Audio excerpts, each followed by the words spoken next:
We are waiting for Dr. Renu Kohli. She is the professor, Department of Zoology, Government Bangar College, Pali, Rajasthan. She would be joining us in just few minutes. So we'll wait for her.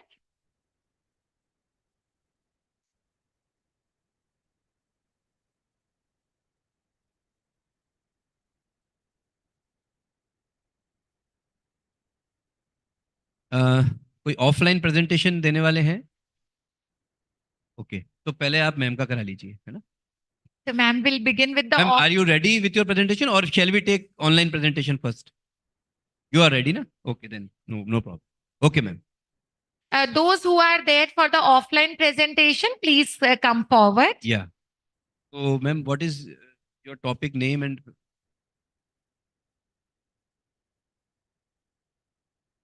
Okay, in which technical session? 4 technical session. Serial number है आपका इसमें? Okay, no problem.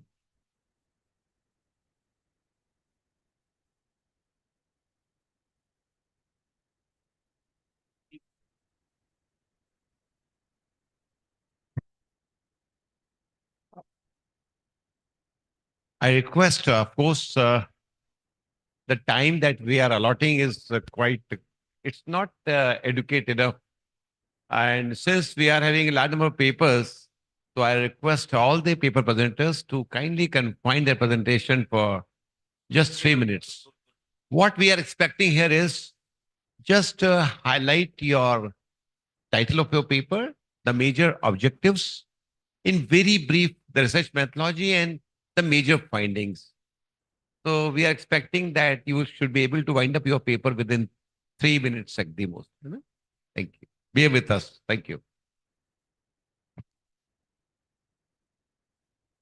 Okay, ma'am. You can present here. Sir, please note down the ma'am's name and topic because she is not in the list. Is not in the list. You have accepted, but not in the list. No problem. आप आराम से दीजिए. He is in session 4. Ma'am, please.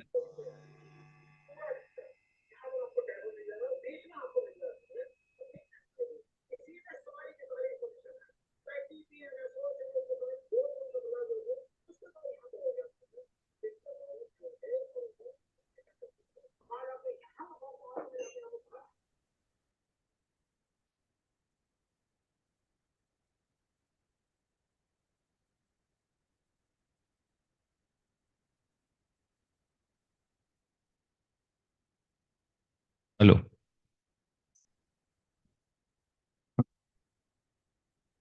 Good morning, everyone. I am Dr. Rashmi Gupta, Professor Botany at BBT Government College, Chumanpura, Shahpura, Jaipur.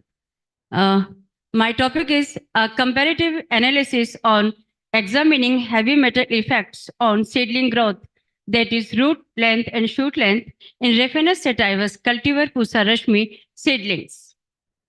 First of all, I would like to tell the introduction about my research paper. The subject of this study, Raphanus sativus cultivar Pusa Rashmi, has a rich historical background, having been cultivated by ancient civilizations such as the Assyrians, Egyptians, Romans, and Greeks. Its widespread cultivation as an edible plant produces has transcended geographical boundaries, notably thriving in China, Japan, and India. The genus Raphanus sativus was established by Tournefort and later formally documented by Linnaeus in 1735, encompassing an estimated 8 to 10 species within its classification.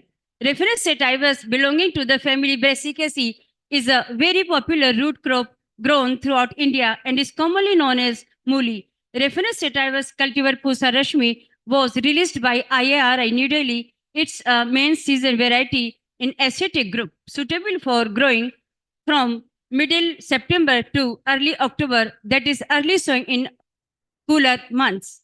Roots are 30 to 65 centimeter long, tapering with sharp end, while with small green shoulder, that is top or stem end, and cut leaves. It matures in about 55 to 65 days. Heavy metals among various harmful elements display significantly severe defects they infiltrate soil, vegetation, and subsequently enter the food chain, resulting in health concerns for humans. The level of heavy metal toxicity fluctuates depending on their concentrations level. The water gets polluted as washouts from the catchment areas bring along with it various metallic ions such as arsenic, lead, cadmium, mercury, nickel, beryllium, cobalt, molybdenum, vanadium, etc. Many of these metals are highly toxic and when present in rivers or pond water affect plant and animal life. The aspect of my research work is the study investigates the impact of copper, cadmium, lead, nickel, and zinc on the growth of Raphanus sativus cultivar Pusa rashmi, a prominent reddish variety. Through controlled experiments with varying metal concentrations, this research observes their effects on seedling growth over 10 days. Higher concentrations of these metals significantly reduce both shoot and root lengths in the reddish seedlings. Cadmium and lead notably hinder shoot growth, while all metals inhibit root length, particularly at higher concentrations. Comparison with control groups highlights substantial growth reduction in metal-treated seedlings. Interestingly, Raphanus sativus cultivar Pusa rashmi shows relative resistance to heavy metal toxicity at lower concentrations of copper and nickel. These findings shed light on the nuanced impact of heavy metals on plant growth, suggesting a complex interplay involving enzyme function, hormonal regulation, and cellular alterations. Ultimately, this research enriches our understanding of how heavy metal pollution impedes reddish plant growth, offering insights into the intricate mechanisms involved in these inhibitory effects. That's it. Thank you.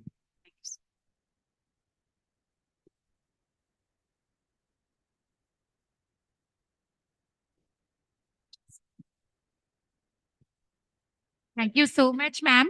Esther, I'll just hand you over the mic in a minute because we have Dr. Renu Kohli with us.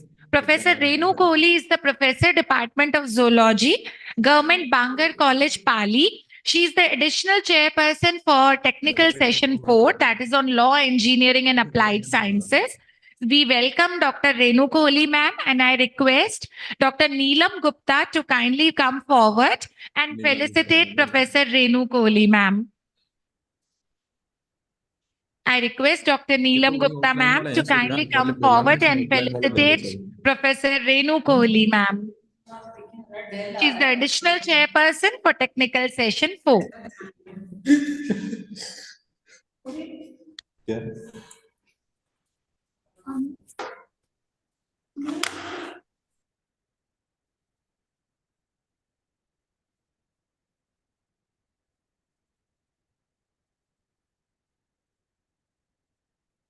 Hello तो sessions will be sir session दोनों एक साथ चलेंगे sir mix है सारा तो पता नहीं पड़ेगा क्या है तो I just want to inform all the online presenters that please keep your videos on. I will invite only those presenters who keep their videos on because it is very difficult to find out the presenters. And please log in with your chat names only, registered name.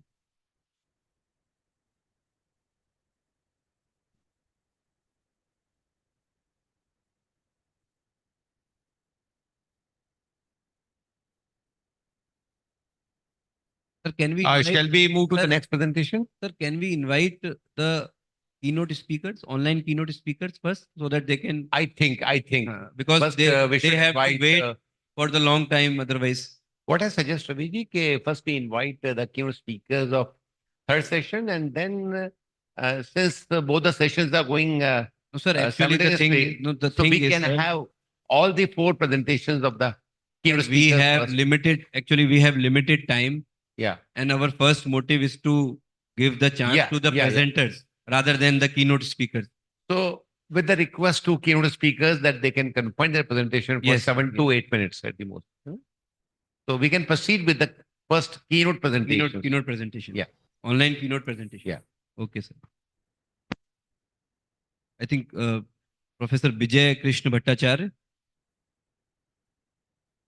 Can you please switch on your video? Professor Vijay Krishna Bhattacharya.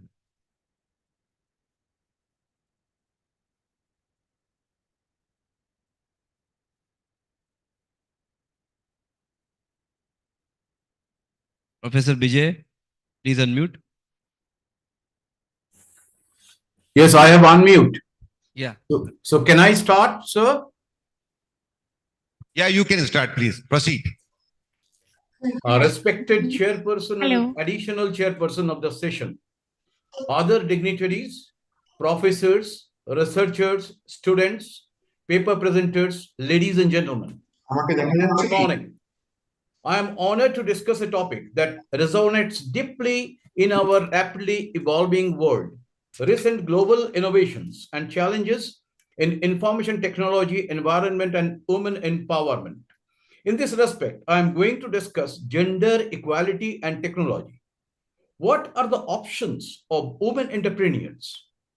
One of the key elements that is assisting in closing the gender gap in the workplace is the advancement of technology.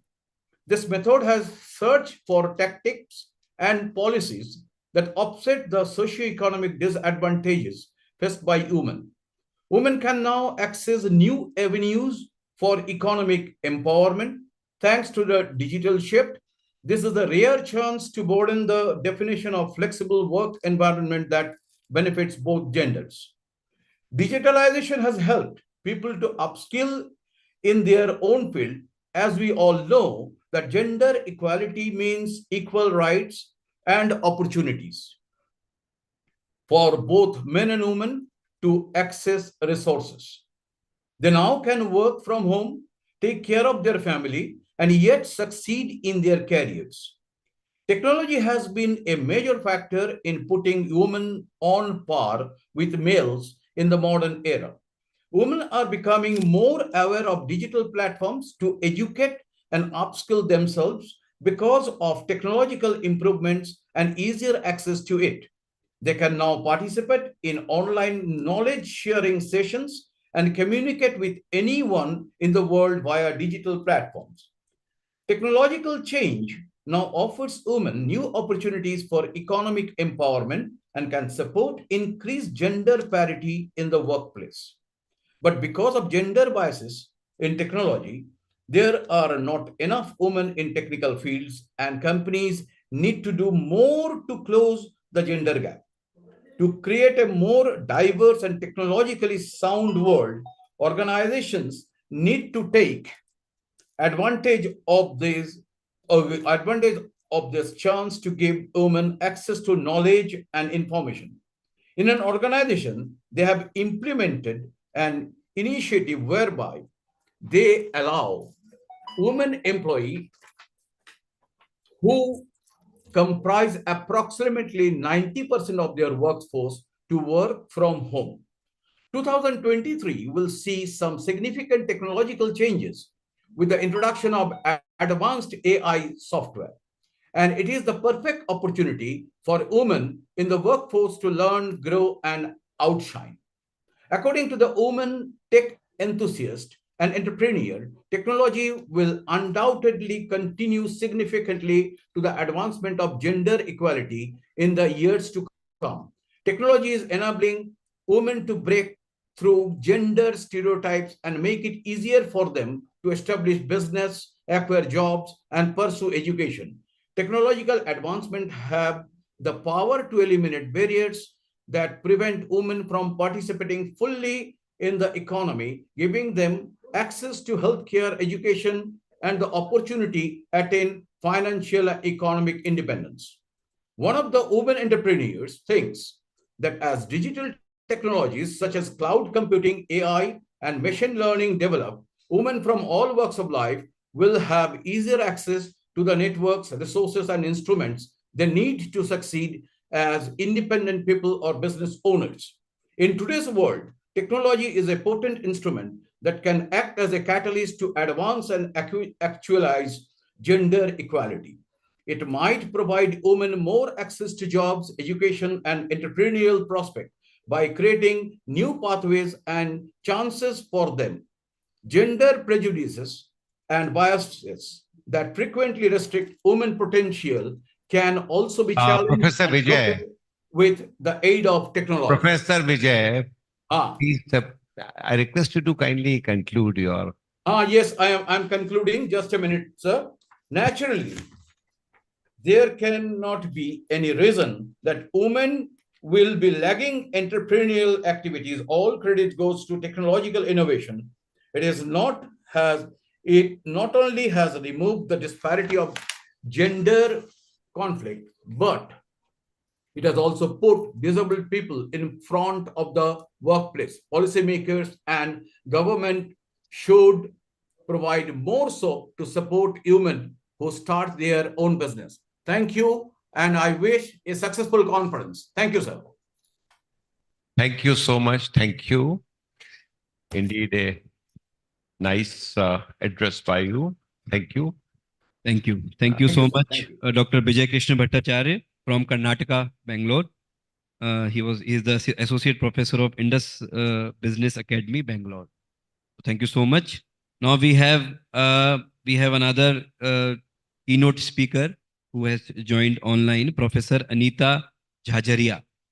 Professor Anita Jhajaria is the principal, Government College, Guda, Rajasthan.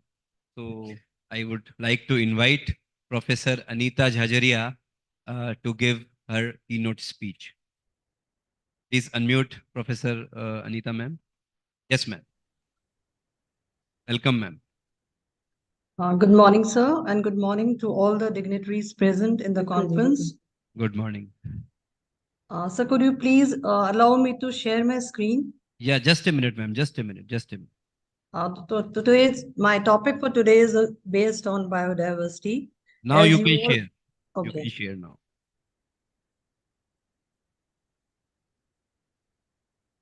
So the topic is to make India a global champion in biodiversity conservation. And we all know that the biodiversity includes all the flora and the fauna which are present on the earth, and its importance lies in the next. Just a minute.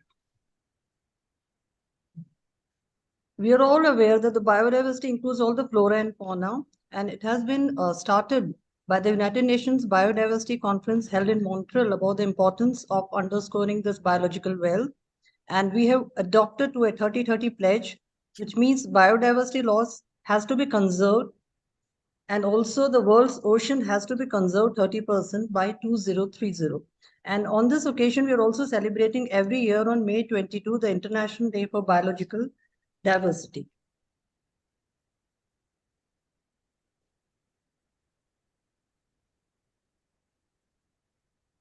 There is a relevance of biodiversity.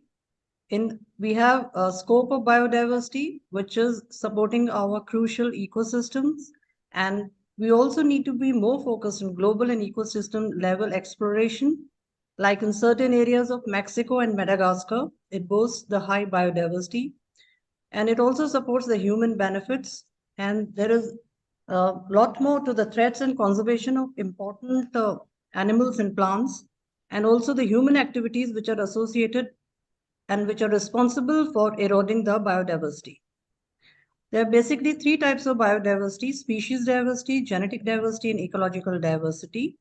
And the importance is basically based on how to make our earth ecosystem balanced, and make it more suitable for the human survival, and also implement it for ecosystem services, and also support the cultural and recreational values. The profile of India in aspect of the biodiversity is that India is one of the recognized mega diverse countries of the world, and India holds 2.4% of the geographical area of the world and is harboring around 8% of the global known flora and fauna species, and our country is having 10 biogeographic zones which are identified. India is having 6 out of the 36 global biodiversity hotspots. Hotspots are those areas which require urgent conservation efforts due to the rich biodiversities, elevated levels of endemism, and notable susceptibility, making them crucial for prioritized conservation. The 6 hotspots of India are the Himalayas, the Indo-Burma region, the Terai Duar Swana, the Western Ghats, the Sundaland, and the Sundarbans. This is the map which is showing the biodiversity hotspots in India. Of the 6 biodiversity hotspots, the Himalayas is the first one, of which is prominently the hotspot which is spanning across Burma to Arunachal Pradesh.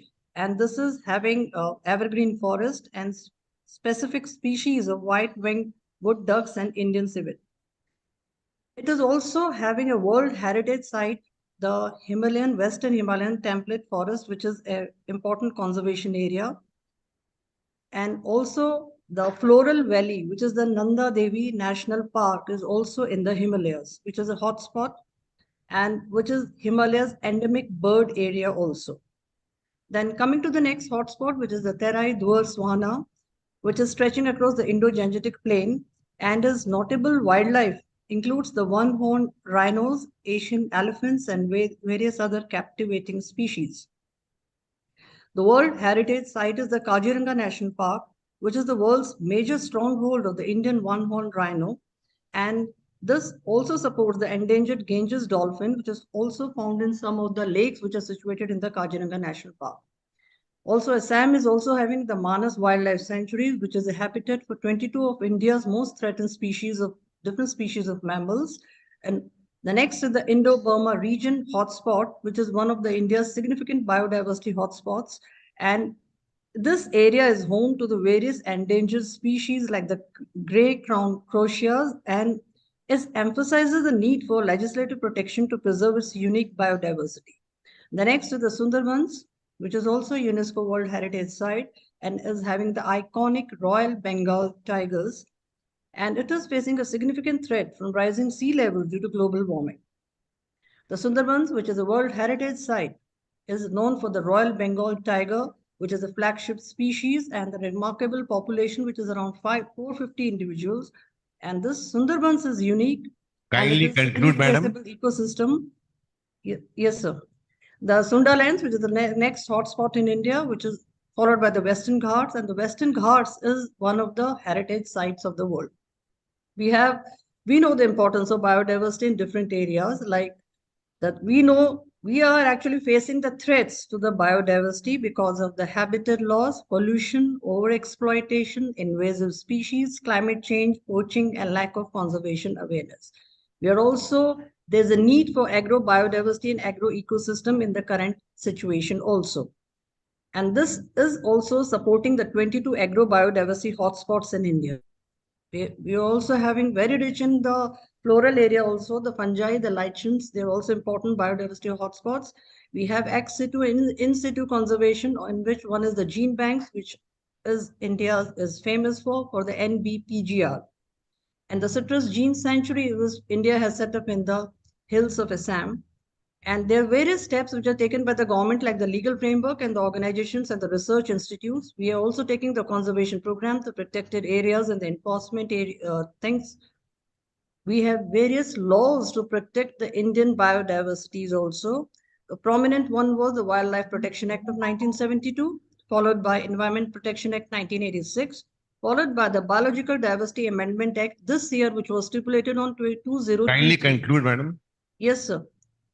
And we have various policies also. We have the Convention on Biological Diversity, and we have an international protocol also for the biodiversity. We are also having several indigenous support systems. Artificial intelligence also needs to boost up the biodiversity. We all need to be aware about the biodiversity. We have the various way forwards implemented by the government and various steps to move ahead in this direction. To conclude, I would like to say that India is a multifaceted challenge it is facing in the biodiversity, and we need legal frameworks, we need artificial intelligence, we need to engage indigenous communities to sustain it to the higher level.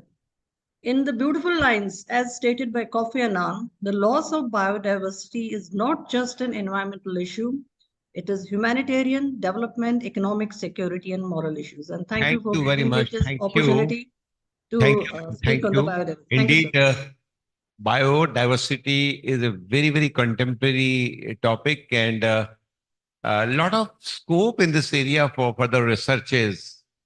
India is a country with full of biodiversity and there's a need to protect this biodiversity because with the decay in the environmental issues, perhaps it would be very difficult to protect many of these species and plants, etc. So very, very interesting topic.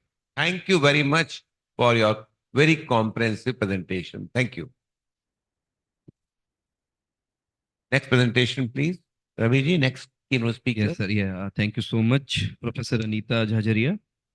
And now I request Dr. Renu Kohli, the one of the eminent keynote speaker of today's technical session 4. She is the professor, additional chairperson. She is the professor, Department of Zoology, Government Bangar College, Pali, Rajasthan. So we welcome you, Dr. Renu ma'am.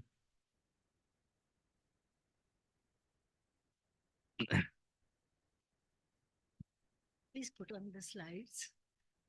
Good morning to all. I'm not taking much time in formal introduction and all. I would start my lecture.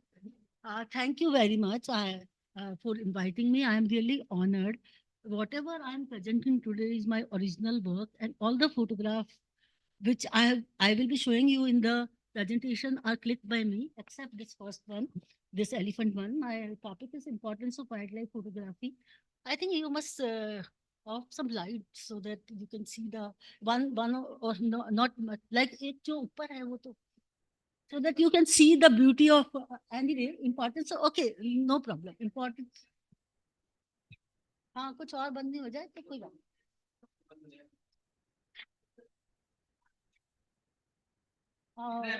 Anyway, no problem. No problem. My topic is importance of wildlife photography for biodiversity, conservation and documentation, and also for wildlife awareness. Actually, I have worked with the forest department, with the BNHS, Bombay Natural History Society, for 3 years in their conservation education project. My presentation is based on my personal experience, and my interest with the nature, biodiversity, conservation all started when I got the opportunity to work there. So photography, next slide, please.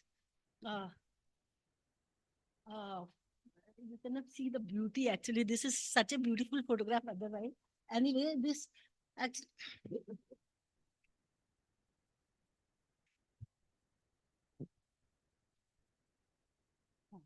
photography, I feel, is invaluable. It is the most powerful weapon, or I can say it is a tool for environmental awakening. You know, the photograph, next photograph, please. I will be in. All these photographs I have taken from Jhalana Leopard Reserve. It is situated in the heart of Jaipur, and I don't think many people knows about it. It has, like, next slide, jaldi kar do, jisse 2-3 important slide. This is, this I found in there in Jhalana. It has many migratory birds, and people are not aware of the wildlife so close to them. और मुझे what I feel like, मुझे लगता है कि जब तक हम लोगों को ये नहीं बताएंगे हमें क्या कंजर्व करना है और क्यों करना है, वो कंजर्वेशन एफर्ट में आगे नहीं आएंगे. फोटोग्राफी इज द मीडियम जो कि कनेक्ट करती है लोगों को. एक्चुअली मैंने ये देखा है कि if you show them the beautiful photograph, they feel connected to the nature. तो अवेयरनेस के लिए जरूरी है कि हम फोटोग्राफी को इम्पोर्टेंस दें. और मैंने when I started photography, it was not my aim to conserve the nature or something. Later on, I realized it is very important. Next, please. Now it has been my endeavor to show the beautiful photographs and, convey the message of biodiversity conservation that way. And I think this is the hobby. यदि young लोग इसको लेते हैं तो वो घर से बाहर जाएंगे, नेचर को देखेंगे, सब कुछ मतलब उनको समझ में आएगा कि क्या इंटरकनेक्शन है between the living thing and the between us. So आगे नेक्स्ट मैं बहुत ब्रीफली बोलने की कोशिश कर रही हूँ, पर क्योंकि मेरी सारी इमोशंस इसके साथ जुड़ी हैं This is the photograph. This photograph appeared in National Geographic. National Geographic top 25 photograph of the week, है ना? ये क्यों आई उसके अंदर कि उन्होंने कंसेप्ट दिया था, वो था कि कंसील कैसे करते हैं एनिमल्स अपने आप को। तो उसमें सब लोगों ने ब्राउन फोटोग्राफ विद ब्राउन वो लगाई, और मैंने कलरफुल फोटोग्राफ लगा के भी उसका बैकग्राउंड चूंकि मैच कर रहा था, तो it appeared on the 4th number of National Geographic blog. So next, most of the environmental problems I feel is only because कि हमको लगता है कि why should I be bothered? You know, there are others who will take care of, क्योंकि उनका connection ही नहीं है nature के साथ, तो उनको लगता है why should I be bothered? You know, और मैंने ज्यादातर लोगों को देखा है कि उनको नेचर कंजर्वेशन जैसे वर्ड से कोई मतलब नहीं है। ऐसे आप प्लास्टिक रास्ते में फेंकते हैं, इसमें क्या हो गया, एक जने ने फेंक लिया तो कोई फर्क नहीं पड़ेगा। नेक्स्ट, हाँ, ये फोटोग्राफ पे मैं थोड़ा बताना चाहूंगी। This is the great Indian bustard which is the state bird for Rajasthan. ये पहले सब जगह मिलती थी, मतलब all the states you will find it, but now it is confined to some of the states, only 3-4 state, and we have only about 150 to 200 birds. This is only, मतलब इसका खत्म होने का मेन रीजन यही है कि हमें awareness ही नहीं है, इसका ग्रासलैंड का हैबिटेट हम खत्म कर रहे हैं। नेक्स्ट, क्योंकि आप लोगों का सबके एक्सप्रेशन लग रहा है जल्दी करें तो ठीक है, मतलब ये नीचे नहीं आ रहा है, कोई बात नहीं। All this photograph they are from Keoladeo national park. इसमें मैं बताना चाहूंगी केवलादेव नेशनल पार्क के आसपास गांव है। I was given the responsibility to prepare a document जो मैं लोगों को आगे यूज कर सके नेचर कंजर्वेशन में। मेरे काम पे प्लीज आप थोड़ा सा सुन सकते हैं तो सुन लीजिए, नहीं तो there is no use of my speaking and coming all the way from Jodhpur, है ना? तो इस काम, मेरे काम पे एक फिल्म बनी है, आप चाहेंगे नेट खोल के आप देख सकते हैं उसको। द फिल्म का नाम है, it is a documentary which appeared in the on DD1, है ना? और उसमें ये है कि कैसे हमने नेचर कंजर्वेशन में यूथ लोगों को इन्वॉल्व किया, गांव के लोगों को अपने साथ जोड़ के गांव के लोगों को फॉरेस्ट में हमने एम्प्लॉयमेंट दिलाया। और अभी भी 14 जने जो हैं उस फॉरेस्ट में मेरे जो समझाए हुए पढ़ाए हुए लोग हैं, उनको मैंने बर्ड वॉचिंग मतलब करा के आइडेंटिफिकेशन सिखाया। फिर क्वेश्चन था कि दे डोंट नो इंग्लिश, तो how will they communicate with the foreigners और अदर्स। सो मैंने अपने अपने ही उसमें क्लासेस वगैरह लगा। And next please. मैं कम से कम बोलने की कोशिश करती हूँ, लेकिन फिर भी ये कुछ फोटोग्राफ बहुत 5-6 और बची हैं। This bird is the most dramatic, मतलब जिसको कहते हैं हिस्ट्री के अंदर स्पीसीज कॉलेप्स होने का मोस्ट ड्रामेटिक मतलब एक्सपीरियंस है। मतलब गिद्ध, हम, मेरे को याद है जब हम स्कूल जाते थे तो मैं चूंकि महावीर स्कूल में पढ़ती थी तो हम पैदल कई बार चले जाते थे, तो गिद्ध हमको रास्ते में ऐसे मिलते थे, you know, you will find them eating dead bodies, और वो इतना स्कैवेंजर का काम करते हैं, सेंटिनल हैं। और गिद्ध का डिसअपियर होना मतलब is you know really so sad. तो इसका डिसअपियर होने का छोटा सा कारण था जिसको ट्रेस करने में हमें 10 साल लगे। और मैं जिस संस्था में काम करती थी, बॉम्बे नेचुरल हिस्ट्री सोसाइटी, उसी ने इसको ट्रेस किया। Madam, Yes, yes. I'm extremely all sorry. right. Okay. This is also one of the vulture which appeared on the main paper. मतलब इतना important हो गया जो कि commonly मिलता था। Next. अब आता है बायोडाइवर्सिटी डॉक्यूमेंटेशन। जब भी आप कोई नई स्पीसीज देखते हैं तो आपको लगता है कि भाई हम कैसे बताएं कि हमने देखी है। जैसे मैंने बताया कि मैंने ये देखी है स्लेटी ब्रेस्टेड, तो nobody believed. Where is the photograph? तो डॉक्यूमेंटेशन में भी इंपॉर्टेंट रोल है। Next, this is the last one is barn owl, जो अपने जीवन काल में 11,000 चूहे खा जाता है, मतलब जो 13 टन गेहूं खा सकते थे। अब नेक्स्ट ये भी है, नीलकंठ है, जो अपन बोलते हैं नीलकंठ के दर्शन हुए मनवांछित, तो इसको दशहरे में लोग पकड़ लेते हैं, इस कारण का नंबर जो है कम हो रहा है। Next, this I wanted to show one concept leucism, तो ये फोटोग्राफ मैंने अपने ही कॉलोनी में लिए। Next, this you know not only that science inspire करती है, बर्ड्स इंस्पायर करती है। ज्यादा मैं बर्ड्स पे इसलिए बोल रही हूँ क्योंकि मेरा काम बर्ड्स पे ही है।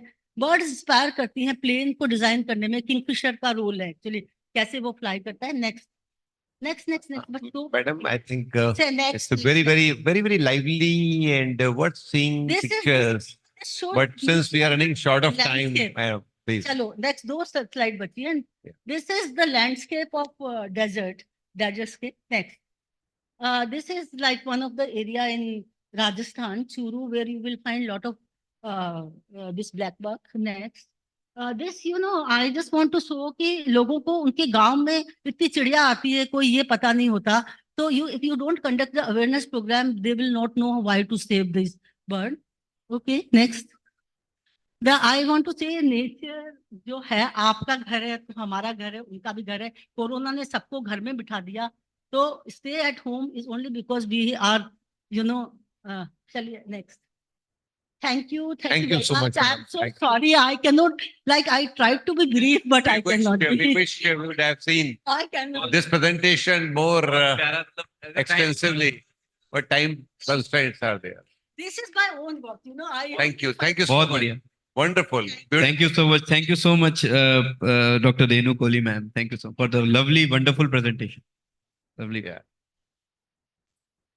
Professor Mehta, sir, Please, next presentation now. can we take offline presentations? Yeah, please take now. So, Miss Ankita Yadav.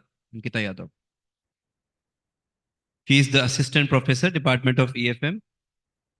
Ankita ji, with the very humble request to you that after just explaining us the title, just come to the findings and conclusions. That would be fine.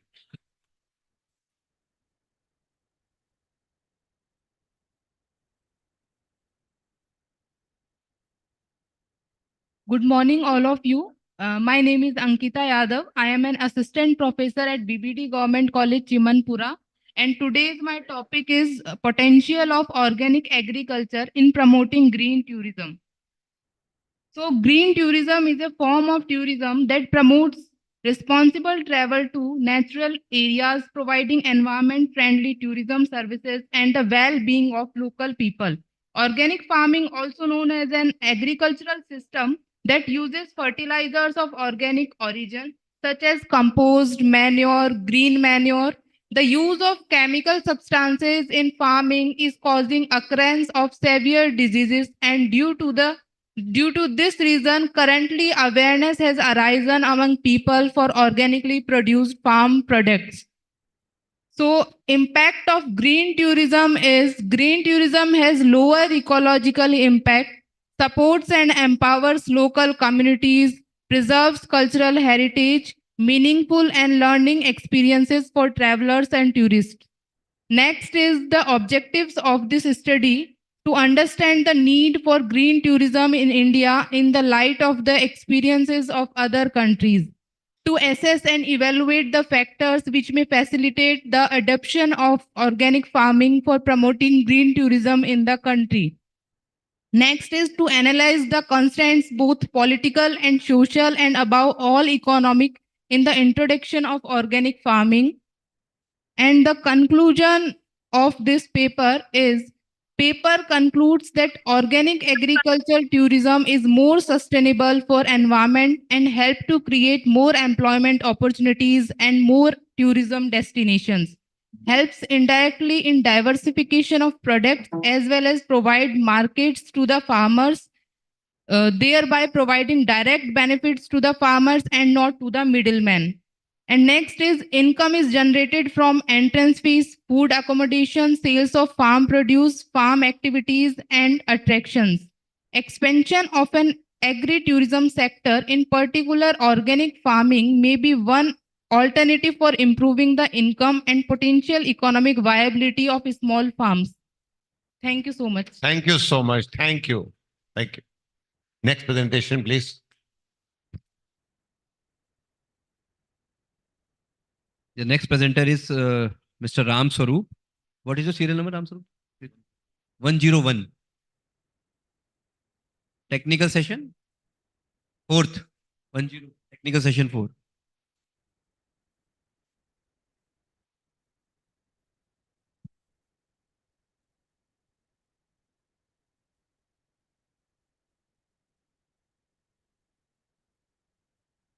Respected sir, dignitaries, audience, and friends.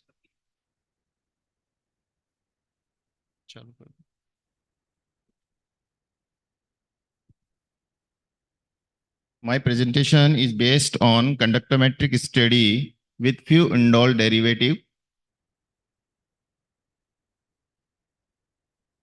In this presentation, I try to increase the stability of the complexes due to presence of surfactant. First of all, metal plus ligand and use of the surfactant. I try to increase the stability of the complexes. The stability factor, log Kf value, if it ranges from 0 to 2, then it is insignificant. And if it is 2 to 6, or range is 2 to 6, then it is very significant. And after, if it is more than 6, then it is not significant. So I got the value of log Kf in between 3 to 4. That is significant value. I start my presentation. Contents are introduction, experimental details, result and discussion, conclusion and references. Next. I use the lanthanide, holmium, metal ion with the indole derivative. Next. Indole derivative have their great importance in their biological importance for therapeutic use as anti-cancer, anti-malarial, antiviral, and anti-tubercular activities. These are also used as antidepressant, anti-convalescent, anti-psychiatric, sedative, and anti-anxiety drugs for treatment of central nervous system disorders. Next. For the solvent, I use alcohol plus water and surfactants. Surfactants are 3, that is Breeze 35, SDS, sodium dodecyl sulfate, and CTAB. Please come to the objectives and conclusions only now. Yes. These are the spectras, these are the datas. You may skip this part, please. Yes. Just tell us objective and the conclusions now. Next. Conclusion. The thermodynamic parameters log Kf and del Gf are evaluated for lanthanide indole derivative in 3 ratios, 1:1, 1:2, and 1:3. And I got 1:1 ratio has the greater stability of these complexes. Second, if I got the magnitude of log Kf are represented in following order, log Kf for 1:1 are greater than 1:2 and also greater than 1:3. Del G also I got the same in this order. It was concluded on the higher concentration of the ligand in metal ion solutions, stability constant log Kf of the complexes diminished. Next. References. Yes, sir. Since it's quite a scientific and technical kind of experiment, just tell us in one line that how these experiments and the conclusions will be of practical utility and for whom. Lanthanides and indole derivative, generally lanthanides have very less covalent characters. If I use the surfactant, then the stability of the complexes increased. This stability of complexes, then we can use the indole derivative with the metals, and if it is a little bit binding in between metal and ligand, then it can be uses for the therapeutic uses. Okay, thank you. Thank you so much. Thank you so much, sir. Thank you, sir. Next presentation, please. Thank you. Thank you so much. Is there anyone offline कोई है तो वो बता सकता है? Okay. So sir, can we take online presentations now? Yes, please. So the first presenter, Neeta Shinde, please unmute. Neeta Shinde, and tell your serial number and technical session. Good morning, sir. She will tell. Neeta Shinde, please tell your serial number and technical session. Serial number 35, sir, in technical session 3. Technical session 3. Yes, sir. Serial number 35. 35. Okay, start. Yes, sir. Can you see my presentation? Yes, please start. Okay, good morning to all. I'm Neeta Shinde, presenting the topic under the guidance of Dr. Praveen Gundalwar, sir. My topic of presentation is prediction of student efficacy in online teaching and learning using various machine learning techniques and rapid miner tool.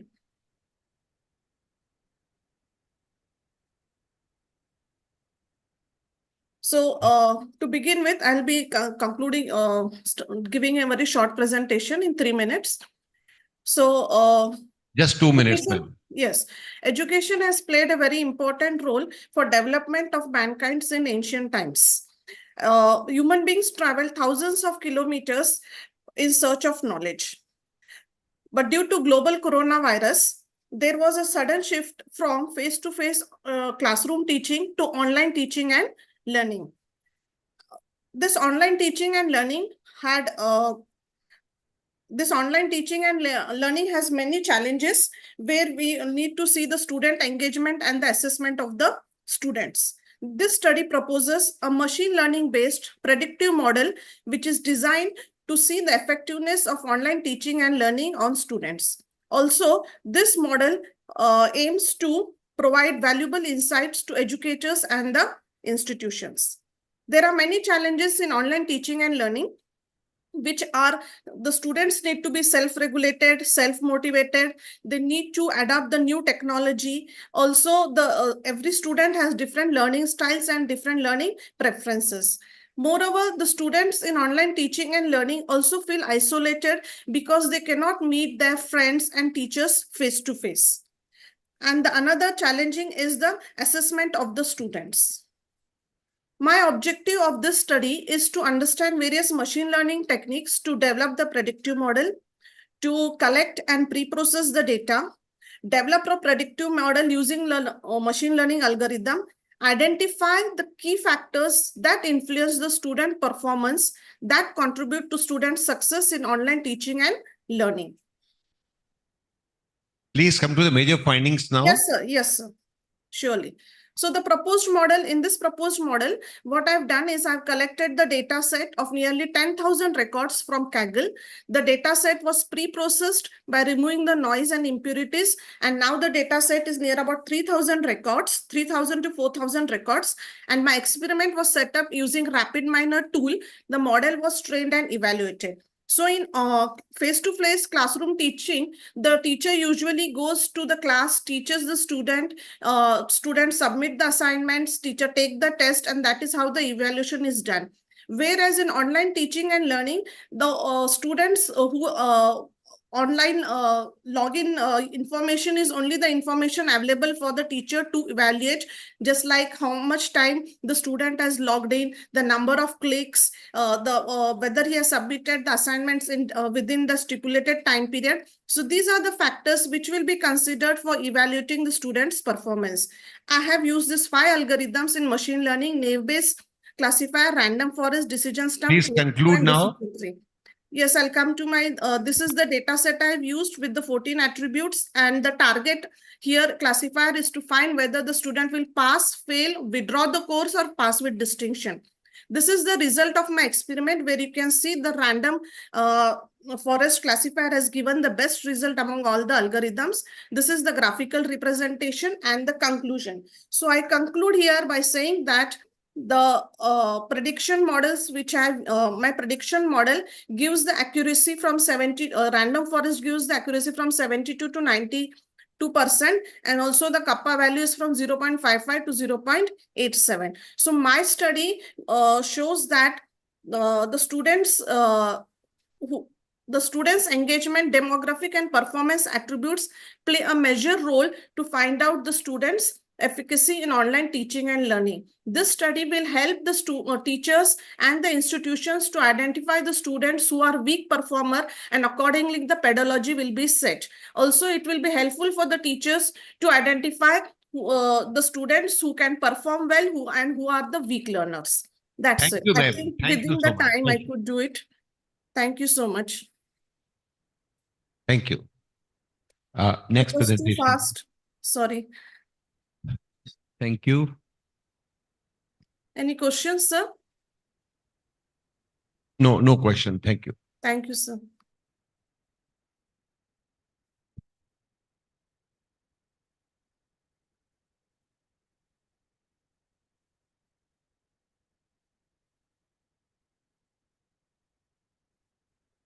Madhurima Das Gupta. Please unmute. Madhurima Das Gupta. Then please tell your serial number and technical session. Madhurima Das Gupta. Yes. Good afternoon, everyone. I'm from technical session 1, serial number 8. Okay. She actually she was not able to do yesterday. That's why. Okay. Yeah, my co-author, our respected Dean Sir, Professor Oshim Basu from the School of Humanities. Actually, you have only 3 minutes. So please start Okay. your presentation. Okay, sir. Sir, kindly allow me to share the screen. Yeah. Is my screen visible and I'm audible? Yes, ma'am. Please, you can start. Okay, so good afternoon, everyone. First of all, thank you for giving me this opportunity to present on this podium. My topic for today is digitization of education in India, a sociological study of rural and urban college students of West Bengal, which is being presented by me and Professor Oshim Kumar Basu, who is the Associate Dean of School of Humanities, Management and Social Sciences at National University, West Bengal. Yes. Now, beginning with, to be very precise, we know that our 21st century is highly technology driven because our life is dependent on technology. So against this backdrop, I think the present education system is experiencing a major paradigm shift because of the significant impact of technology. And this has also intensified because of the COVID-19 pandemic, which started from March 2020. And it has affected every sphere of society, which includes the educational institutions as well, because of which now virtual education has become the prima facie of our society. Now, various literature has been reviewed on this topic, on the advantages and the disadvantages of digital education. I will not go into the details of it. Against this backdrop, the present paper has explored the following objectives. Firstly, it explored the meaning of digitization among the rural and urban students of college students of West Bengal, along with the positive and the negative impact that technology has produced on the learning process or education of these students. It has also analyzed whether unequal opportunity of access to technology leads to any kind of social menace like digital divide, whether it has divided the society digitally. And it has also explored any new teaching and learning tool which has evolved because of the digitization of education. Now, methodologically, the present research has been conducted by using mixed method, which is semi-structured interview from 50 rural and urban college students of West Bengal who are aged within 20 to 25 years. And they are mostly from the areas of Diamond Harbour, Barashat and Haldia of West Bengal. And the sampling technique used are non-probability purposive and snowball sampling technique. Now, the findings reveal that majority of the students, they use smartphone for various reasons, basically for interacting with friends, for checking messages, checking emails, browsing social media like WhatsApp, Facebook, Instagram. It also depends upon the individual's needs and preferences. Basically, it is used as a communicative technology. So here, this communicative technology has been linked with the theory, since it's mixed methodology, it is linked with the theory of Manuel Casa's network society. Why do I say network? Because networks are the fundamental patterns of life. It has affected every social life. Please come to the conclusions now. Yes, I'm concluding.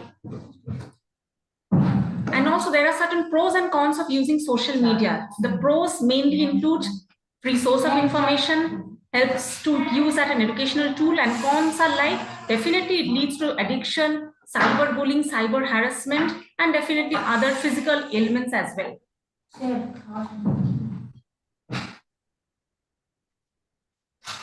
So coming to the conclusion, the findings reveal that digitization involves integration of digital technology into our everyday life.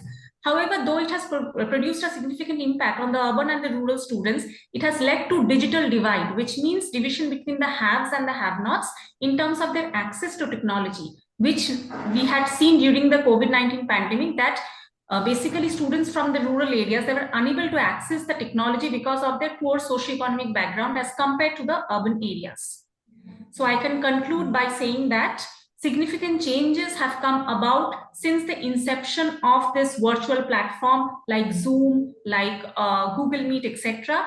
So these significant changes has produced an impact on the educational sector, and the rapid use of digital technologies in both access to education and evaluation is not a passing trend, but it has tried to shape the future of learning and bring in a new normal of technology-oriented education. Thank you, ma'am. Thank you. Please. References. Thank you. Thank you so Thank much. you.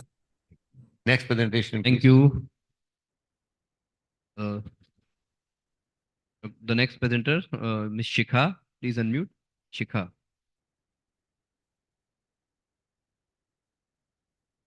Please unmute. Yeah, please tell your serial number and Good technical. morning. Good morning, everyone. My serial number is 84, technical session 4. 84, technical session 4. Ji. Please start.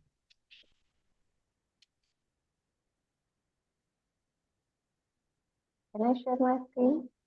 Yes, ma'am.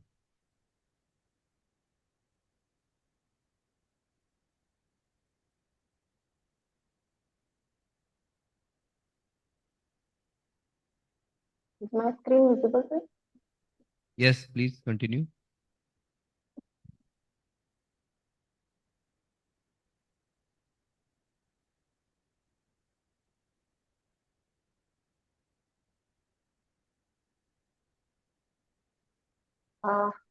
My title is a numerical simulation of session. I'm doing PhD under the guidance of Dr. Icrgict and Dr. Kritika.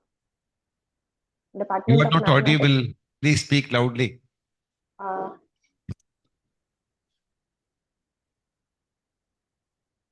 Myself, Shikha Dadich. Am I audible, sir? Right. Actually, you are not clearly audible. Voice is coming very low. Yeah, proceed further with the next slide now. These are the outlines. First introduction. The influenza virus can cause illness in individuals of all ages, results in repeated infections throughout life, and it is responsible for annual worldwide epidemics of varying severity. Seasonal influenza is characterized by a sudden onset of fever, cough, headache, muscle and joint pain, feeling unwell, sore throat, and a runny nose. The best way to reduce the chance of becoming from influenza virus is vaccination. There are 4 types of influenza virus: type A, B, C, and D. Influenza A and B viruses circulate and cause seasonal epidemics of disease. Influenza C virus is detected as less frequently and usually causes mild infection, thus does not present public health importance. Influenza D virus primarily affect cattle and are not known to infect or cause illness in people. In terms of transmission, seasonal influenza spreads easily with rapid transmission in crowded areas, including schools and nursing homes. In this paper, we fractionalize the mathematical model of the transmission dynamics of influenza virus in the aspect of drug resistance, which is given by Kinneary and et al. The ordinary differential equations of the mathematical model of the transmission dynamics of influenza virus are like this. These are given below. The model subdivides the total population into 5 compartments: susceptible population, vaccinated population, infected with wild type strain, infected with resistant strain, and recovered population.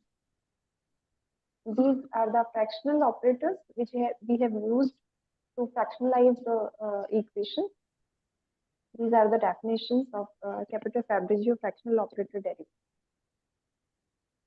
This is the mathematical model which we have used. Please conclude now. Okay, for finding the solution, we have used homotopy analysis transform method. For simulation numerical results, these are the operators we have used. Moving ahead, we have defined the jth order transformation equation. After Okay, solving ma'am. the equation, Thank you so much. Thank you. Yeah, please Thank close you, it. Ms. Shikha. this is Thank you. you. It was Next a good presentation, presentation. please. Thank you.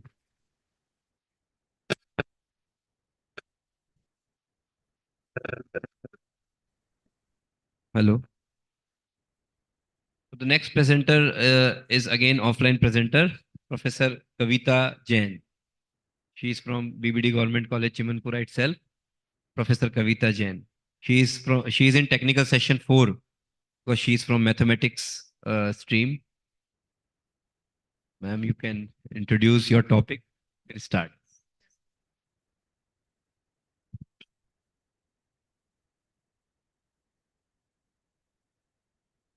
Good morning to everyone. I'll not take much time of yours.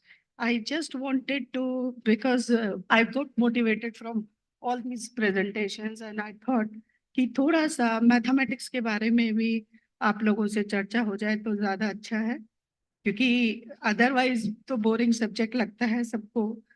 तो I just wanted to say कि I'll take just 1 minute of yours.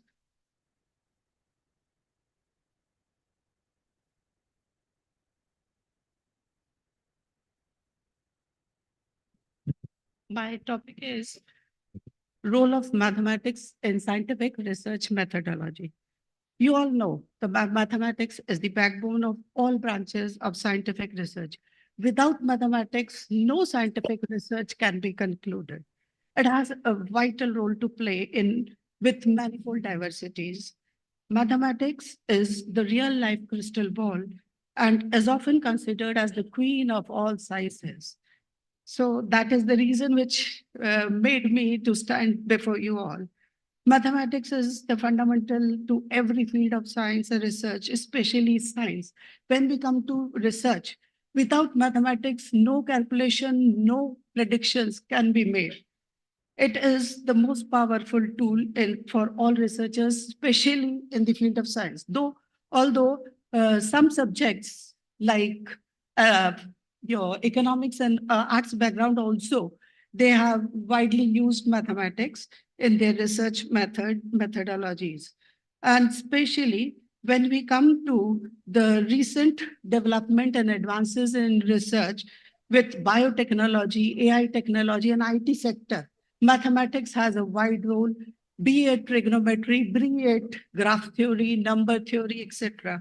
All find their diverse applications. The process of data collection is generally used to quantify the observations and predictions and assumptions made by all researchers. The process of data collection is based mostly on statistical data. That is the most applicable part of mathematics. And many other branches of science are used.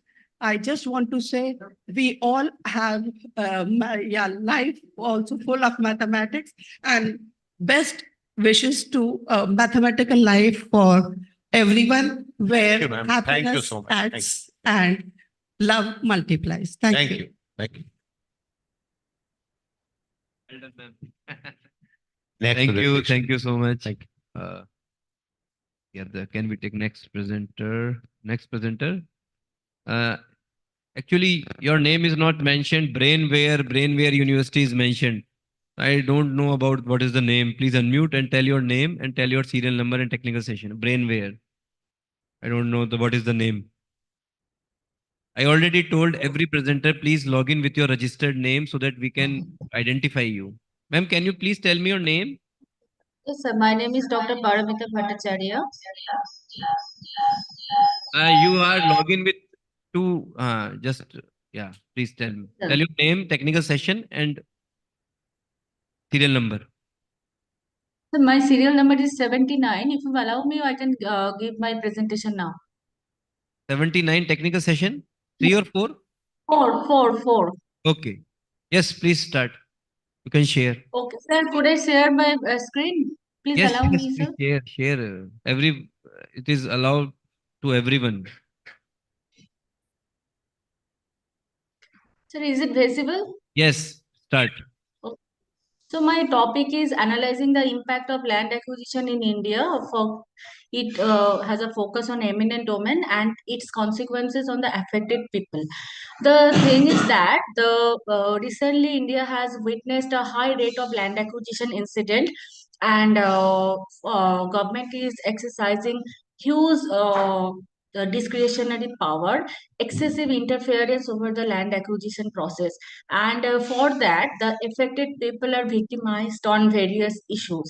The government, with its iron fist and with its instrumental authorities, government is exercising eminent domain power, and thereby causing involuntary displacement. Uh, and that land acquisition incident, it has brought a high volume of victims of land acquisition in India. So with that, I have formulated my research problem, and now I coming to my hypothesis. Is it visible, sir? The next slide. Yes. So the thing is that for the land acquisition area, there are actually two sides are coming. One is the government's eminent domain power, that is the power of land acquisition. Government is acquiring land, private land for its own purpose, for its public purpose. And as per our new law, government is acquiring the land for the giant corporations. So that is actually coming under the eminent domain power, and there are various provisions in our law regarding that area. That is, if we focus on the old land acquisition law of 1894, and if we focus on the new land acquisition law of 2013, and another is most important thing is that Article 31A, 31B, 31C, and the ninth schedule of our constitution. So all these laws are actually giving the government more scope to act as a middleman between the giant corporations and the private landowners. And these laws are giving government more chances to do in that way, and government, by doing that thing, government is converting the landowners to the victims of land acquisition. And on the other side, there is our right. Madam, please Yes, come to sir. the conclusions now, since we are running short of time. So please come to the Okay. conclusion. Okay, so I am concluding my topic. In conclusion, we can say that development is a need of our government. It is essential for the government to acquire the land for the development purposes for the giant corporations, obviously.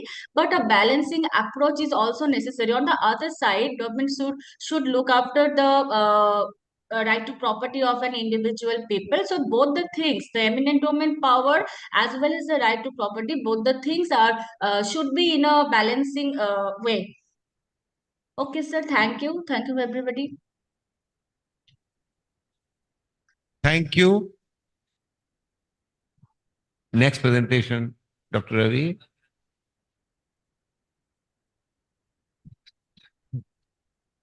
Thank you.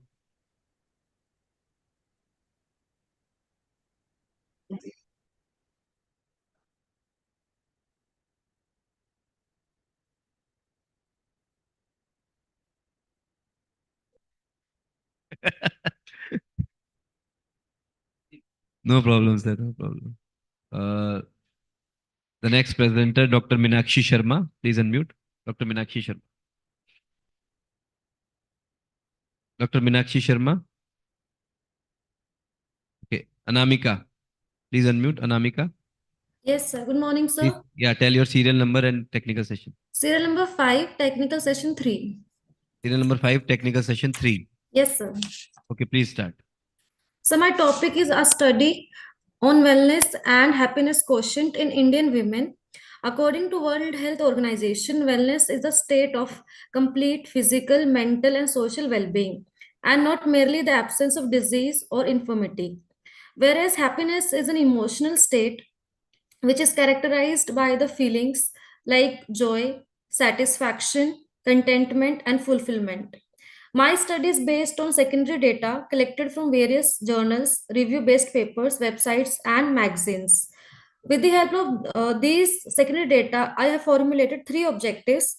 First, being to provide a comprehensive overview of the factors influencing the wellness and happiness quotient in women. Second, being to compare the factors affecting wellness and happiness quotient of working women and housewives. Third being to explore practical strategies to enhance women's well-being. There are strategies which can increase a happiness and wellness quotient in women, like promoting work-life balance, giving them mental health support, providing equal opportunities, having parental support can help them, training and skill development, health and wellness initiatives, gender-sensitive policies should be there. Networking opportunities should be provided to housewives rather than just being in the household. Recognition, appreciations for the work they do in the house, and promoting diversity in leadership. In conclusion, the study on women.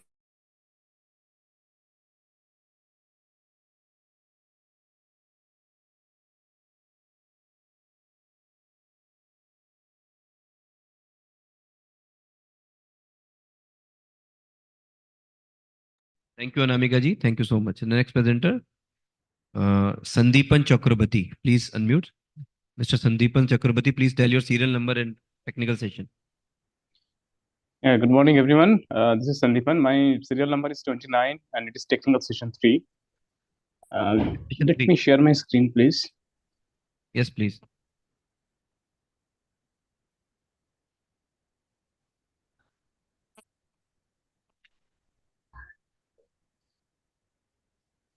So I know we are going to a time crunch, so I'll be very, very short. So first of all, good morning, dignitaries, professors, the organizers, and the researchers and the participant authors. It is a pleasure and it is a completely it is an honor to be present in this to be selected for this presentation.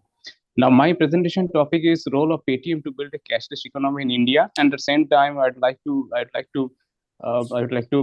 discuss about the different strategies that Paytm has taken over the years, and what are the different factors and what are the different external events that has contributed in moderating those influence and influence on Paytm's journey.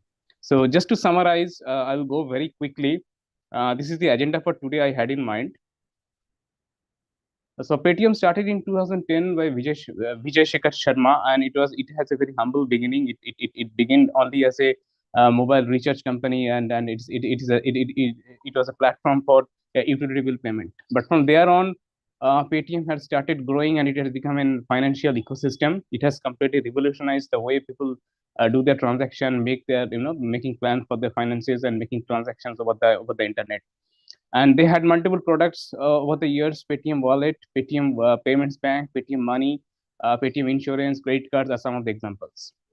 Now, as I mentioned, the purpose of my research paper is to study the different strategic decisions that Paytm has taken over the years and how that has impacted their overall journey. So in the next slide,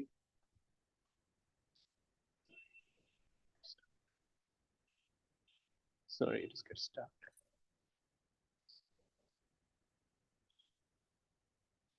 So this is the timeline of Paytm. I'll be very brief. So just if we all take a very close look, there is a pattern in this entire journey of Paytm for the last 10 or 11 years. The new product launch and business diversification, this is the periodic events that has occurred for Paytm, and there is a gap of business expansion in between. So that is how Paytm has been operating for the last 10 years. That is what the timeline tells. And the intention is to identify the different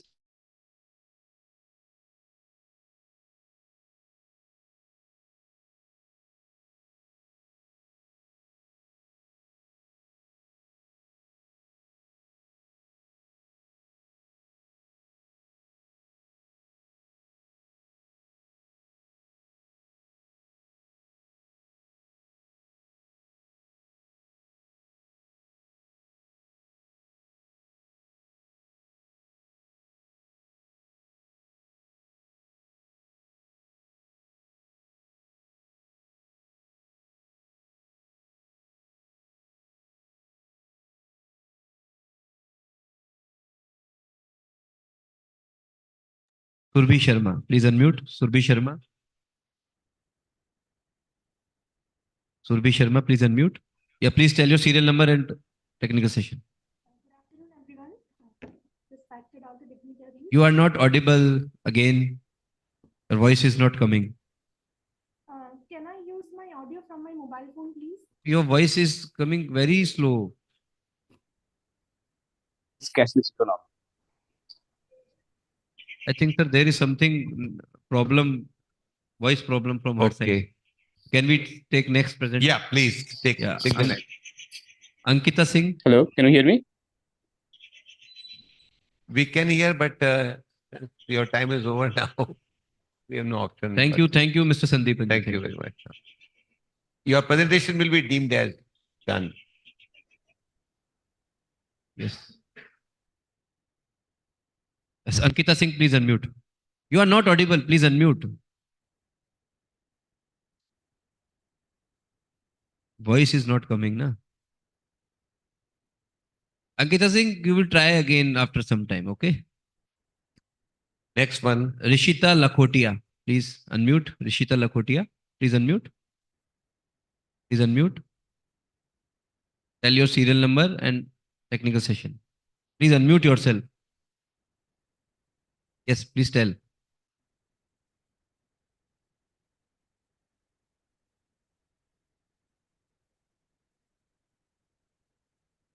Again, your voice is not coming. Dr. Bharti Veerwal, please unmute. Dr. Bharti Veerwal. Morning, sir. Hello. Yeah, who is? Yes, you are audible. Start your presentation. Okay, sir. Myself, Dr. Bharti Veerwal, Associate Professor, Department of Zoology, Maharana Pratap Government PG College, Chittorgarh. Sir, the topic of my presentation is on role of social media in awareness of community health. As we all know that social media are any means of communication that can be used to create, share, edit, and spread the ideas and information through networking and virtual communication. The common sites are like Facebook, Twitter, YouTube, blogs, etc. It helps in communication, information sharing, establishing public relationships to both health professionals and organizations. The internet is becoming a very useful in finding and communication health related information and sharing experiences. With giving the references of Sri Sushim Kanchan of et al. 2023, social media role in its impact on public health, we found that most widely used social networks worldwide since around January 2022, ranked by active users per month in millions, were about Facebook about 22%, YouTube 19%, WhatsApp 15%, and etc. When we look about the global scenario, the online search for the health information seeking is the third most popular activity. About 61% of patients are seeking both support and health information. Currently, more than 40% of the health care consumers use social media platforms. 90% of consumers of age group between 18 to 24 utilize and believe healthcare related information on social sites. In the present era, 80% physicians use smartphones and tablets to access electronic media records and other data during the clinical encounters. The users of social media can be individuals, patients, caregivers, family members, and organizations can be healthcare and support.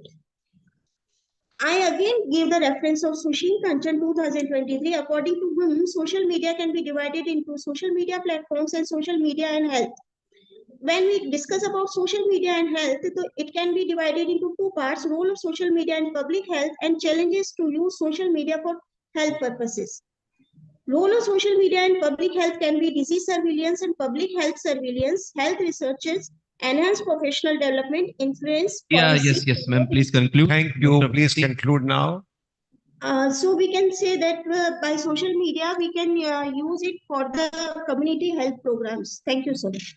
Thank you. My request to the participants that please share presentation also, because we cannot evaluate your paper unless it is supplemented by your presentation, the PowerPoint presentation. Yes. Please submit your presentation on the conference mail ID. I will send them to the chairperson of both the sessions.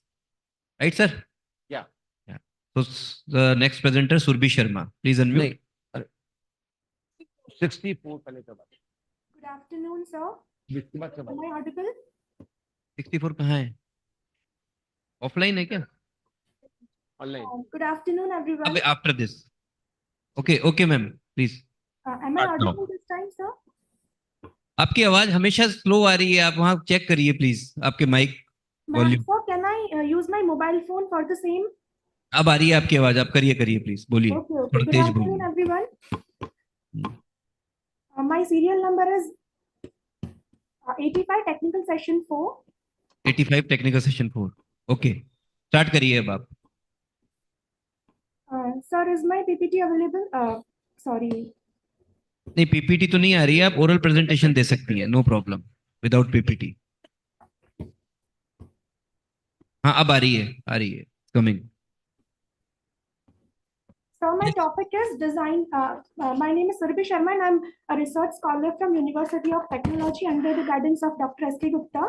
The title of my paper is Design and Simulation on High Gain, High Directivity and Bandwidth Enhancement Techniques for various multi-band microstrip patch antenna.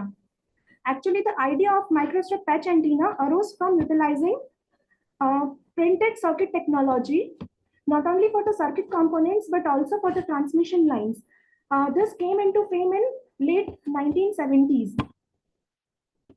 The construction of this is very simple. It is similar like in parallel plate capacitor, which have, but the only difference is parallel plate capacitor have two metallic plates and have a substrate, dielectric substrates between it.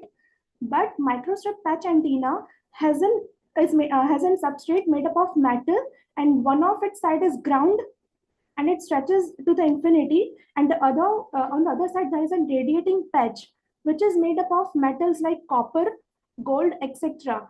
And they are of any shape, for example ring, diamond, dipole, triangle, etc. The need of study came because it can be made of any shape. It can be integrated with circuit elements. It can be designed for dual or multi-band frequencies. It has a light weight. It has a light size, low fabrication cost, and due to its ability to operate at microwave frequency range, it is also used in radar systems and remote sensing applications, and in emerging technologies like 5G Please communication. Sorry. conclude, please. So methodology I'm going to use is a literature review. And please conclude, only conclusion slide. Sir, right now I'm working on it. So the expected outcomes, maybe we can achieve high gain, high directivity, and improved performance in comparison to other integrated circuits. That's also. Thank you. Thank you. Next presentation, please. Thank you. क्या नाम था ma'am वो उनका? Amrita Das Gupta is here. Amrita Das Gupta, where is Amrita Das Gupta? Please switch on your video, Amrita Das Gupta, switch on your video. Amrita Das Gupta वही नहीं,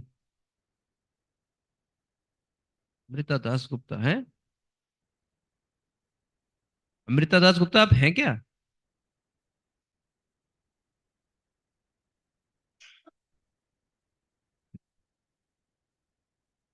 If she is not there, then you can take the next one. Presenters are, बहुत सारे presenters हैं but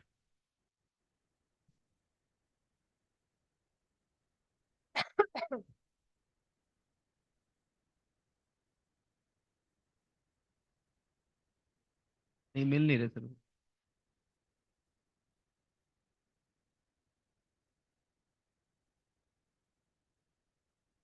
Yes, Dr. Komal Mulchandani. Please unmute. Dr. Komal. Yes, please tell your serial number and technical session. Yes, serial number is 68, technical session 4. Okay.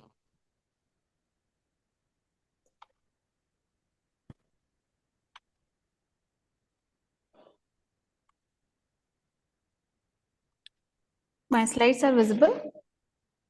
Yes, ma'am. Okay. Start. Okay, so good afternoon all. I'm Dr. Komal Mulchandani. I'll briefly introduce my work. My topic of my work is structure and inclined rapid hydrogenation using metal acid contact method and vanadium dioxide. So I will briefly introduce my material and followed by synthesis and characterization technique and result and discussion. So the material is vanadium dioxide vanadium dioxide, which is a transition metal oxide, and which shows the transition temperature at 340 Kelvin. And by modification of some doping and strain and efficiency, we can modulate its property, and we can use this particular VO2 thin films in different applications. So I have worked in hydrogenation methods, or I have done hydrogen doping in vanadium dioxide thin films. So conventional methods annealing in presence of hydrogen gas, and the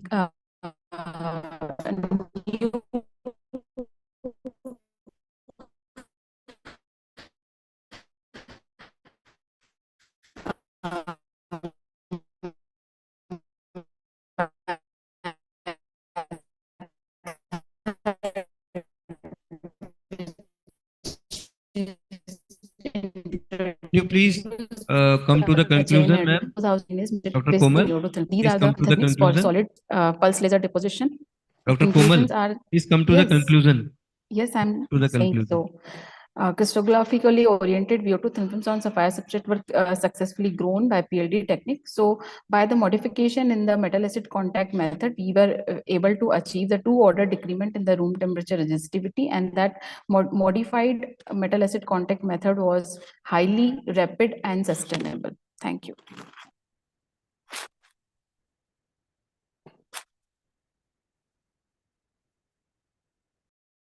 Thank you so much, Dr. Komal. The next presenter, Nikita Sachwani. Nikita Sachwani, please unmute.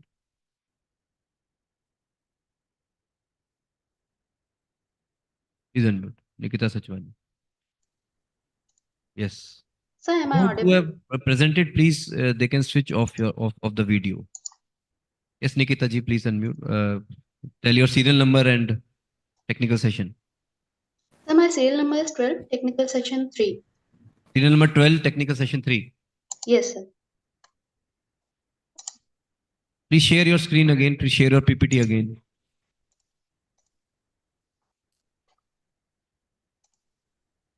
If not, it's okay.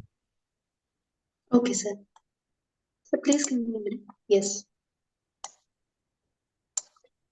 Good morning, everyone. I am Nikita Sachwani, presenting my study titled Smart Clothing for Health Monitoring, Advances and Challenges.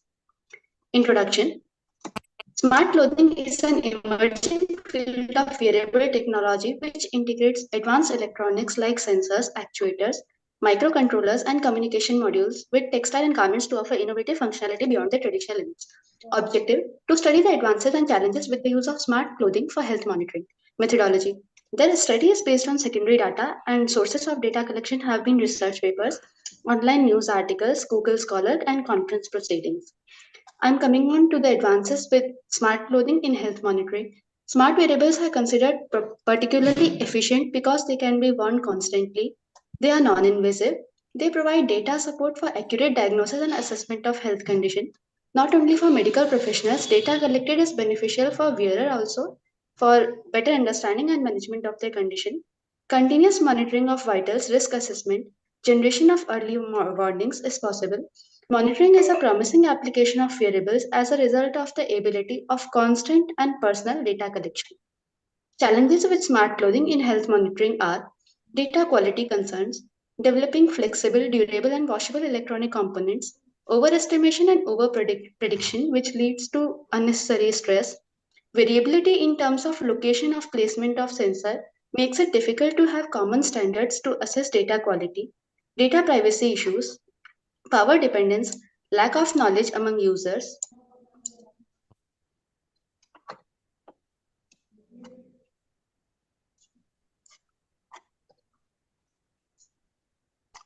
insufficient technological architecture to handle complex data, digital and technological divides. To conclude, I would say that smart clothing has a game-changing impact on both healthcare providers and the wearers.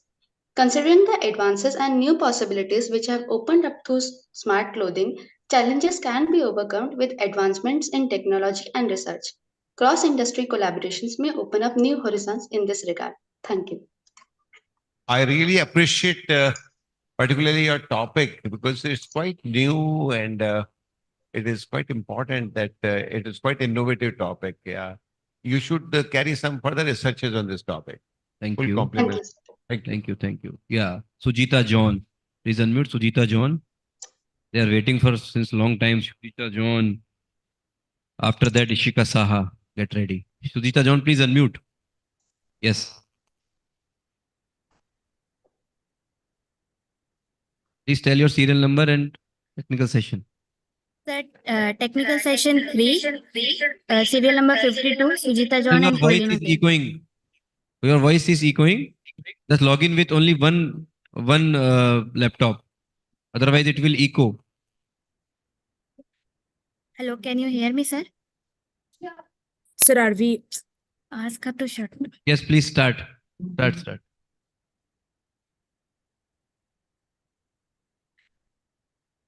Sir, can you see my PPT? Yes, please start. We can see the directly conclusion slide. Okay. Good afternoon, everyone. Today, our topic is management and sustainable business practice. Starting with contemporary business faces a dynamic landscape where the convergence of management practice and sustainable initiative has become crucial. Sustainable business practice here involves conducting operations in a manner that consider environment impact, social responsibility, and economic viability. Increasing globalization concerns about environmental conversation and social responses compels organization to re-evaluate their operational framework. This research paper dwells into intricate relationship between management strategies and comprehensive adoption of sustainable business practices. The paper aims to explore the current state of research and barriers into the management with related to sustainability.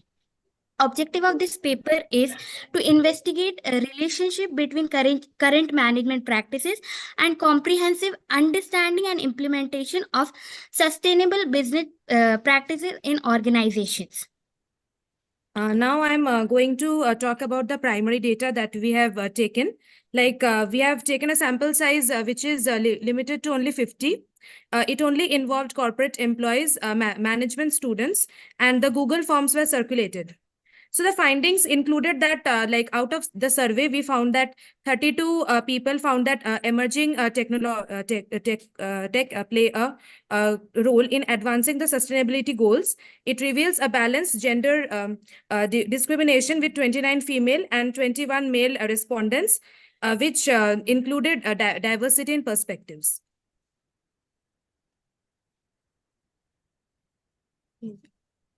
So the recommendation is that we need in a management organization, we need to provide a leadership training, integrate sustainability in a strategic planning, not for a long-term profit. There need to be adoption of sustainability in the organization. And the conclusion will be this research unveils the complex and multifaceted landscape of sustainable practices within the organization. There has been many limitations, but still the finding indicates a positive momentum towards sustainability in the organizational culture and organization. That's all. Thank you so much. Thank you so much, sir. Okay, thank you. Next presentation, please. Okay.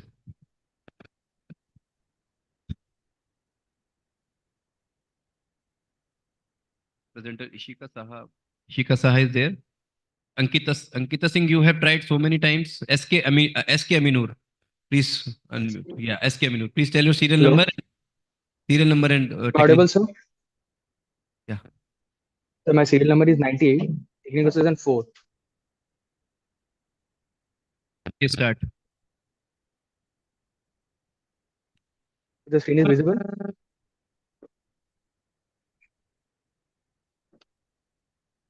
Hello. Hello. Am I audible? Hello, sir. Yes, please start. The topic is emerging technologies for teaching and learning, a pandemic-driven acceleration in education transformation. The introduction is the education scene has changed significantly since the COVID-19 pandemic ended.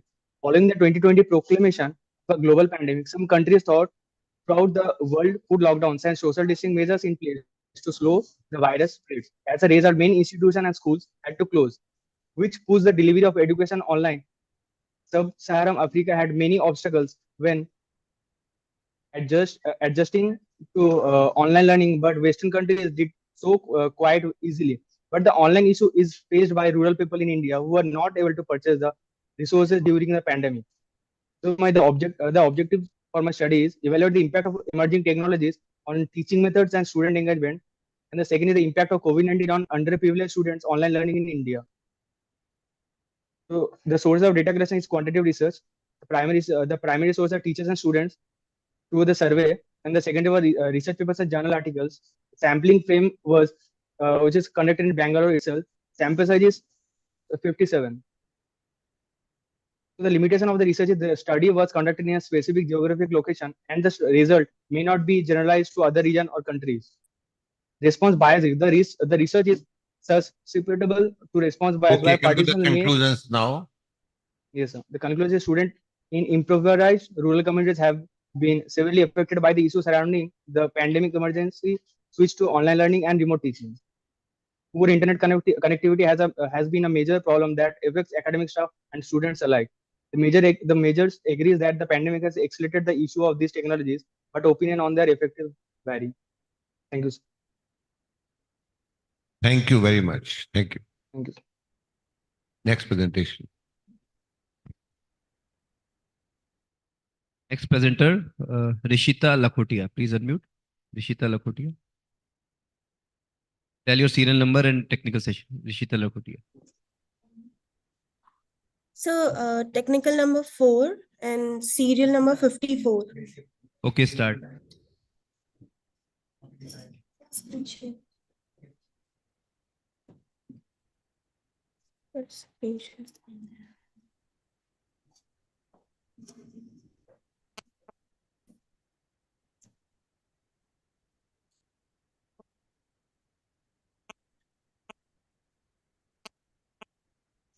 So my partner Urbi Ghosh has shared the screen and she will start the presentation. Yes, please start. Okay. So our topic is feature of social media with reference to Facebook. Introduction. Why we choose this topic? Examine Facebook's evolving landscapes and navigating its potential, the ever-changing world of social media. And also we chose to explore the future of social media, especially focusing on Facebook in order to analyzing amazing trends and anticipate the evolved landscape, offering valuable insights. Next is objectives. Our objective is analyze the factor influencing Facebook's futures, investigate the impact of new social media platform on Facebook. Our research gap is limited studies, especially explore the anticipated future trajectory of social media, particularly Facebook. Some findings are, like many people, about 44% want Facebook to improve privacy for better security. And second findings is the survey indicate that 100%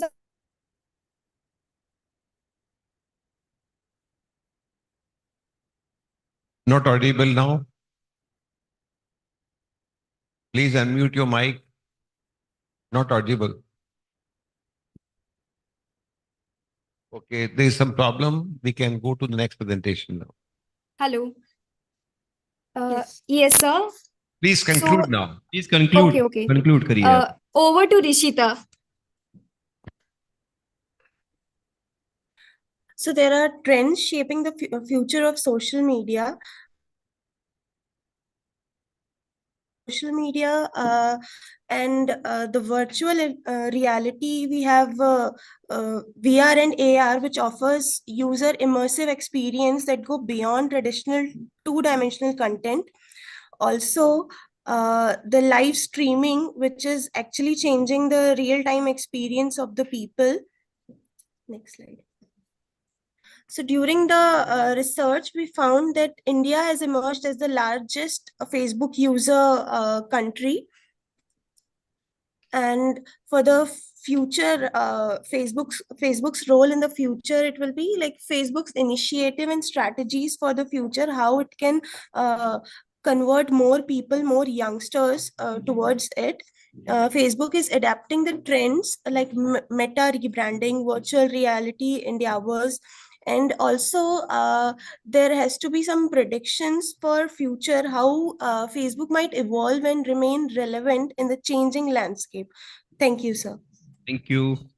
Sir, one Thank thing you. I want Thank to you. tell Professor Mehta sir, Yeah. they all are the students of Indus Business Academy, Bangalore. That's wonderful. That is wonderful. very wonderful that they are the students. They are the only, students. It's really and creditable they, that at least all of them are having the in this aptitude platform, for they have the aptitude courage for research. Yeah. to present That's their papers. very good. Very good. Thank So you. congratulations. Thank you so much, sir. And their guide is the one of the keynote speaker of today's session, Dr. Vijay Krishna Bhattacharya. That's wonderful. That's remarkable. He's our mentor as well. Yeah, he's the mentor of these. Thank you. Thank you, sir. Thank you. The next presenter, Aniket Raj. Please unmute Aniket Raj. Sir, am I audible? Yes, please start. Thank you, sir.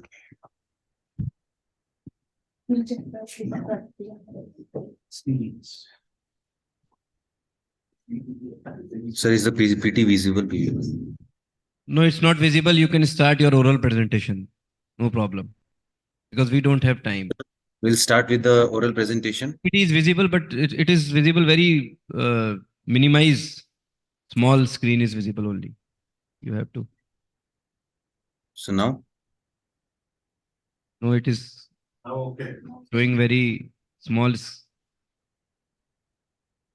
Okay, start. No problem. Start. Yes, sir. Good afternoon, sir. Good afternoon, ma'am. Good afternoon, everyone. I, Aniket Raj. And I, Ishika Shaha. We are going to present on the topic, the role of ChatGPT and artificial intelligence in education. So talking about the introduction, what artificial intelligence plays an important role in education. AI involves machines performing tasks requiring human intelligence, revolutionizing education with individualized instruction and content customization. The applications of AI is automation of administrative tasks, curriculum development, and personalized learning. Talking about our research objective, the main objective is to investigate the factors of the transformative role of ChatGPT and AI in educational practices and assessing their impact on student learning outcomes, like how it is affecting the students for their learning outcomes. Talking about the research methodology, in this research, quantitative method has been used in which surveys and interviews are used to gather comprehensive data for analysis. A questionnaire was formed and responses were received and recorded for analyzing the data and interpretation. Research findings are demographics. Majority of, like as we gathered 52 responses, out of them, majority of them were 18 to 24 age people, which is the count of 38, and they had an educational background of mostly master's degree. Talking about familiarity and experience, 23 respondents were having familiarity with the both ChatGPT and AI, and they gave a rating of 4 amongst 1 to 5. 50 respondents personally experienced AI and ChatGPT in education. Perception and attitudes, 23 respondents find ChatGPT effective in education, and 22 respondents foresee a significant role of AI, including ChatGPT, in the next 5 years.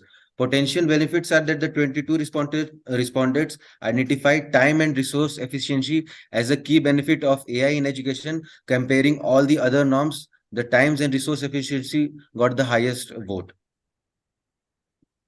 These are the graphical representation of our research findings. As you can see, age profile 18 to 24 highest, gender male and female, 30 is the male and 22 is the ratio of female. Occupation profile, master's degree is the highest.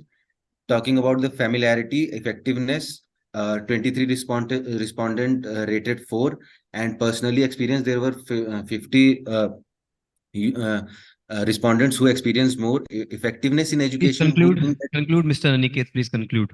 Yes, sir. Direct come to the conclusion slide. So coming to the conclusion, the first point is modern approach to learning.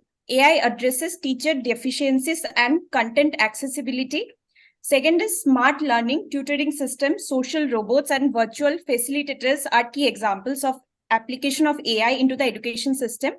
Second point is inevitable adoption. AI adoption in education is inevitable, resolves learning related challenges, and enhances the education experience. So yeah, that's all. Thank you, sir. Thank you, sir. Thank you. Indeed, a new topic. A lot of scope for further research also. Thank you.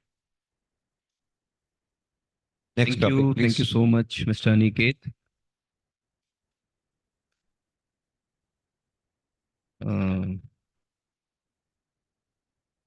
Okay, Brainware University. You still not changed your name. Brainware University. आप unmute करके अपना नाम बता दीजिए please. Purbita Das. Please unmute करिए. Please unmute. Unmute करिए. Yes.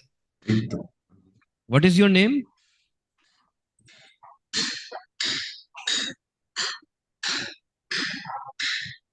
Hello. What is your name? My name is Amrito Dashgupta. Hello. Yes, yes. Please start. You can start your presentation. Okay, actually, I have joined. I'm from Brainware University. I'm an assistant professor there. So Okay. it's showing like that. Can I present my screen? Yes, please, please. Am I visible? Yes, you are visible. Okay. Very clearly.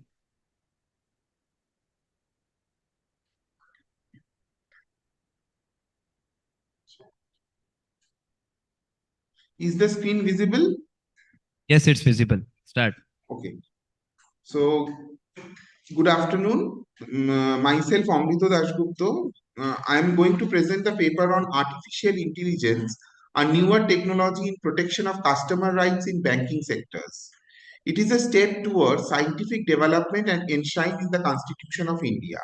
If we go through the history of banking, we will be finding that in different times, banks have with the progress of time have adapted different technologies. Now the bank is going by some technologies that after globalization, which is being used like ATM, telebanking, net banking, mobile banking, and all open banking and all these things. Amongst this, AI is now going fast.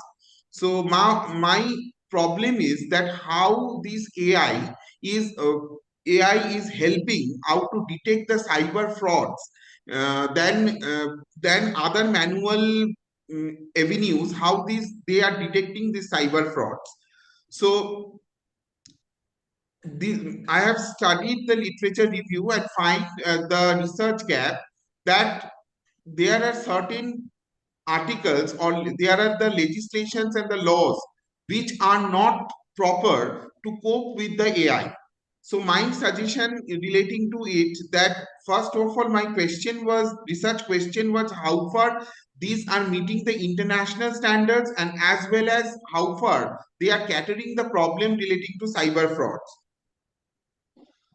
So in conclusion, I can say that today in this competitive scenario, artificial intelligence and use of modern technologies is the ultimate solution. AI supported automated service which will bring a wide range of choice in terms of services offered. Moreover, as our fundamental duty, it says that scientific development. So we need this scientific development which will not only reduce the fraud in the upcoming days and also cost reduction and give us economical advice that how to cope with the current scenario. Thank you, Mr. Okay. Yes, Ankita Singh, please unmute. This is your last chance. Ankita Singh. Good afternoon, sir. Am I audible? Yes, now you are audible. Please start. So I'll be sharing my screen. Yeah. What is your serial number and technical session? Technical session is 3 and serial number is 49. 349. Sir, is my screen visible? Again, it is very showing very small screen. Okay, I don't know so what my is it. topic for the research is Deconstructing Tax Choice, a study of factors influencing the choice of tax regime in India.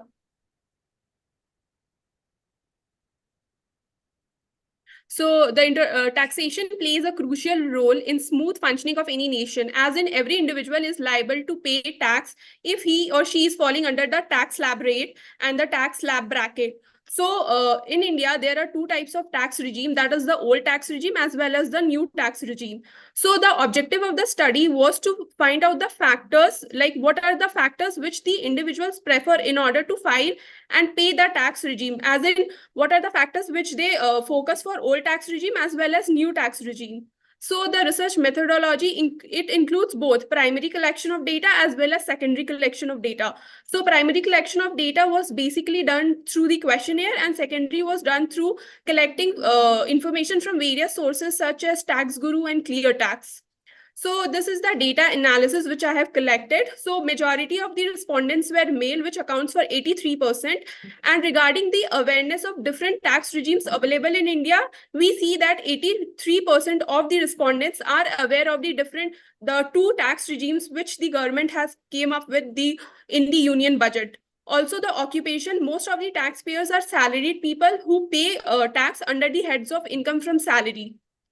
So the factors influencing the choice of tax regime, 44% of the majority of the respondents accounts for deduction. They majorly they are inclined towards deduction and exemptions which they get in the old tax regime, which is not applicable in the new tax regime.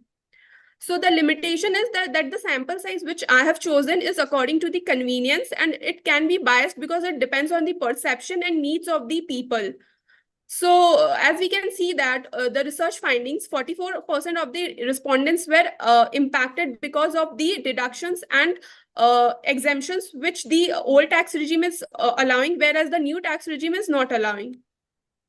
So the recommendation is, as we can see, there is a lack of awareness. Still, like majority of people are not aware of what are the benefits which the new tax regime would come up with. So we need to increase the awareness of the new tax system, as in we need to educate the mass audience regarding the tax system available in India.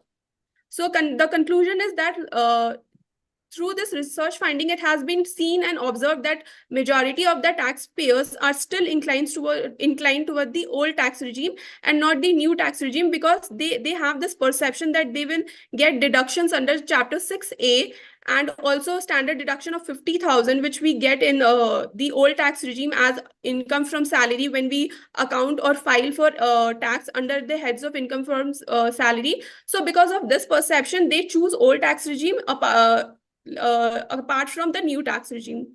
That's all. Thank you, sir. Thank you. Next presentation now.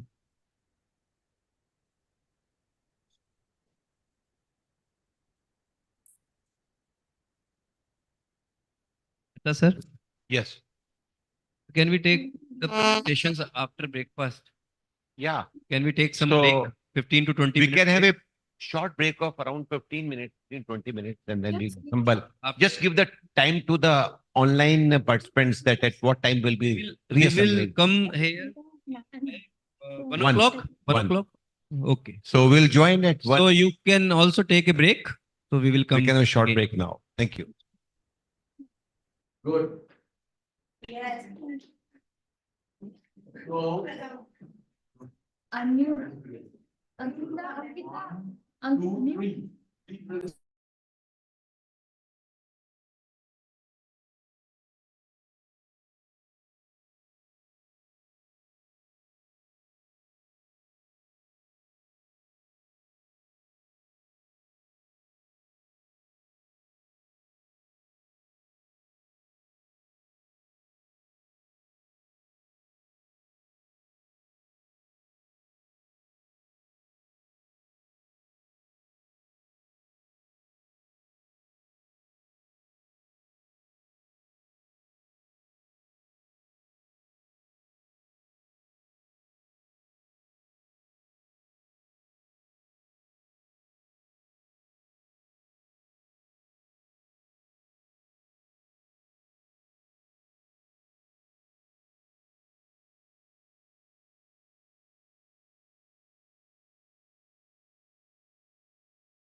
We are back again, participants. We are back again. So I hope you all are ready with your presentation. We will take few more presentations. So the Firdos, please unmute. Firdos, please tell yours. Those. Tell your serial number and technical session. So my serial number is 74. Technical session is 4. Okay. Start. Is my slide are visible, sir? Yes, visible. Yes, sir. Good afternoon, everyone. Myself, Firdos Zaman, and I'm going to present my study on population-based analysis of the effect of radio frequency radiations emitted from a smartphone on corneal curvature of the eye. So the objective of my study is to assess the effect of radio frequency radiation emitted by smartphone on corneal curvature of the eye by method called keratometer, the instruments. This is a simple eye anatomy of the human eye. So the front part is cornea. This is avascular tissue where there is no blood supplies, and the other part retina, choroid, optic nerve, vitreous humor, and the lens and the pupil. So this is the front part of the cornea where you can see the transparent part like a glass. So this is cornea, and the black portion is called pupil, and that colorful one is iris. So this is one of the cross section of a cornea where you will get the 5 corneal layers named the Bowman member, epithelium, Dismal member, stroma, and corneal endothelium. The optic of the cornea, when you see that average the radius is around 7.8 mm, refractive index is 1.3375, diameter is horizontally 11.7 mm, the vertical is 11 mm. Mean corneal diopter power is 45 diopter. That means total dioptric power of the eye is around 60 diopter, and 3/4 of the dioptric power is arranged by the cornea. So about the radio frequency radiation, everyone know that it's a branch of electromagnetic radiation, and which mobile phones emit the microwave radiation ranges of 3 kilohertz to 300 megahertz and 300 megahertz to 300 gigahertz. So the method I use is this is a Snellen chart where we can see the visual acuity of a patient. That means the visual acuity is the resolving power of the eye. At the 6-meter distance, we put this chart, and the patient is asked to read the base visions from the downside. So this is a major instrument I use. This is called keratometer, where we can see the corneal curvature of both horizontal and vertical meridians. So this is a from view of the instruments. Yes, sir. So these are my analysis. Yes, thank you. Yes, sir. The conclusion is that the study indicate the excessive mobile phone use which causes emission of radiation from the mobile phone, the corneal curvature may be changed. So if the corneal curvature is changed, the dioptric power variation will be happens. So if the dioptric power variation will happen, we have to change the power of the eye frequently. So it's very important for us to aware about the excessive mobile phone, which will reduce the dioptric power, and it will save our human eye, especially for the children's. So we need to do some major study. This is just basic information. We need to have more further large scale studies. Thank you, Firdous. Thank you. Next presenter, Dr. Rajni Mohil. Please unmute. Good afternoon, sir. Am I audible? Serial number and technical session. Sir, myself, Dr. Rajni Mohil. I am assistant professor at Government College, Nalwa, Hisar, Haryana. My serial number is 90 and technical session 4. 19 technical session 4. May I present the screen, sir? Yes, please start.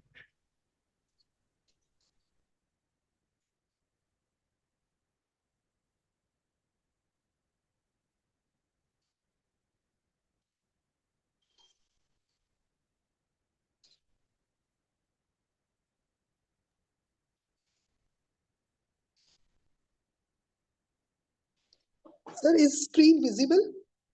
No, it is not visible. Please try again.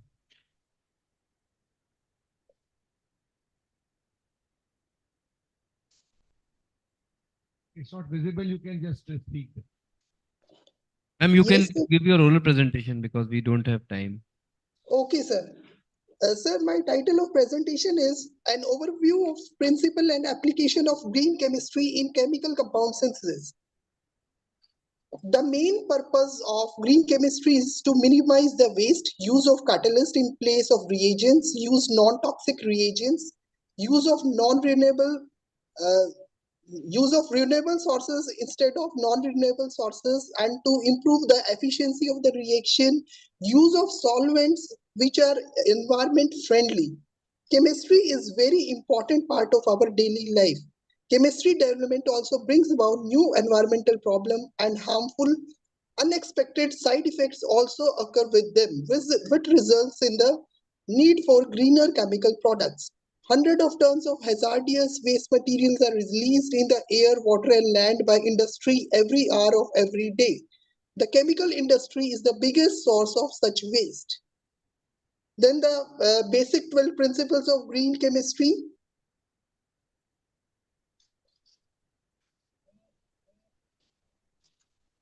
Okay, please conclude now. Okay, sir. The Friedlander synthesized the quinolones by using the 2:1 ratio of butyl methyl imidazolium chloride and ZnCl2 in the ratio 1:2 to get the good yield of quinolones. And in another method of the preparation of pyridine, the catalyst SnCl2.2H2O can be used to improve the yield of the reaction. Few neat reactions in which there is no need of the purification of the product by like recrystallization. Also here the yield of the product is more than 95%, like the formation of hydrozones. So these reactions can be carried out. Another method of green synthesis of this organic compound is by microwave assisted synthesis of chalcones by the reaction aldol and no even gel condensation reaction. In this, chalcones can be prepared. In another method for the preparation of allyl alcohol, in traditional route, allyl chloride was used, but the byproduct form was HCl, and this HCl is hydrochloric acid is very harmful. To avoid this path for the formation of allyl alcohol, there is another path in which the chlororeactant is not used. In another method, propene is reacted with acetic acid and oxygen, give the reactant which is further reacted with water to give allyl alcohol. This is another method to substitute the chloro product so that harmful byproducts like HCLs are not produced. Thank you, sir. Thank you. Thank you so much. Hello. Yeah, next presenter, Tania Majumdar. Please unmute. Am I audible? Yes, please tell your serial number and. So my serial number is 53, session 3.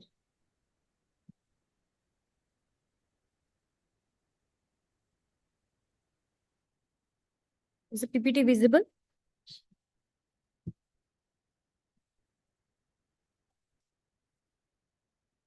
Okay, so good afternoon, sir. My name is Tania Mazumdar. So my topic is a comprehensive trend analysis of term insurance and mutual fund growth.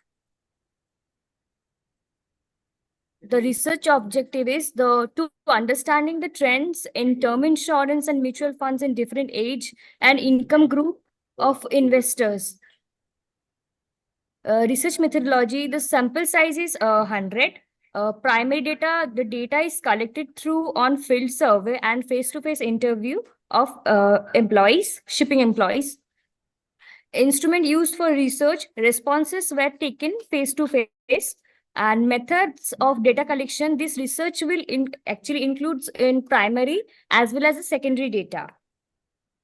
The data analysis. Most respondents, like 87%, are familiar with both term insurance and mutual funds, indicating some level of financial literacy. However, knowledge gap exists with the mutual funds, as 13% of the respondents were unaware. Term insurance is seen favorable with 66% sitting with a risk-free nature. And mutual funds were viewed more cautiously with 69 highlighting the high risk and market volatility. Findings. Basically, what I can find that investment portfolio composition, a well-balanced portfolio typically includes a mix of assets classes such as stock, bonds, and real estate. Occupation influence, higher income individuals may have more funds available for investment and may be able to take on higher risk. Investment advice and risk perception. Seeking advice from financial advisors can provide valuable insights into the investments. And personalized financial guidance, tailoring the investment strategy goals. And the recommendations are the like financial education awareness. Promoting financial education helps individuals understand basic financial concepts. Please conclude now. Yeah, the second point is of personalized financial guidance, and third is addressing the risk perceptions. Thank you, sir. Thank you. Next presentation, please. Thank you.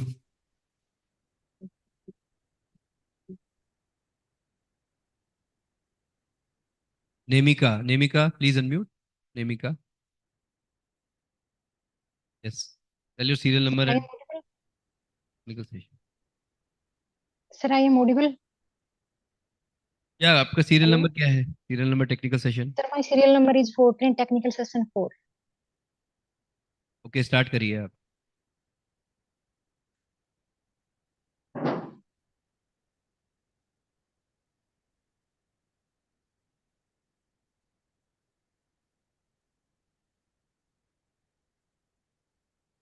नेमिका ji please start. Sir screen share कर रही हूँ.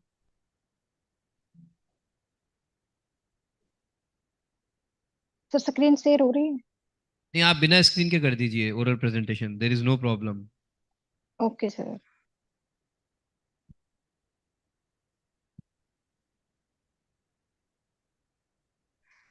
Sir, my topic is a novel approach of supermagnetic iron oxide nanoparticles in medical fields. Sir, introduction is that supermagnetic iron oxide nanoparticles has unique properties to act as a heat mediator to destroy cancer cells in the presence of magnetic fields. In this presentation, we discuss the heating efficiency of the SpION particles. The heating efficiency of SpION particles depends upon the magnetic anisotropy of iron oxide nanoparticles. Second is specific absorption rate. Third is shape and size of SpION particles. Fourth is rate of magnetic relaxation. The mostly factor of heating efficiency depends on the size and shape of the nanospheres and nanocubes. The nanosphere of higher diameter aggregates and make polyhedric structure like octahedron cube. The differences in Since high you are not capacity having your presentation, just Tell us the conclusions of your research. Conclusion is that the magnetic anisotropy of magnetic nanoparticles directly controls the shape of the hysteresis loops and thus the heating efficiency of the MNSP particles. The nanocubes are more demanding and require higher fields than nanospheres to enhance the SAR values. In order to improve heating efficiency, we need to increase both the size of the MNPS and the size of the AC fields. Thank you, sir. Thank you. Next Okay. paper, please. Thank you. Yes, ये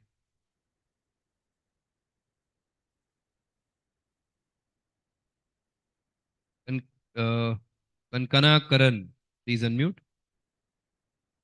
Tell your serial number and technical session. Sir, my serial number is 50, technical number is 3. Okay, start, please.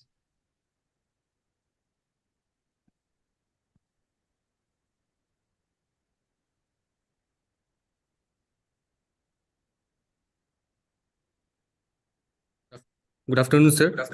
I am Pritam Kundu and I'm the co-author of Kankana Karan.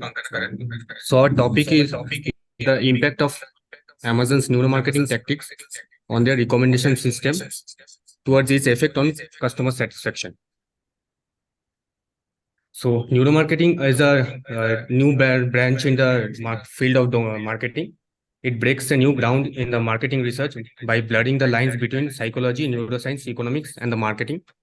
It leverages the power of sensory perception, particularly visual cues like names, brands, logos, to forge strong emotional connection. It was first coined at Harvard University in 1990. Its core principle is to tap the subconscious emotions of the customers, which influences 90% of the decisions. The main sensory perception in marketing includes as visual cues, logos, brands. Beyond this, it helps in crafting experiences for effective product selling. Coming to the research questions, our main research question is know about the extent of relationship between the Amazon's neuromarketing tactics, including personalized recommendations, limited time offers, and social proofs like reviews, testimonials, to the levels of customer satisfaction in their context of recommendation system. Coming to the research methodology, we have used primary data. It was collected through primary sources and among the different classes of the Amazon customers using the regular Google form survey. We used random sampling method to collect the customer samples, and random forest machine learning algorithm was used to find the relative feature importance. So we have made the questions into variables. It is a variable question mapping for. I just go to the conclusions now, since we are running short of time. Okay, so this is the data analysis and interpretation we have done, and this is the recommendation. So recommendation we have done that enhance personalized product recommendation, optimized limited time offers, highlighted the value of customers review and testimonials, tailor recommendation to individual customer needs, maintain positive perception of personalized recommendation, continuous monitoring and adoptions, invest in customer education, build trust through transparency, diversify and innovate, leverage customer feedback. And talking about conclusion, the study exam how Amazon's neuromarketing tactics such as personalized recommendation, limited time offers, and social proof affect customer satisfaction. The findings showed a positive relation between these tactics and the customer satisfaction, with customers experiencing high satisfaction with Amazon's customized and personalized service. The study used random forest algorithm to analyze the data and revealed variations in satisfaction across different customer segments, and the study provide recommendation for Amazon to enhance its neuromarketing strategies such as building trust, diversifying approaches, and maintaining feedback loops. Thank you. Thank you, sir. This is Thank you from so my much. side. Thank you. Thank you, sir. Thank you, sir. Thank you.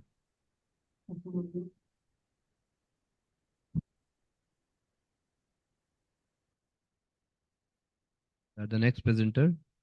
Dilip Kumar Sharma, please unmute. Yes, sir. Good afternoon, sir. Tell your serial number and technical session. Serial number 8 technical session 4 और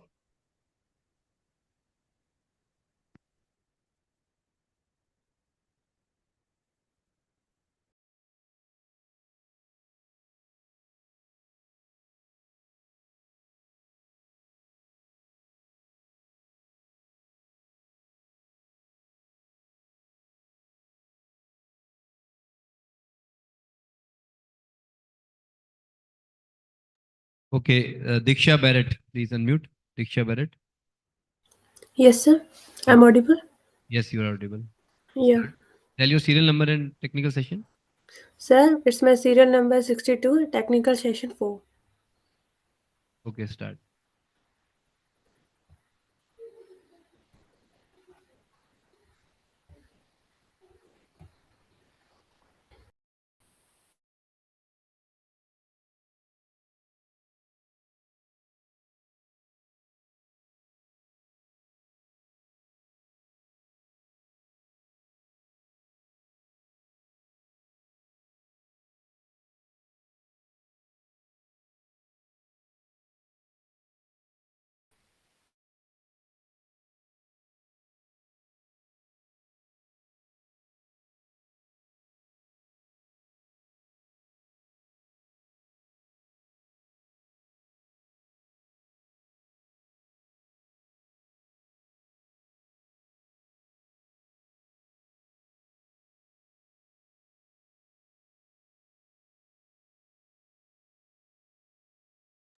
Sadhna ji, unmute, please. Sadhna, unmute.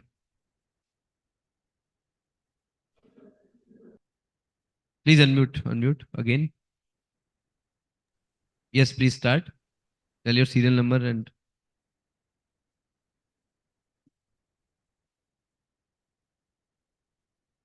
Sadhna, you want to present?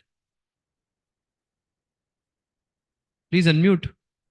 Yes, sir, I want to present. Then please start. Okay, sir.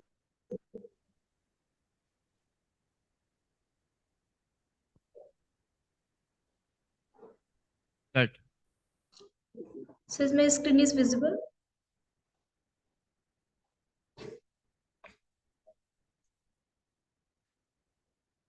Yes, it's visible.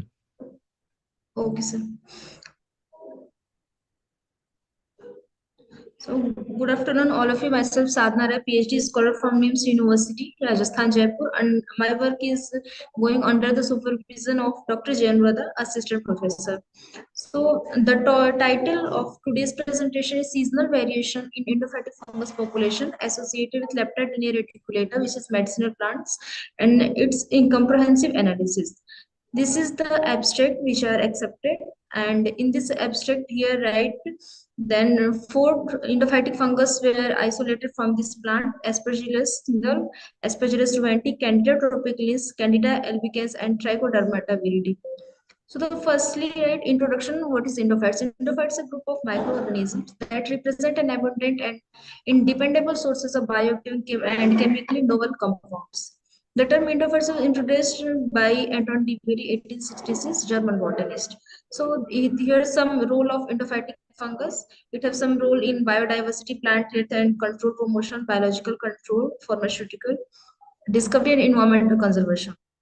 So I come directly from methodology.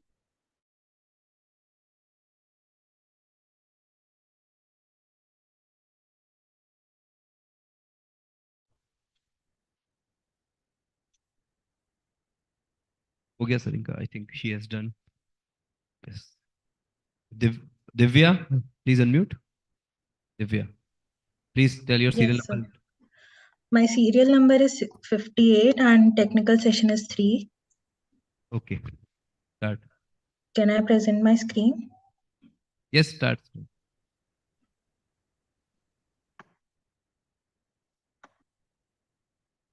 Okay, I can't present my screen right now, but I'll give a oral presentation if it's okay. Okay.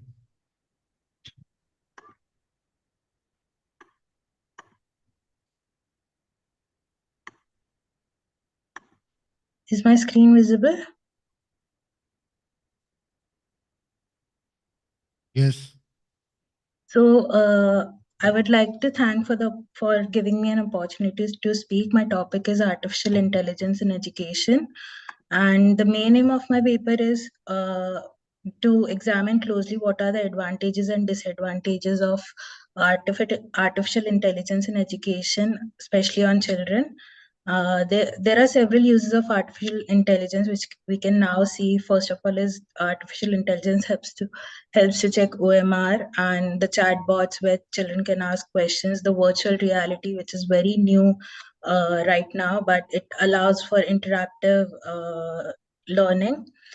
Now we'll see how AI evolved through education system, from blackboards to interactive apps like Duolingo, which allow to learn in a more interactive and fun way for children.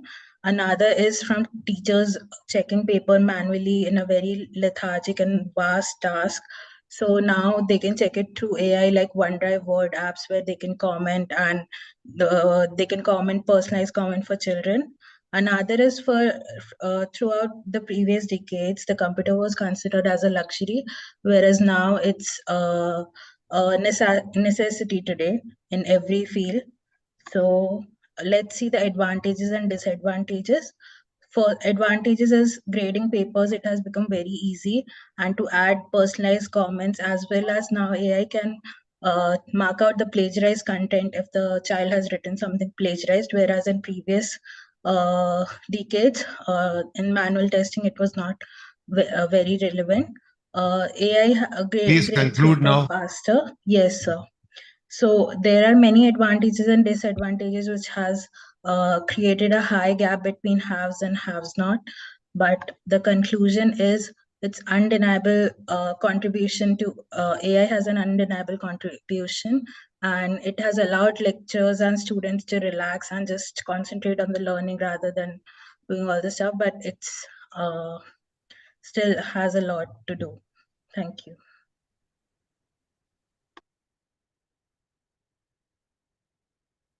You have not done any research to write your paper.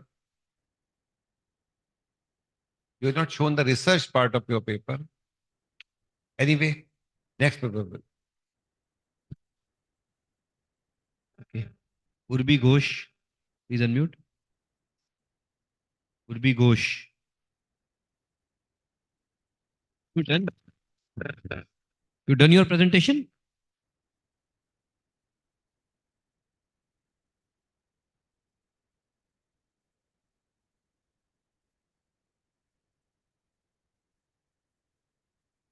Is anyone left for presentation? They can switch on their video, or I think we have done. Abhishek Seni.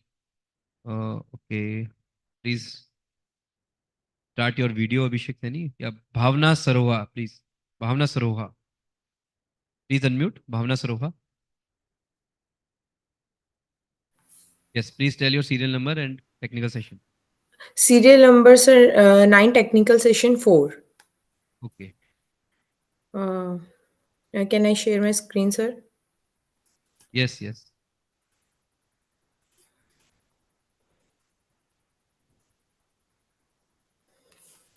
So we will.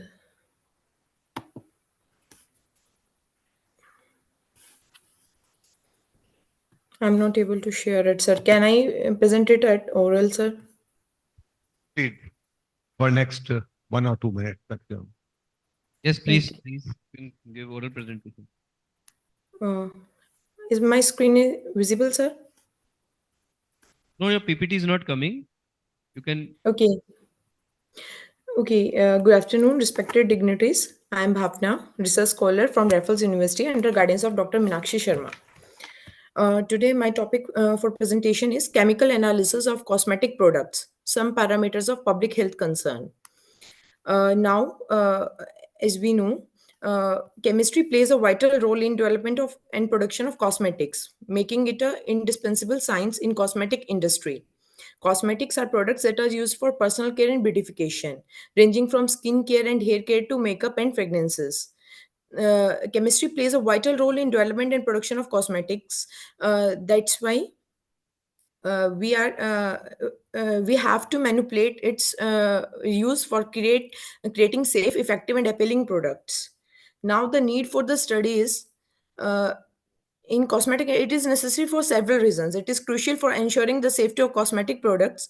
It allows for the identification and evaluation of potentially harmful substances, ensuring that cosmetics are free from toxic allergenic ingredients.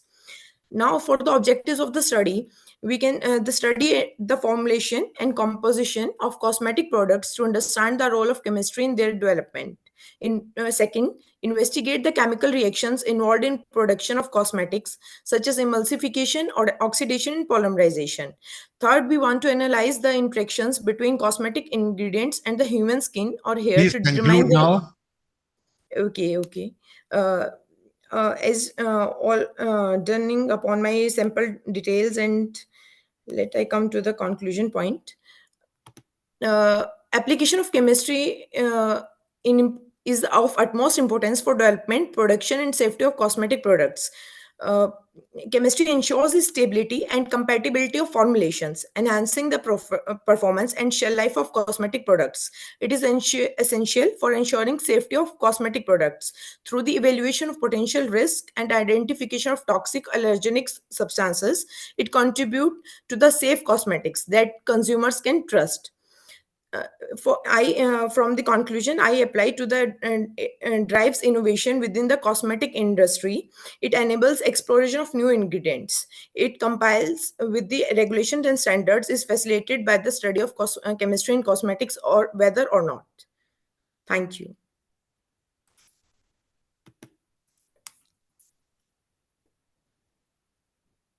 Next presentation now. Dr. Rajni Sharma, please unmute. Dr. Rajni Sharma. Yes, sir, I am ready. Yeah, please.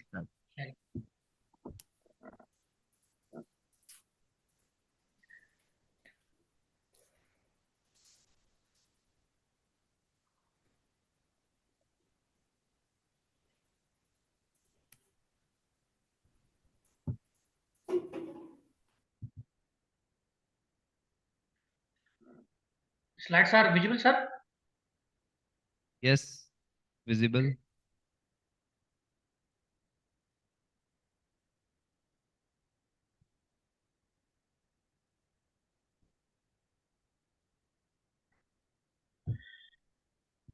Please start. Basically, my title of my oral presentation is Accident Conservation and Biochemical Characterization of Leprous indica extenders, and in which I included introduction of plant and some detail of accident conservation and biochemical characterization.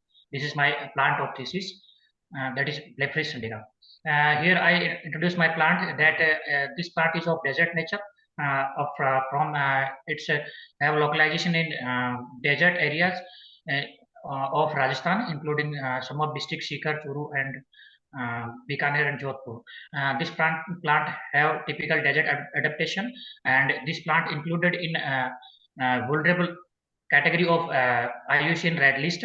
That means this plant is in threatened state, and plant's population declining year by year. And the main reason of declining of population of this plant is scanty rainfall, because seed germination in this plant require plenty of water to float and get germinate. So these photos including that is labeled with B, C, and D. So B, C referring the fruits, and D referring the seed of this plant, and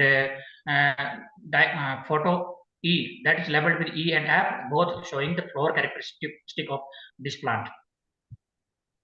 This plant, why we have selected accident conservation for this plant, because this plant have typical state and typical localization, and it's included in vulnerable state, that is defining that this plant is going disappeared from its ecology day by day, and that's why we selected that we will have to conserve this plant, and we have applied two methods, including one for seedling development, another for tissue culture. In tissue culture, in seedling development, we have use seeds to Please conclude grow in now. MS media, and we successfully conclude. developed seedling plant. Yes. And we can see here the developed seedling plant of this plant and numerous rooting. We have used different other plant parts for in vitro propagation of this plant, but we were not succeeded. And at last, we have used seedling parts as an explant to develop some of stages of in vitro propagation, and in which we have succeeded to develop calcination multiplication, and that have occurred in media, which is supplemented with the plant growth regulator like NAN, BFD, and 2,4-D, and through which we were successful to achieving callus development and callus multiplication stage. And now we are in continuous phase to develop a complete protocol of this plant. So next is the biochemical characterization. Please conclude now, since we are running short of time. In Please. which, in biochemical characterization, we have quantified and qualified. We carry out qualitative Conclude analysis.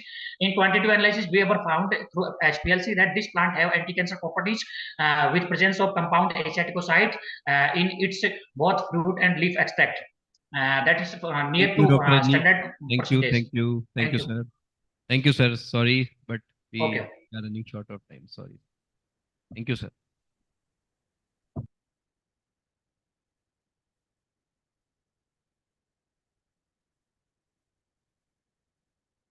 Bhag Singh Parmar, please unmute.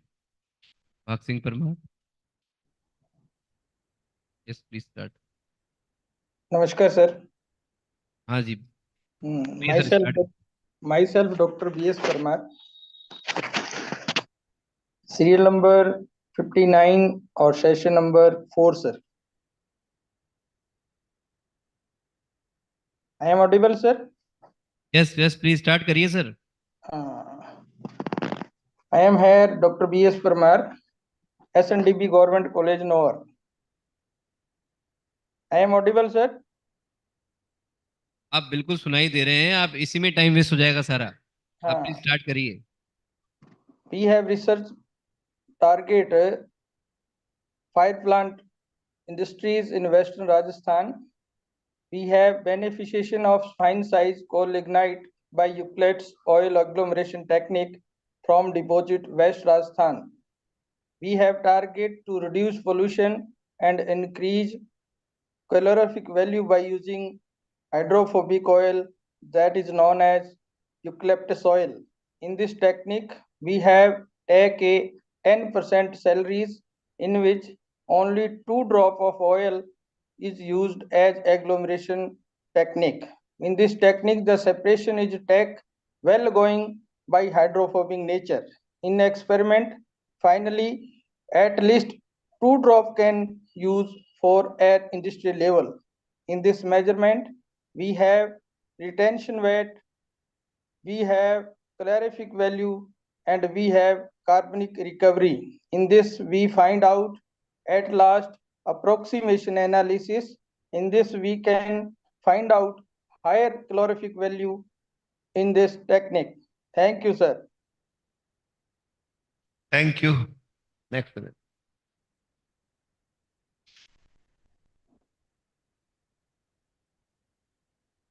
Thank you. Yeah. Sandeepan Chakrabarti, please unmute. Sandeepan Chakrabarti. Hello, sir. Am I audible? Yes, please start. Okay. Let me share my screen. I'll do it very quickly this time. Participants, we will take only up to 2 p.m. We will take the presentation. So you have only 10 minutes are left. So I am from technical session 3 and my serial You have number is already 29. done. Sandeepan Chakrabarti, you have already done. No, I got disconnected. I No, thought I got no. disconnected. We have already deemed you as presentation. There is no worry. Don't worry. Just send your PPT on the mail ID. Okay. Okay. Thank you, sir. Thank you. Diksha Barrett, please unmute. Yeah, start.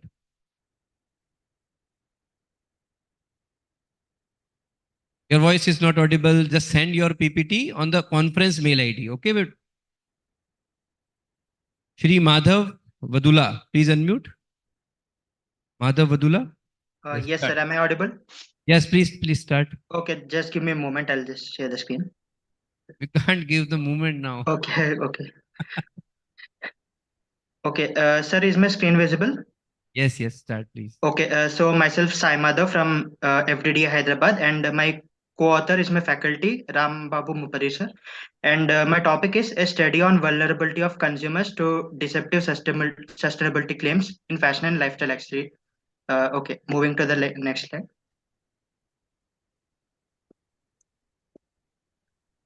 Wait.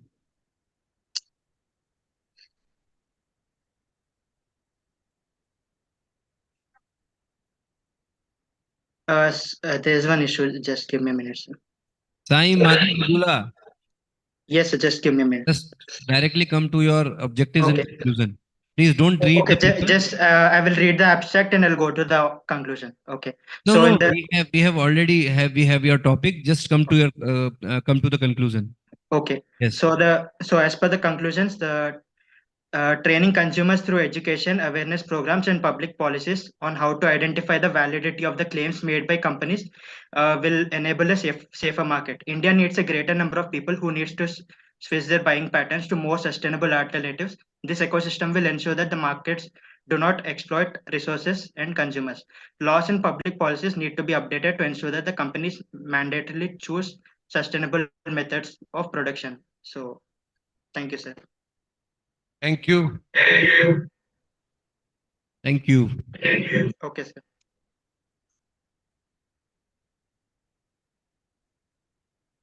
G Bhavishya. Please unmute. G Bhavishya. G Bhavishya. Please start. Your voice is not audible. Again, the connectivity problem, audio problem from your side.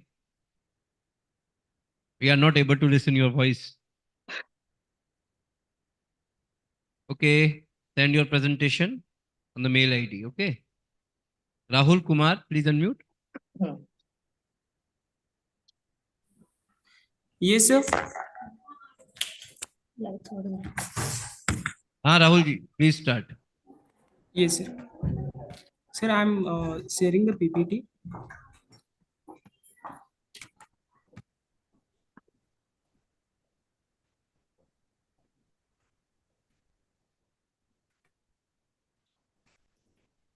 WhatsApp chat दिख रही है आपकी? आप please इसको start your presentation. Yes, sir. Our topic for today's presentation is influence of management studies in harnessing youth talent. Share your PPT first, because we. Just give me a second.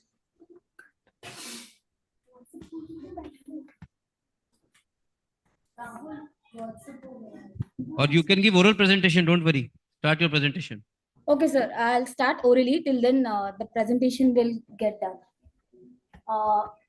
So today we are going to present on the topic of influence of management in harnessing the youth talent. In what way the management is helping to build the career of the students. In what way the management is helping the students to build their own career. In this, we have done the primary and secondary research. In the secondary research, we have collected nearly 30 literature reviews. And other than that, in the primary research, we took a questionnaire consisting of 15 questions in which we have collected the data about their opinions regarding the education system, support, and the managerial actions, training programs, what they have been conducted in the respective colleges. So in this, our objective is to investigate the correlation between the perception of management studies and to identify the independent variable significantly influence the dependent variable of harnessing and developing youth talent.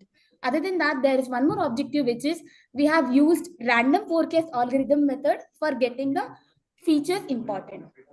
Okay, now I'm going to talk about data collection. We have collected the data through secondary data as well as primary data.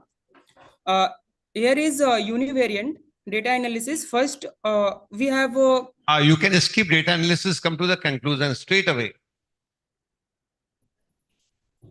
Okay, sir. Here is some recommendation like develop and implement educational program that is especially need to the age of group 20 to 30 age of the people, and customized management program to align with the opportunity in the market for the regional, and providing the various stream knowledge and guiding a student in building the skills for conclusion. So we would like to conclude with the thing that the management program should create an impact in the adults and the young who want to adapt to the opportunities and exposure market in a way that it will be helpful that developing the skills and getting more career opportunities in the market, and as well as that not only the theoretical knowledge but also getting the practical knowledge with lots of theory by which they can implement in their real life personally or else professionally, which will be helpful for their benefit. Thank you, sir. Thank you. Thank you. Last presentation we are taking. Surbhi Chittora, please unmute. Yes, sir. This is the last presentation. Okay, sir.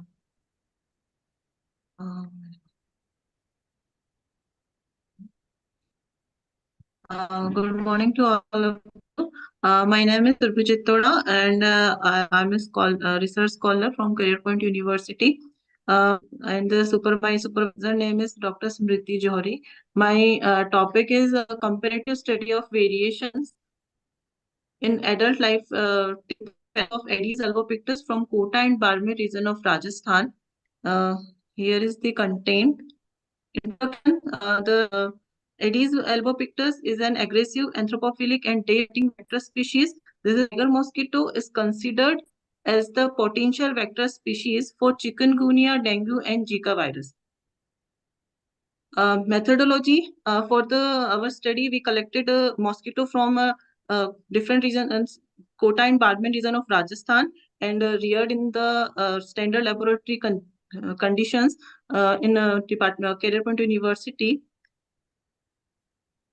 In our study, we tested different life table parameters like oviposition days, post-oviposition days, mean generation time, total egg production. Here is Please the list. conclude now. Please conclude. Okay, sir. Okay, now I come to the conclusion. This is the conclusion and future scope. The life table experiment provides important information regarding the population characteristics of adult Aedes albopictus population inhabiting in arid and semi-arid conditions of Rajasthan, India. Kota strain showed higher male life expectancy, while Barmer strain showed higher value of intrinsic rate of increase in finite rate of increase, and lower value of doubling time indicate the more reproductive selection patterns. Thank you, Surbhi ji. So, Thank you so much. okay, thank you. Thank you. So, Mehta sir, we have done the presentations. I know there are more presenters Yes, still, but we have. In fact, it clearly reflects the overwhelming response of our participants. Yes. But since we are running short of time, but still there is one keynote speaker remaining, Jyoti Sadana. So I request Jyoti ji for her keynote address. Of course, we have a limitation. So just a request to speak for just 2-3 minutes only. So we are also restricted to the time. Myself, the co-chairperson, everyone is bound with the time. So please 2-3 minutes. Please. I will take only 1 minute.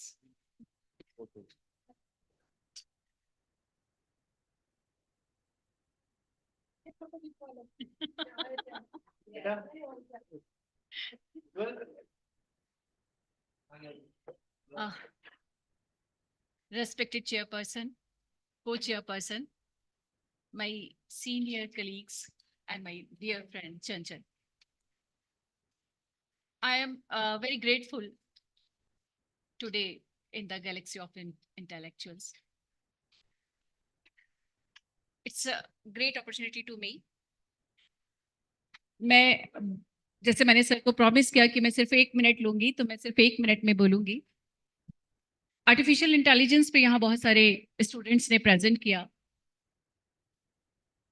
मैं चूंकि social science background की हूँ, तो social science background से ही मैं social intelligence और artificial intelligence को बताना चाहूंगी। यहाँ बहुत सारे लोगों ने उसके यूजेस और पार्टली मिस यूजेस की बात की। आर्टिफिशियल इंटेलिजेंस ने एक मशीन माइंडिंग को बनाया है। अभी आप लोगों को ध्यान होगा, आप सब न्यूज़पेपर्स पढ़ते हैं, जैसे मैंने कहा ये गैलेक्सी ऑफ इंटेलिजेंस है। तो एक एक्टोलाइफ करके एक कंपनी है, उस एक्टोलाइफ कंपनी ने एक आर्टिफिशियल कोक को बनाया है। और आर्टिफिशियल कोक जो है उसमें ये कहा गया कि वो जो उसमें बच्चे को जैसे और नेचुरल मदर होती है उस तरह से बच्चे को रखा जाएगा। मुझे लगता है कि आज के दौर में, जो आज का जो दौर चल रहा है, उस दौर में जब रियल पेरेंट्स से बच्चों का इमोशनल अटैचमेंट खत्म हो गया है, तो फिर आर्टिफिशियल से मदर से कैसे रहेगा, ये मुझे लगता है। क्योंकि मैंने कहा कि मैं सोशियोलॉजी बैकग्राउंड की हूँ, आपको नहीं लगता we are moving towards the risk society, जहां बहुत सारे खतरे हैं इस आर्टिफिशियल इंटेलिजेंस के। एक सिंपल सा और मैं हिंट देना चाहूंगी। अभी आपको ध्यान होगा, शायद 3-4 महीने पहले तमिलनाडु में एक शादी हुई, और उस शादी में जो ब्राइड थी, उसके फादर चूंकि एक्सपायर हो गए थे कुछ महीने पहले, तो उन्होंने एक नेचुरल वर्ल्ड की जगह एक आर्टिफिशियल वर्ल्ड क्रिएट किया, और उसके मेमे बना के उसके फादर ने उसको आशीर्वाद भी दिया, और वहां प्रेजेंस भी थे। तो एक आर्टिफिशियल हम दुनिया जनरेट कर रहे हैं, लेकिन जो एक वर्चुअल वर्ल्ड के साथ जीते जीते हम लोग खुद मशीन बन गए हैं। मशीन लर्निंग कोर्स हम लोग पढ़ते हैं, मशीन लर्निंग के बारे में बात करते हैं। मुझे लगता है कि ये जो एंड ऑफ इमोशनल बॉन्डिंग है, ये एंड ऑफ इमोशनल सोसाइटी है, इस पे मुझे लगता है जितने भी रिसर्चर हैं उनको यहाँ पर इस बारे में भी सोचना चाहिए कि इसके सोशल बिल्कुल ठीक कहा आपने ज्योति जी। आई थिंक एआई और मशीन लर्निंग के कारण हमारे जो इमोशनल एस्पेक्ट है वो खत्म होता जा रहा है। बहुत बहुत शुक्रिया आपका। Thank you so much. Now I request professor Mamta Jain for to speak just for a minute और so. Thank you. Professor Mamta Jain is the co-chair of this session. Okay, sir, I will not take much time. Good afternoon, one and all. And first of all, I would like to give the thanks to Professor Mehta, sir, Ravi Modi, Professor Modi, and the BBD faculty sitting here, all for selecting my name as co-chairperson. So thanks a lot. And since morning to a number of papers have been presented here, and many aspects cover here, number of dimensions and artificial intelligence and machine learning and environment, but no one has touched the women empowerment. As a number of women are sitting here, but no paper is presented on women empowerment. As we just look at the scenario of nowadays, women is getting more and more empowered. Not only the economic, but the social, emotional. There is a number of fields are there in which the women are just touching the heights and they are performing well. So if I have been given the time here, then definitely I prepare a lot on women empowerment. So maybe today, because of the shortage of time, I'm not able to present all these things. Thank you, Mamta ji. Thanks to Mehta sir for giving me such opportunity to be here and to present my views here. Thank you, I sir. know you are an authority in this field, women empowerment, and we wish we would have heard. And we'll keep a separate session for you. Thank you. So now.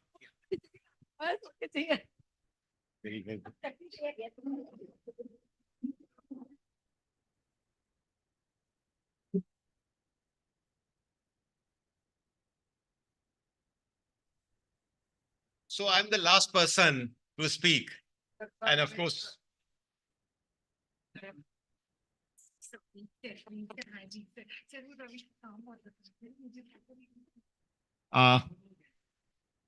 friends, I have imposed a lot of restrictions on all the participants, and the same restrictions apply to us also. So I'm not going to speak for more than 1 minute in any case. Today, we have heard on variety of subjects from almost every nook and corner of the country. Papers were very good, no doubt about it, and so many diversified subjects they were that perhaps it is not possible to establish any relationship. In fact, the umbrella of both the sessions were very, very comprehensive. My only piece of advice to the young paper presenters that they should focus more on the research part, the research methodology part.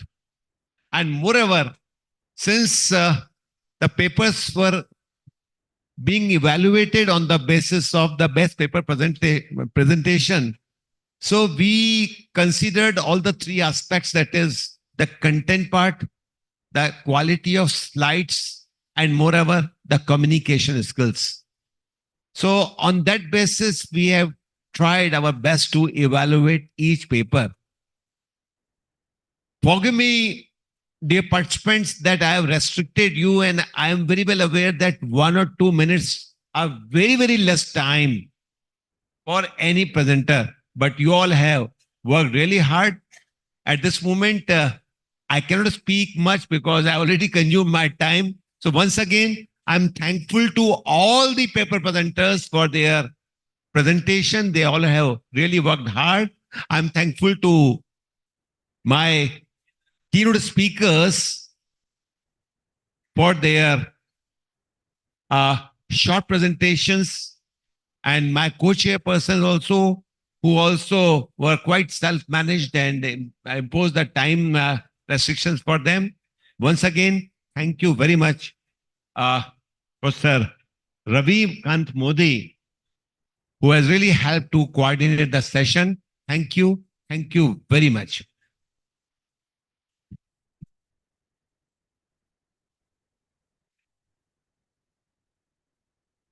So now the session is over.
सबको लेने आना फिर।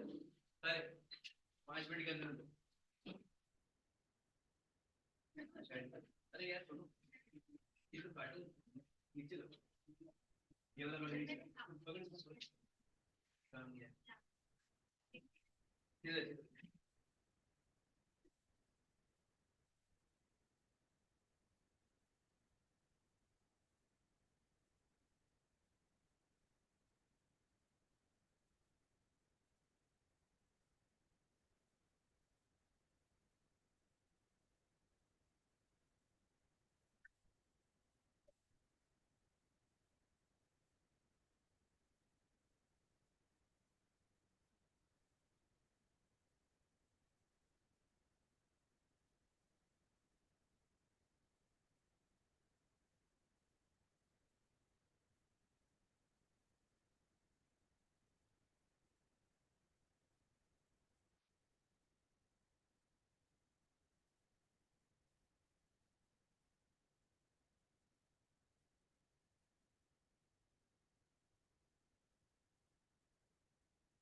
Yes,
रास्ता है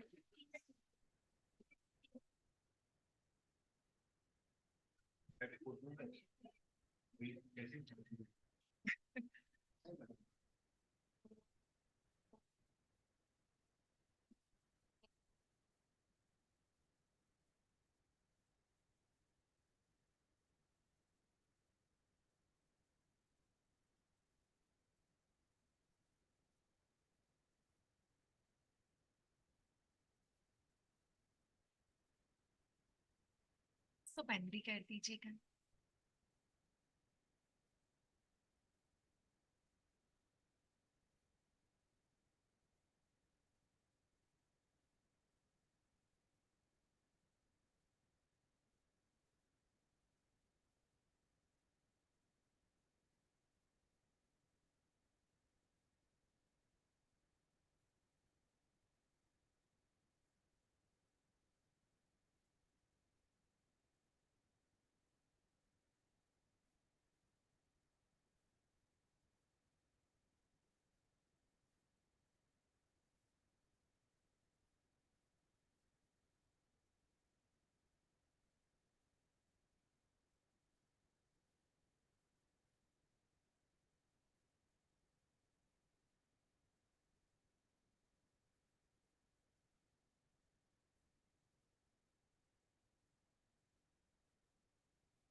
A very good afternoon to the August gathering.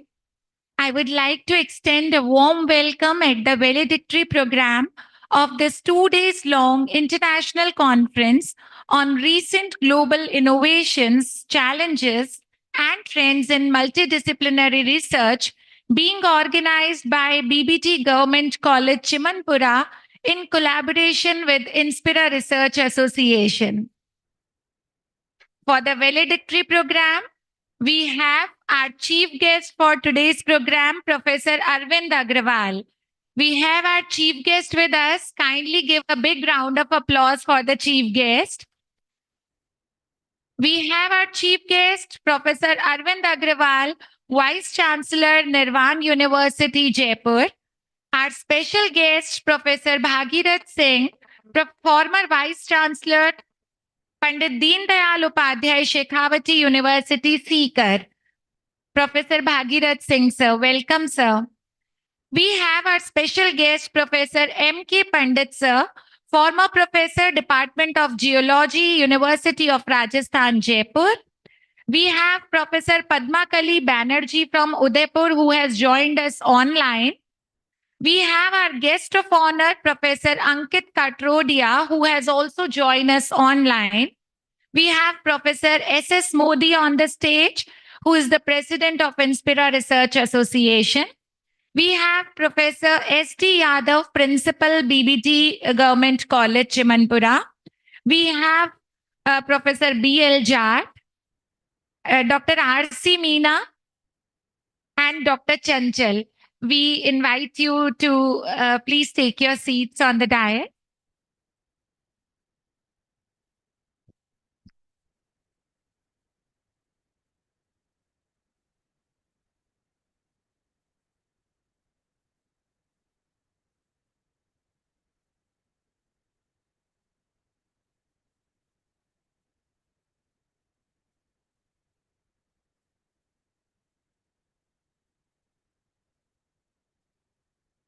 The stage looks so gracious.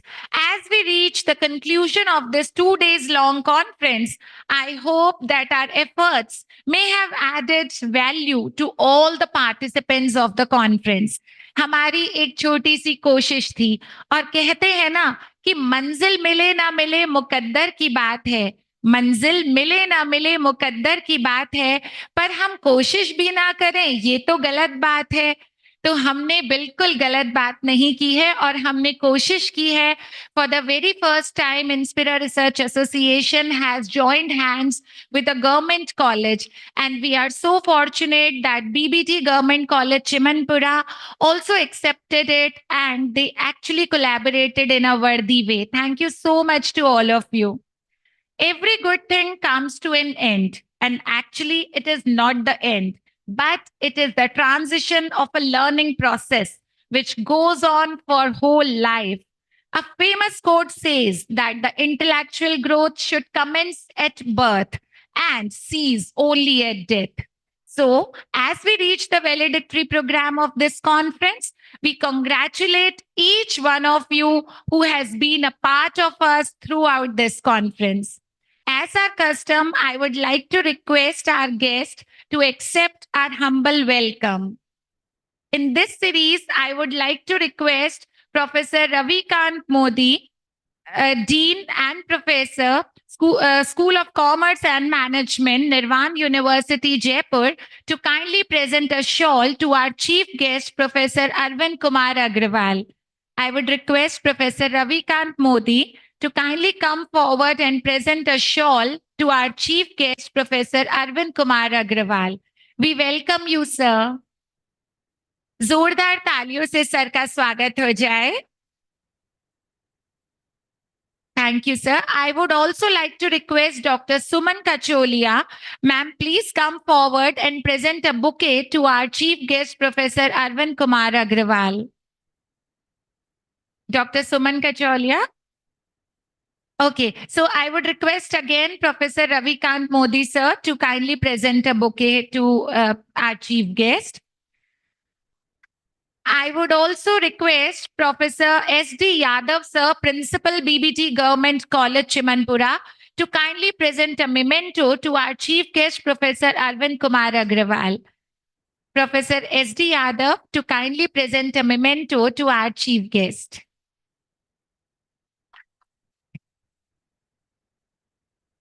Moving towards our special guest for today, our special guest, Professor Bhagirath Singh Sir, former Vice Chancellor Pandit Deen Dayal Upadhyay Shekhawati University Seeker. I would like to request Professor Anil Mehta to kindly come forward and present a shawl to our special guest, Professor Bhagirath Singh Sir. Professor Anil Mehta. जोरदार तालियों से स्वागत हो जाए.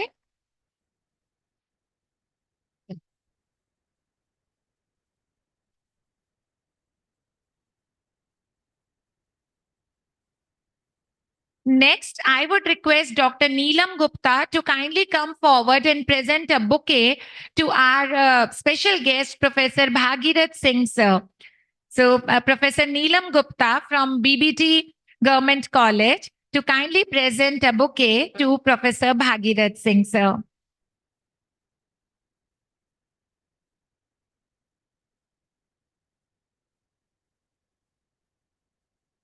I would request Professor B.L. Jat, Principal BDN Government College, to kindly present a memento to Professor Bhagirath Singh Sir. Professor B.L. Jat to kindly present a memento.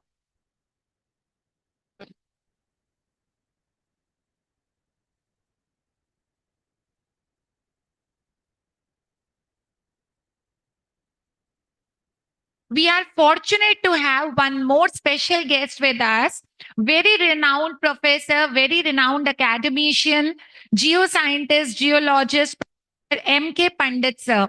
I would request Dr. V.K. Singh sir to kindly come forward and present a shawl to Professor M.K. Pandit. I would request Dr. Sunil Saxena to kindly come forward and present a shawl to Professor M.K. Pandit. Dr. Sunil Saxena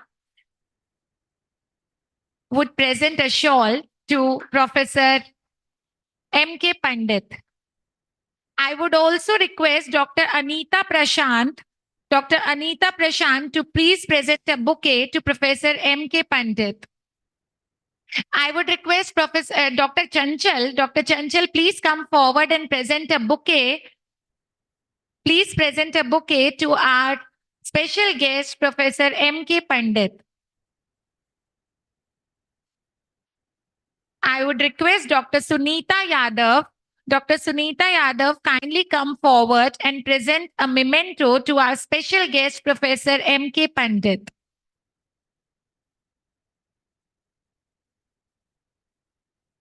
जोरदार तालियों से हमारे विशिष्ट अतिथि महोदय का स्वागत किया जाए.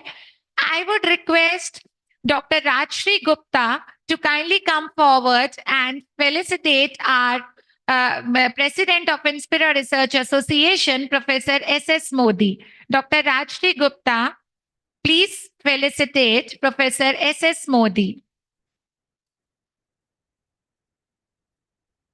Now I would request Dr. Sujata Mathur to kindly come forward and felicitate the principal of BBT Government College Chimanpura, Dr. S.D. Yadav. Dr. Sujata Mathur to Dr. Professor S.D. Yadav. I, Dr. Aarti Chopra, would felicitate Professor B.L. Jat.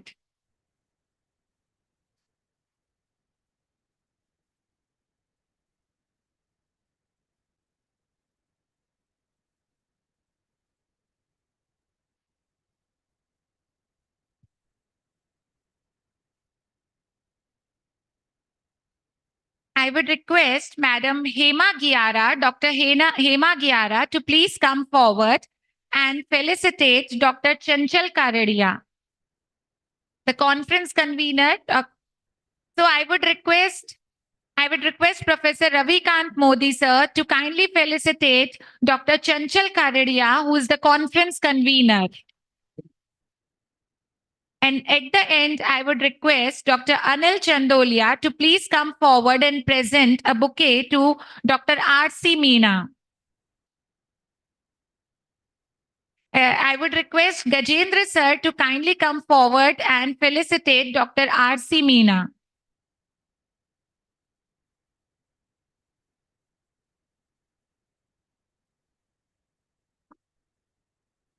Thank you so much, sir.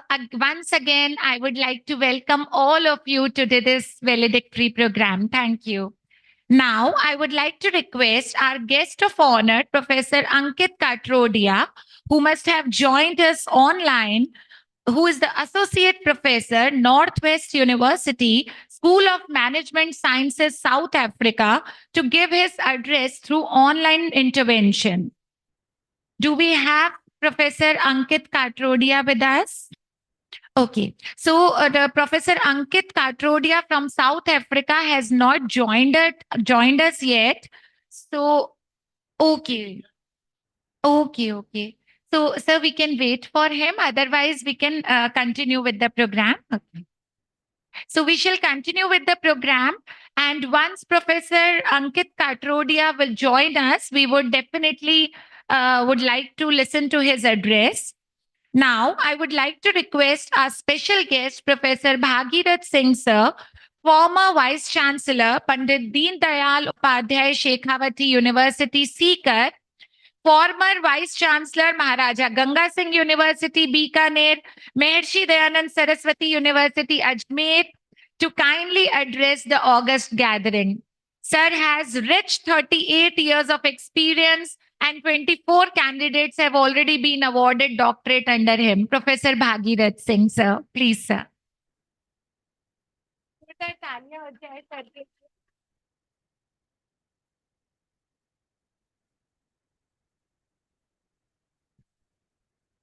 आज की इस seminar में मंच पर विराजे हुए हमारे मुख्य अतिथि प्रोफेसर अरविंद अग्रवाल साहब, विशिष्ट अतिथि प्रोफेसर पंडित साहब, हमारे इस कॉन्फ्रेंस के आयोजक एस मोदी साहब और हमारे प्रिंसिपल कॉलेज के यादव साहब, जाट साहब और मेरे बीच सामने विराजे हुए प्रोफेसर मेहता जी, प्रोफेसर ममता जी, रविकांत जी और बाकी सभी डेलीगेट्स एंड प्रोफेसर, आज की इस आपकी इस सेमिनार में recent innovation and challenges of multidisciplinary research की विषय रखा है। मैं समझता हूँ कि सेमिनार के आयोजकों ने शायद यही सोच करके आज मल्टीडिसिप्लिनरी गेस्टों को बुलाया है। प्रोफेसर अग्रवाल साहब सोशल साइंस डिसिप्लिन के हैं, प्रोफेसर पंडित साहब साइंस डिसिप्लिन से हैं और मैं कॉमर्स डिसिप्लिन से हूँ। तो ये बड़ा इन्होंने इनोवेशन किया है, ये रिसेंट इनोवेशन।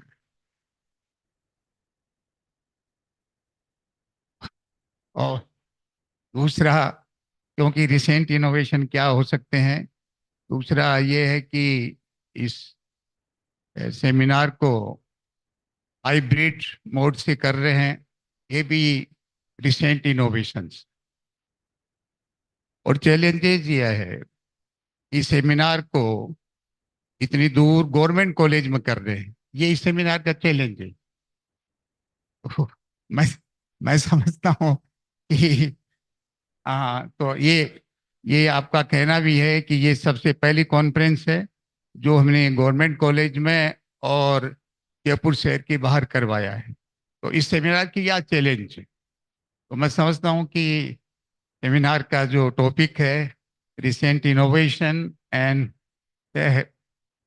चैलेंजेस और ट्रेंड, ये हो गया है कि अब बाहर भी कराई जा सकती है। तो ये रिसेंट ट्रेंड एंड चैलेंजेस इस सेमिनार का एक मूल तत्व पूरा होता है। चलो ठीक है, कुछ सब्जेक्ट की बात कर लें, नहीं तो आप कहोगे कि ये, लेकिन मैं सोचता हूँ ये कंप्लीट है। इसी से हम समझ सकते हैं कि इनोवेशंस क्या होते हैं, इनोवेशन क्रिएटिविटी पर से कैसे डेवलप होते हैं, और इनोवेशन को हम कैसे डेवलप किया जा सकता है।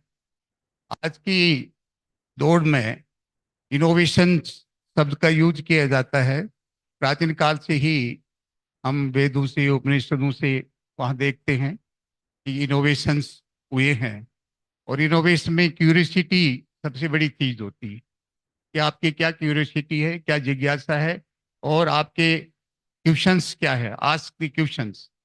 इनोवेशन वहां से शुरू होता है।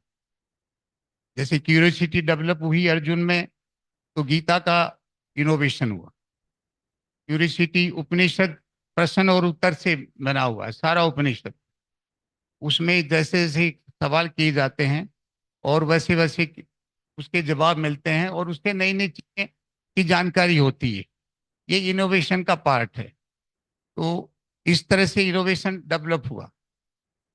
और इनोवेशन में क्रिएटिविटी सबसे इंपॉर्टेंट बात है, जहां माइंड से कैसे मार्केट तक जाया जा सकता है। माइंड से मार्केट जाने के लिए क्रिएटिविटी की आवश्यकता है। आइडिया से इंडस्ट्रीज में जाने के लिए इनोवेशन और क्रिएटिविटी की आवश्यकता है। तो हम कैसे जा सकते हैं? और आज की हमारे जो तात्कालीन जो प्रेसिडेंट हुए थे ओबामा, उन्होंने ये बात कही थी कि 21वीं शताब्दी में एजुकेशन और करेंसी, एजुकेशन और इनोवेशन करेंसी का रूप लेंगे। तो आज एजुकेशन बड़ा इंपॉर्टेंट रोल अदा कर रहा है, और इनोवेशन ये एक तरह की दुनिया के लिए जो नॉलेज बेस्ड इकोनॉमी है और नॉलेज बेस्ड सोसाइटी है, उसके लिए एक बहुत बड़ी करेंसी है। हम इसमें किस प्रकार से काम करते हैं, कैसे इसको आगे बढ़ते हैं, ये क्योंकि जो रिसर्च है, रिसर्च फॉर इनोवेशन और research on innovation, research for innovation और रिसर्च ऑन इनोवेशन को हम कैसे कर सकते हैं। इनोवेशन से हम रिसर्च को और डेवलप करते हैं, और रिसर्च के माध्यम से हम इनोवेशन और करते हैं। तो इस तरह से एक एक श्रृंखला बनी जाती है। और हम रिसर्च के अंदर किन किन क्षेत्रों में इनोवेशन किया जा सकता है। रिसर्च के क्षेत्र में जैसे मेथडोलॉजी इनोवेशन, रिसर्च का पहला है जो मेथडोलॉजी में क्या इनोवेशन किया जा सकता है। मेथडोलॉजी में इनोवेशन करने से बहुत से जितने भी आविष्कार हुए हैं, जितने भी न्यूटन्स ने किया है, गैलीलियो ने किया है, या दूसरे जो करते हैं, वो हम किस प्रकार की अपने मेथडोलॉजी को डेवलप करके मेथडोलॉजी के द्वारा इनोवेशन करने की बात होती। दूसरा इनोवेशन है कि हम टेक्नोलॉजी का इनोवेशन कैसे कर सकते हैं रिसर्च में। टेक्नोलॉजी टाइप ऑफ इनोवेशन, जैसे अलग अलग की टेक्नोलॉजी यूज कर सकते हैं। जैसे आप आजकल स्काइप से इंटरव्यू लिया जाता है, गूगल से, मोबाइल से, आप जितनी डिवाइसेज हैं, यूट्यूब के माध्यम से, ट्विटर के माध्यम से। तो ये कितनी तरह की जो टेक्नोलॉजी डेवलपमेंट हुई है, डिजिटल डिविडेंड्स हैं, जितनी डिजिटल डिविडेंड्स हैं, और उसमें जो डिजिटल डिवाइड है रूरल और अर्बन के बीच में, संपन्न और गरीब के बीच में, इस प्रकार का जो रूरल डिजिटल डिवाइड है उसको डिजिटल डिविडेंड्स कैसे बना सकते हैं, ये टेक्नोलॉजिकल इनोवेशन का पार्ट है। और इसी प्रकार का इनोवेशन दूसरे भी किए जा सकते हैं। जैसे हम ये कर सकते हैं कि इनोवेशन है disciplinary boundaries, cross disciplinary boundaries में इनोवेशन कैसे किए जा सकते हैं। अलग अलग चीजों में तो मल्टी डिसिप्लिन की चीजें होती हैं, उसमें कैसे इनोवेशन किए जा सकते हैं। आज अलग अलग सब्जेक्ट्स की हम बात करते हैं कि सपोज हमारे मुख्य अतिथि जो अग्रवाल साहब का सब्जेक्ट जैसे एंथ्रोपोलॉजी है, सोशोलॉजी है, तो सोशोलॉजी का मल्टी डिसिप्लिन, क्योंकि सोशोलॉजी में ह्यूमन के बारे में, उसकी प्रेजेंट पास्ट और के बारे में बात की जाती है एंथ्रोपोलॉजी में। और एंथ्रोपोलॉजी का जो ये पार्ट है उसमें हम लाइफ साइंस का भी यूज हो सकता है, ह्यूमैनिटीज का भी यूज हो सकता है और सोशल साइंस का भी यूज हो। ऐसे ही आपको पंडित जी का जियोलॉजी सब्जेक्ट है, तो जियोलॉजी जो सब्जेक्ट है उसमें हम मल्टी डिसिप्लिनरी कैसे कर सकते हैं। इन्वायरमेंट साइंस का भी पार्ट ले सकते हैं, स्पेस साइंस की भी बात कर सकते हैं, अर्थ साइंस की भी बात कर सकते हैं। ये मल्टी डिसिप्लिनरी का अप्रोच हुई।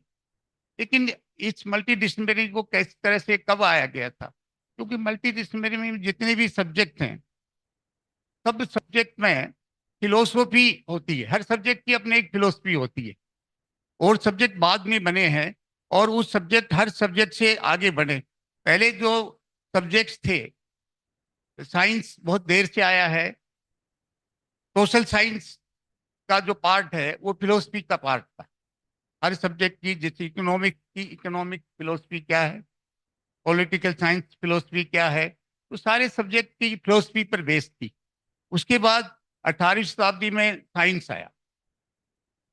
साइंस उसके बाद में जब आया और हमारे देश में साइंस का जब सबसे पहले शुरुआत हुई 1784 में, जब विलियम जॉन्स ने बंगाल में कलकत्ता के अंदर पहली एकेडमी की स्थापना की थी।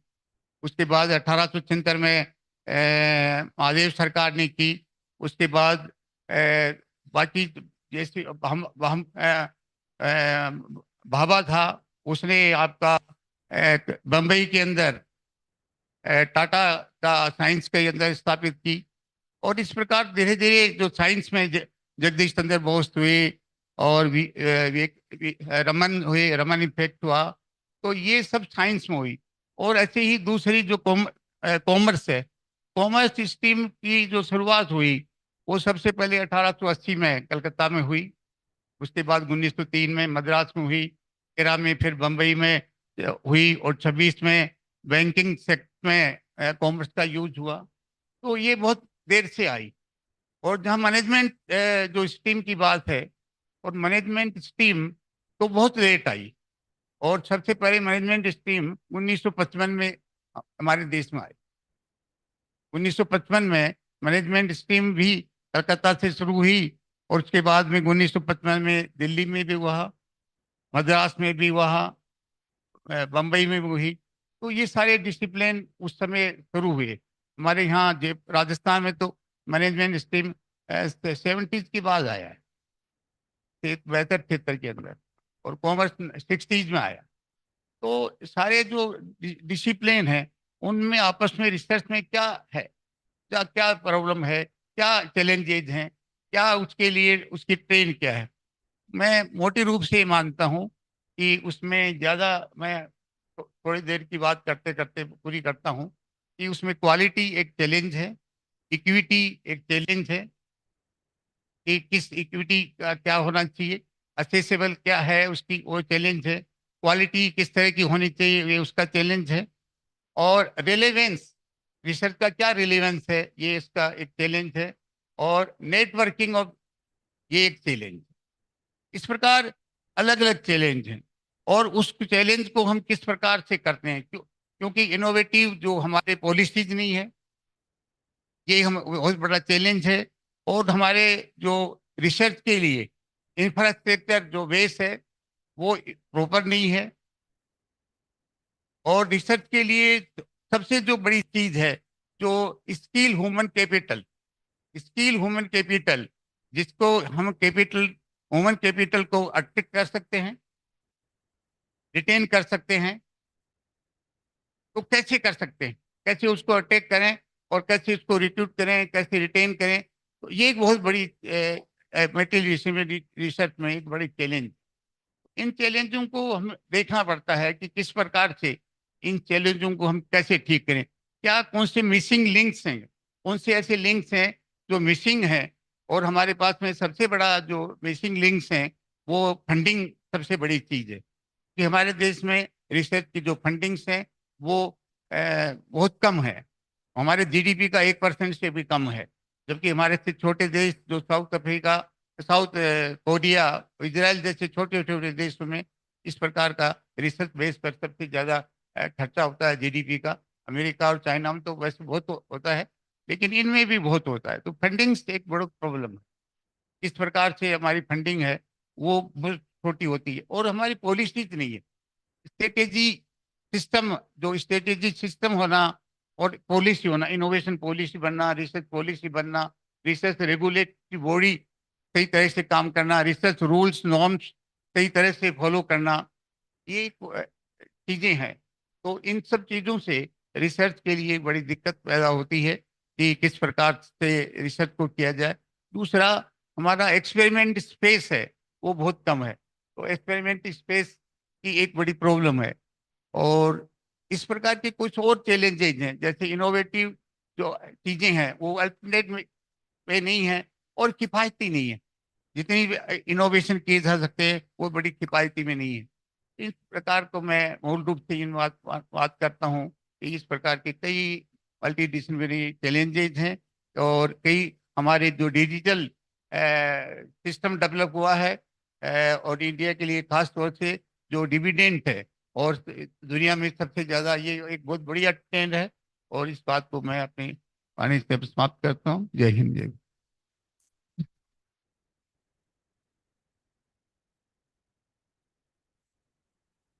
Sir, we are really grateful to you for joining us and sharing your views. Sir, आपने जिस तरीके से आज के कार्यक्रम के बारे में और चैलेंजेस के बारे में डिस्कस किया है, उससे मुझे ये लाइन याद आती है कि सिर्फ हंगामा खड़ा करना मेरा मकसद नहीं, सारी कोशिश है कि ये सूरत बदलनी चाहिए। मेरे सीने में ना सही तो तेरे सीने में सही, आग हो कहीं भी आग जलनी चाहिए। Thank you so much, Professor Bhagirath Singh, sir, for your enlightening address. Now, as I told you, our guest of honor, Professor Ankit Katrodia, sir, Associate Professor, Northwest University, School of Management Sciences, South Africa. He has already joined us through Zoom. Sir has over 25 years of experience in research publications, and he's a guide to various doctoral theses and dissertations. He holds dual masters with the status of IIM Ahmedabad alumni status. It is the beauty of hybrid mode that eminent personalities like him can join us from different time zones. So we invite Professor Ankit Katrodia, sir. He'll be joining us from South Africa. Professor Ankit.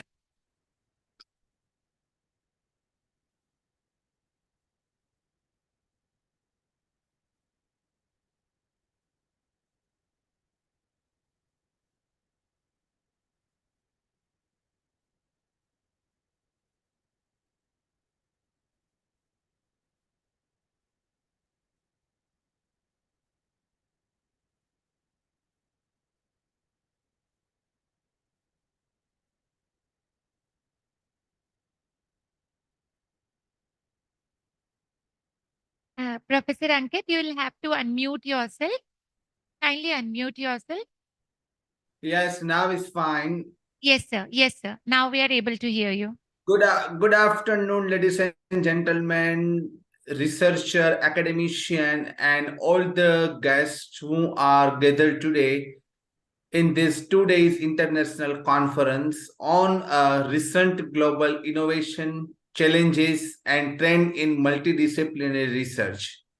And at this stage, I would like to thank all the conference organization team and committee member for inviting me in today's valedictory session. I am so happy and be part of this conference virtually. I would have come physically, but because of the, some of the limitation, I am not the part of this conference. But nevertheless, today, I would like to share about the way India is developing, and the theme of the conference is innovation. We are living in a 21st century, and globalization play a very important role. As we know, after the pandemic, the technology has changed the new way of doing a business. Not only doing the business, but also the way of education, the way of transformation. So now my question is that initiative by our Prime Minister, Make in India and Made in India, so that only can be possible with the help of innovation. And most of the business school can emphasize about the way of innovation can be taught in the classroom, the way of innovation can be within the society, and that's what our government, our own country can make a progress. So according to me, innovation can think out of the box approach. To learn innovation, you no need to get a graduate degree from any of the top institute. Innovation can be done in any simple way. Our most of the population living in villages, and you can see the technology they use in a farming, the technology they use into harvest. They are using a latest innovation. So innovation is all about how you can achieve a maximum production, maximum productivity. And as we know, the management is man plus manage. And you know how to handle the man in terms of marketing of your business, in terms of finance of your business, in terms of human resources of your business, then you are a successful manager. So manager has a visionary skill. He or she can promote the business.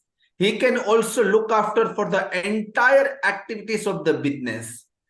And innovation and a managerial skill are two sides of one coin. Each manager must act as a leader.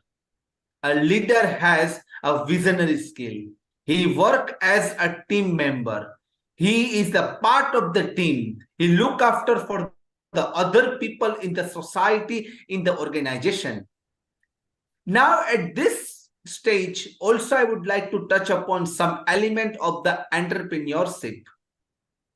India is a country of the growth and development, and India is the highest population of the youth. And entrepreneurship is the only way where we can solve the problem of the society unemployment. Government of India providing various funding opportunities to start the business. Entrepreneurship can a way in which we can develop, we can progress, and we can see the future. Entrepreneurship is also about the how you handle the situation. How do you think out of the box, start your own business? And look at the pandemic taught us a very good lesson. Most of the education institute is now online, or they are using a hybrid mode, online versus offline. Look at the technology today. We are connected. I am far away from India, Jaipur, and because of this technology, we are now at the one platform. And in the latest trend of the business, we using a various online shopping as well as various e-commerce model. So now the future leader of the student who are undergraduate, who are postgraduate, they must learn the latest technology in the business so that they can get a job, they can get a marketable, and they can get a good salary. I have seen many of the students complain that there is no job in the market. But my question is that enough he or she is capable to meet the requirement of the industry? Do he or she know the technology, how to handle the customer complaint behavior? What are the my environment of my business? So my question is that entrepreneurship is all about experience. It's all about, how do you do the business as a time by time, you can become a great, you can become an experienced person. Innovation is also requirement by a successful entrepreneur. I have traveled a lot of the Indian villages, and some of the Indian villages are really, well entrepreneur, and especially ladies of rural entrepreneur, the handloom and handicraft. Some of the Indian, traditional clothing are really good demand in the overseas. Some of the food and eatable item made by the Indian businesses. So here my question is that No doubt India is progressive. We can see the developing, but somehow the reality is that we have to accept the footprint of the innovation, and so that we can develop and achieve the objectives of the business. And according to me, each and every business, it can be a small business or a large scale business, it has a two basic objectives, a profit maximization and the wealth maximization. And we are living in a competitive market. Today, if you are in India and if you want to do a business with America or Japan or China, it's just required a time and knowledge. So place is not important where you are, but how are good in terms of export-import business, international business, how you good in marketing, how you good in product development, your product design and product innovation. All those are important and which will make you a competitive advantage. We know the strategic management.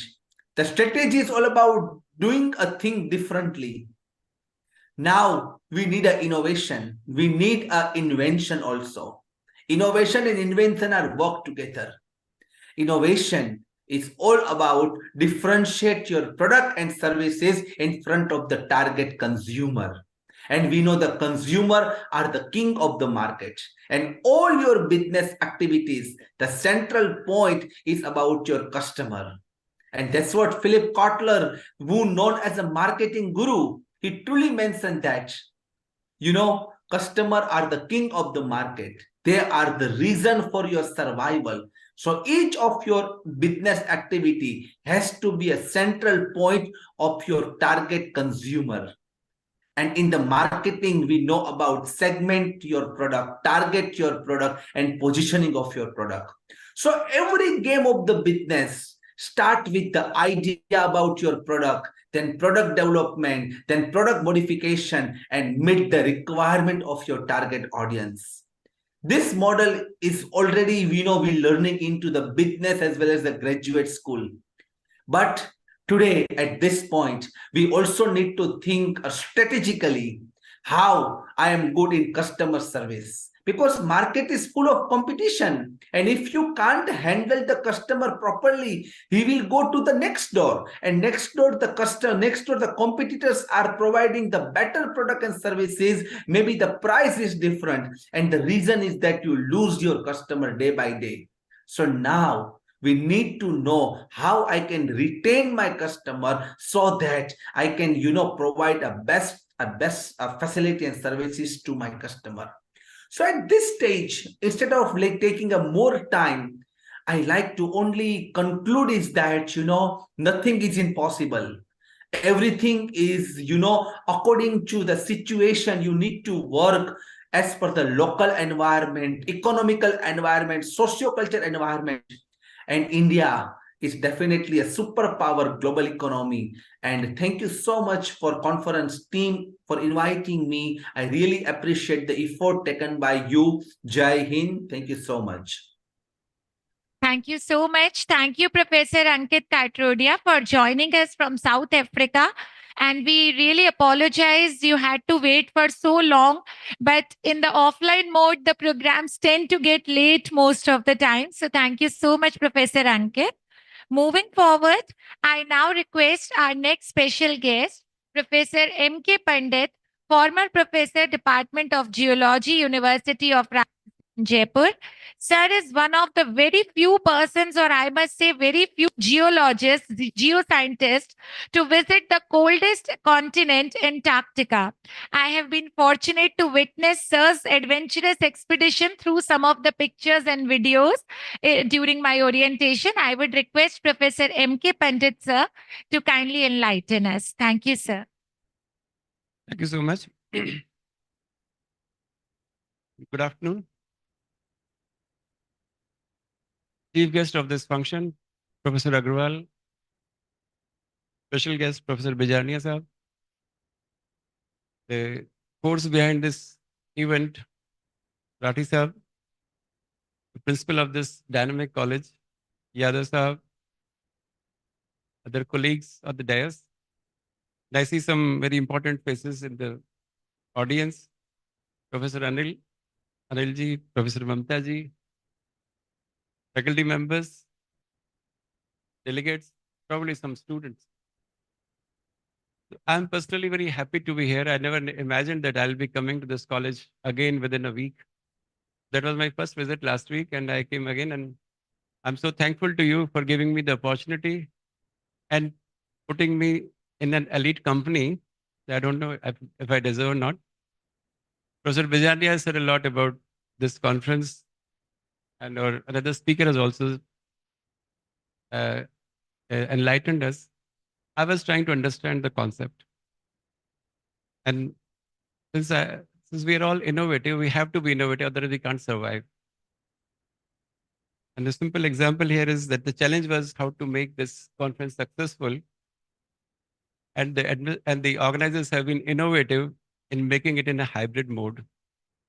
So I compliment you and congratulate you on this. And I'm told that it was you got an overwhelming presentation, and you had cut short these presentations. So that speaks a lot about the success of the conference. So I congratulate the organizers once again on this successful organization. And I also know that time is short, and I can see the faces of the organizers. So I'm not going to take much, and I'm not going to talk about the subject because you already know it, and better people are there to speak on that. I'll only say one thing, that research is something that keeps you connected with the subject. It is just your love with the subject that is reflected in research, and research cannot be done for promotion. Please do not relate two things. You have to be passionate about research, you have to be passionate about subject, and then once you start loving it, then you really enjoy, and then sky is not the limit. A small suggestion, since we come from the society, we are as academic institutions, we are all supported by the society. We have responsibility to give back. So maybe you can make small groups, identify small group of students, and go around. But since you have an advantage of being in a rural setup, a lot of people around these villages, they have so many problems. If you can solve their problems, if you can intervene in some way or the other, that would be justify our presence here and our being educated. So thank you so much. I don't want to take much of your time. I could have spoken, but I would like to cut it short. Thank you so much. Thank you so much, sir.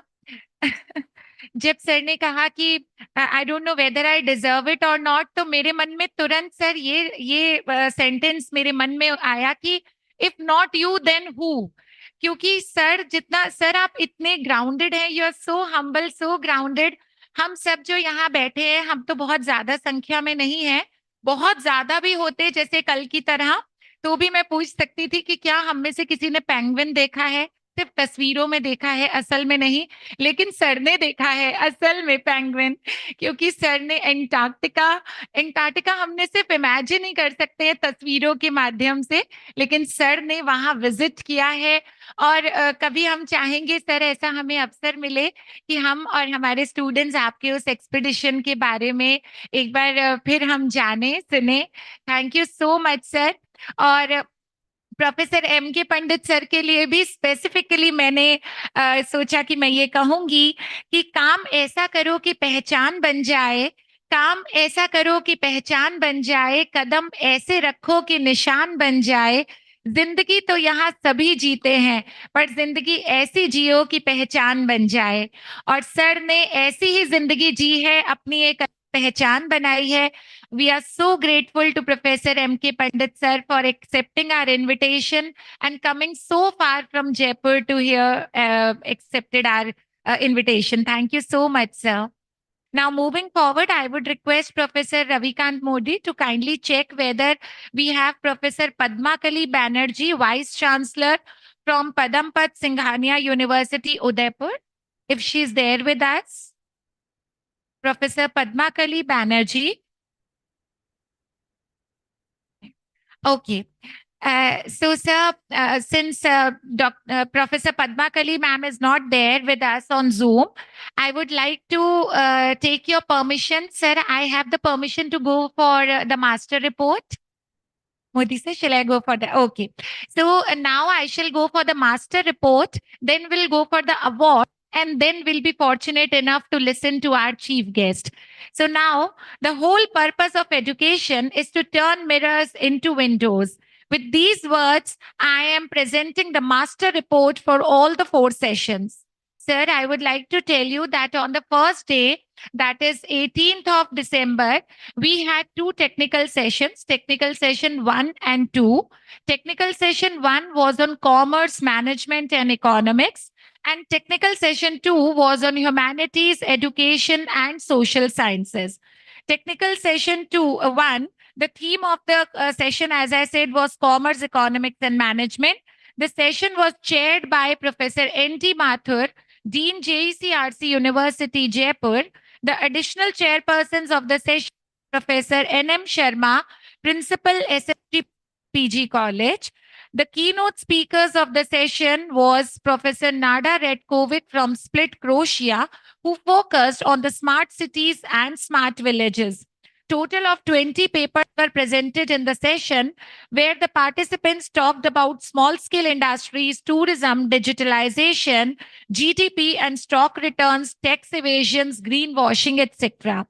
Technical session 2 also took place on the first day of the conference, that is 18th of December 2023.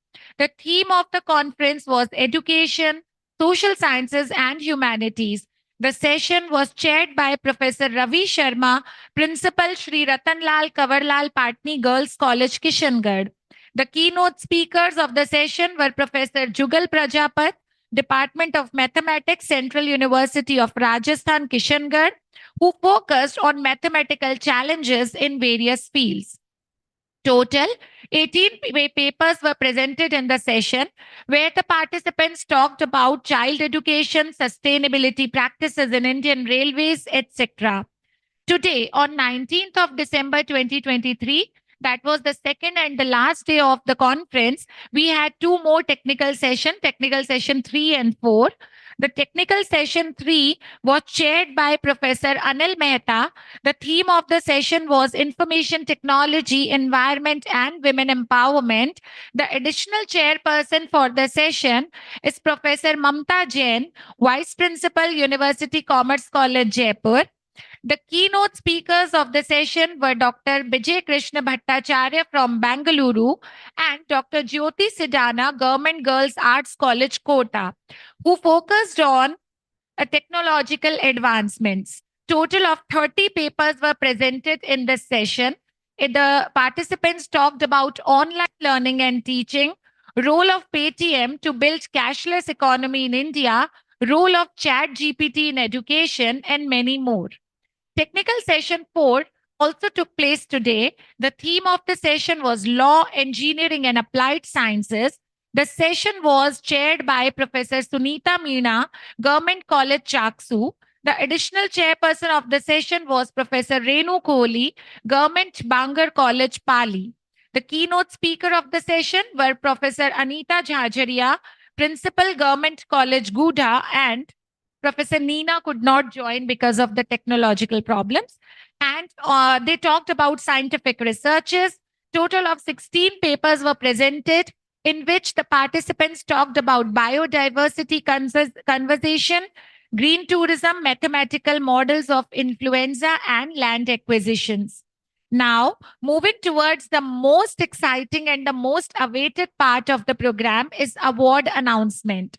Success is what? Success is the sum total of small steps taken in the right direction. And these awardees definitely must have taken their small steps in the right direction. So the awards will be announced in 2 categories.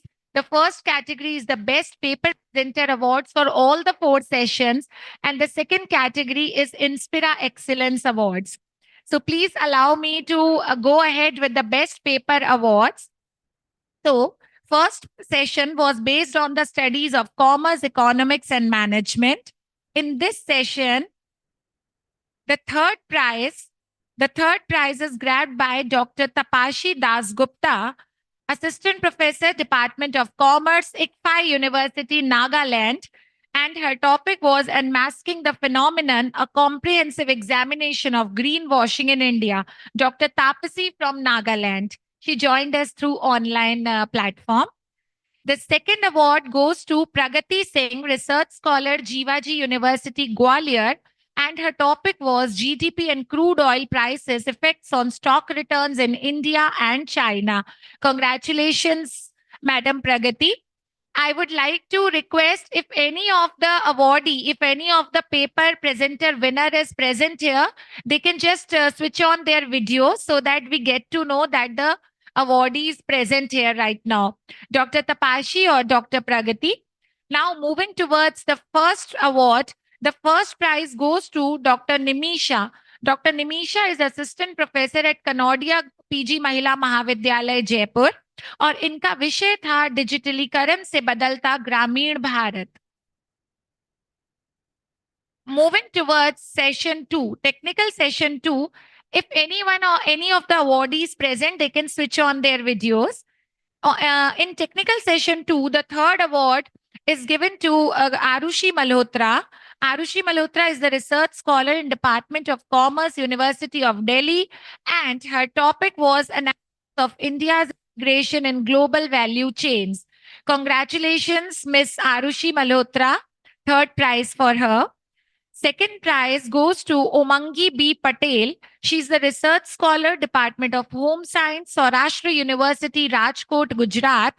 And her topic was a comparative study on urban and rural youth, exploring purchase behavior of apparel and accessories in Vadodara district. Congratulations, Miss Omangi. And the first prize goes to Gauri Chandana RG. She's the PhD scholar in media studies, University Amrita University, Mysuru, and her topic was enhancing awareness on the application for single girl child scholarship in Kerala and analysis of educational policies and societal attitudes. Congratulations to all the winners. Moving towards, is she there? Gauri.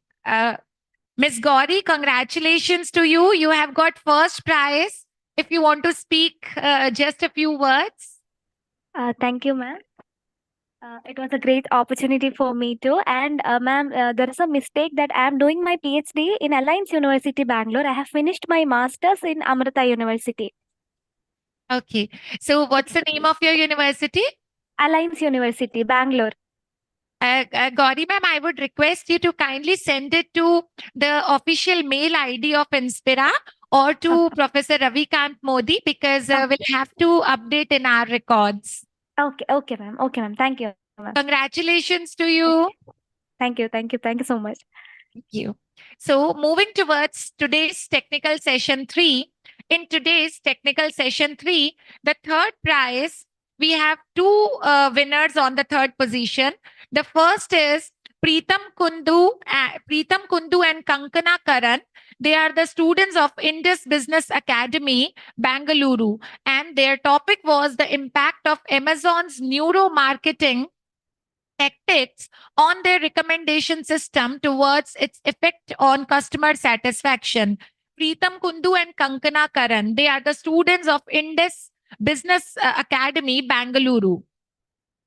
Now, the next on third position, that is again from Indus Business Academy, the students of Indus Business Academy, and the names are Aniket Raj and Ishika Saha, and their topic was the role of ChatGPT and artificial intelligence in education.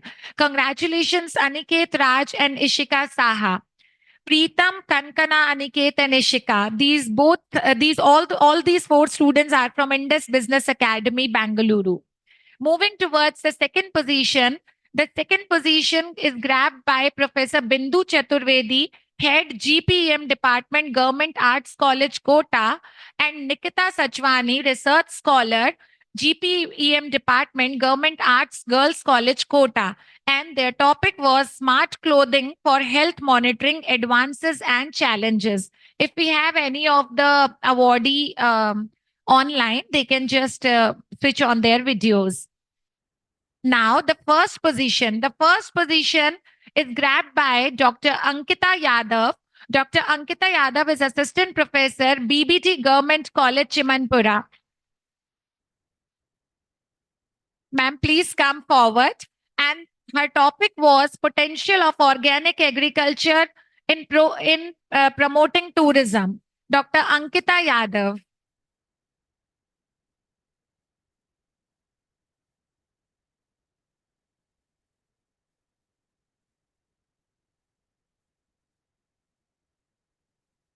So she's the newly recruited assistant professor through RPSC just this year only. So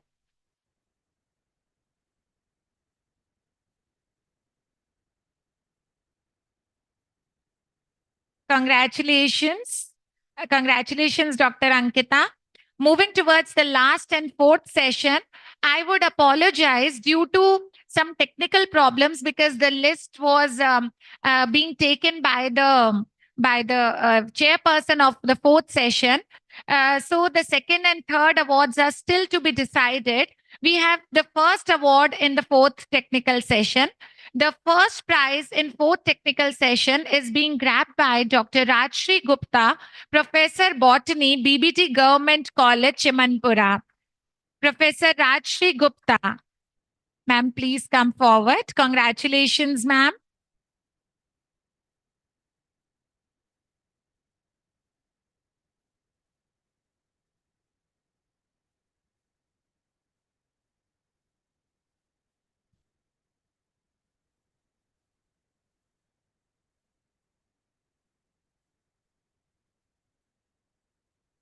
Congratulations, ma'am. We shall definitely be sending you the list for the second and third prize winner as we talk to the chairperson of the fourth session. Thank you. Now moving towards the second category of awards, that is Inspira Excellence Awards. I would like to tell you that Inspira Research Association, I feel delight in telling you this, that Inspira Research Association has been recognizing the efforts of people working in the areas of research, academic, and various other the fields for the past 4 to 5 years. So we have awardees. This time we have just 2 awardees. We have made it mandatory, sirs, that whosoever is getting the excellence award, he has to be physically present here. And due to suppose the distance, probably we have 2 awardees only this time, and that is best researcher female and the best researcher male. So I would begin with the best researcher female, taking the advantage of being a woman. I would start with the best researcher female, and I would request Professor M.K. Pandit sir to kindly felicitate her. Just a second, sir. I'll just speak something about her. So the best researcher award female goes to Dr. Neetu Kachwaha. Do we have Dr. Neetu with us? Yes, yes. Ma'am, I'll take just a minute to tell something about you, because people should know that why are you getting this award, and you thoroughly deserve this award. So the Best Researcher Award, Dr. Neetu Kachwaha, she's the Assistant Professor in Department of Zoology. Besides 14 years of experience as an academician at University of Rajasthan and Jai Narayan Vyas University, Jodhpur, she also has 4 years of experience as entomologist. That is very difficult for me to read. A person coming from a commerce background, she has an experience as an entomologist. I'm hopeful that I'm reading it right, in medical and health sciences, Rajasthan. And in this, she was placed first rank in RPSC. She got first rank in RPSC in this. So that's a big thing, ma'am. Congratulations. Along with that, she has 2 patents on her name, and she has 3 copyrights on her name. She has been a MOOC contributor as she has coordinated PG Zoology course for MOOC. She has 50 papers to her credit in various national and international conferences. She is the author of 5 books. 3 PhD candidates are pursuing research under her able supervision. She has already chaired more than 25 sessions as a chairperson or additional chairperson. She is the reviewer of 2 peer-reviewed journals. So, ma'am, congratulations to you, and we request you to please come forward. Okay, sir, and I would request all the our chief guest and all the special guests to kindly felicitate her. Professor M.K. Pandit, Professor Arvind Kumar Agrawal, Professor Bhagirath Singh Sir, Professor S.S. Modi, Professor S.D. Yadav, Professor B.L. Jat, Dr. Chanchal, Dr. Meena to kindly felicitate her.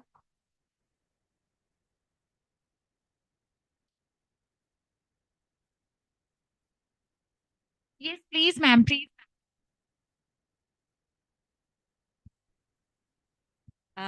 Thank you so much. Thank you, all the academicians, all the jury members, participants, and of course the dignitaries who are present here. And along with the CV that ma'am has read, beside that, me and my colleague also created and ideated one of the gaming application that is online freely available for zoology classification. That is innovativezoology.com. That is another achievement I just wanted to share. And I once again thank you to all the people here. Thank you so much. Thank you so much, ma'am. Such diversified interests you have. You really deserve it, ma'am. Congratulations. And now moving towards the next, that is the Best Researcher Award Male. And the Best Researcher Award Male goes to Dr. Ramesh Chandaswamy. Dr. Ramesh Chandaswamy is the Associate Professor. So kindly be seated for 1 minute. Just for 1 minute, I'll speak something about you. He is the Associate Professor, HOD Botany and Dean Faculty of Science. Sir has worked as taxonomist at National Institute of Ayurveda, Jaipur, and also done a project funded by National Medicinal Plant Board under Ministry of Ayush, Government of India. He is also the visiting faculty in bioinformatics at Center for Conversing Technology in the University of Rajasthan. He has been the chairman in Ujas Environmental and Social Development Society, Jaipur. Also been the chairman of Board of Studies Botany in PCGA under University Grants Commission. He has also been the member academic council in PCGA under University Grants Commission.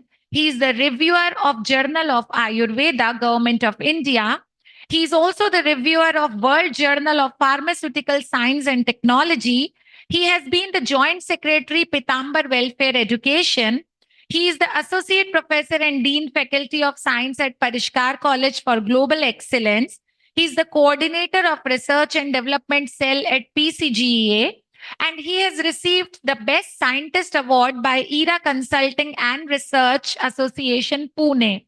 He has also received appreciation for the plantation of medicinal plants in Gandhivan by various global organizations. He has 2 patents to his credit, 6 PhD scholars either have been awarded or ongoing PhD under his able supervision, and he has prepared more than 250 monographs on medicinal plants. Sir, we would like to know afterwards that what are monographs on medicinal plants. So sorry for our ignorance on this topic. Please come forward, sir. I would like to request Dr. Ramesh Chandaswamy to kindly come forward. And I request all so please come forward. And I would request all our guests, our chief guest, sir, our special guest to kindly felicitate him. Congratulations, Dr. Ramesh Chandaswamy.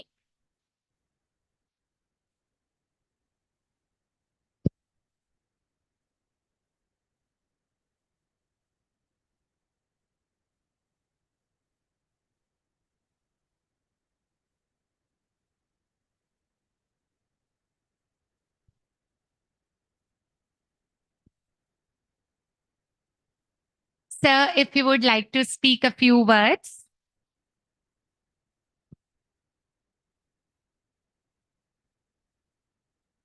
Thank you, all of you. And I am very deeply thankful for all of you that you have, by your blessing, I am receiving this award. And recently, 2 days ago, I have received Shiksha Ratna Award at Taxila Business School. Thank you very much.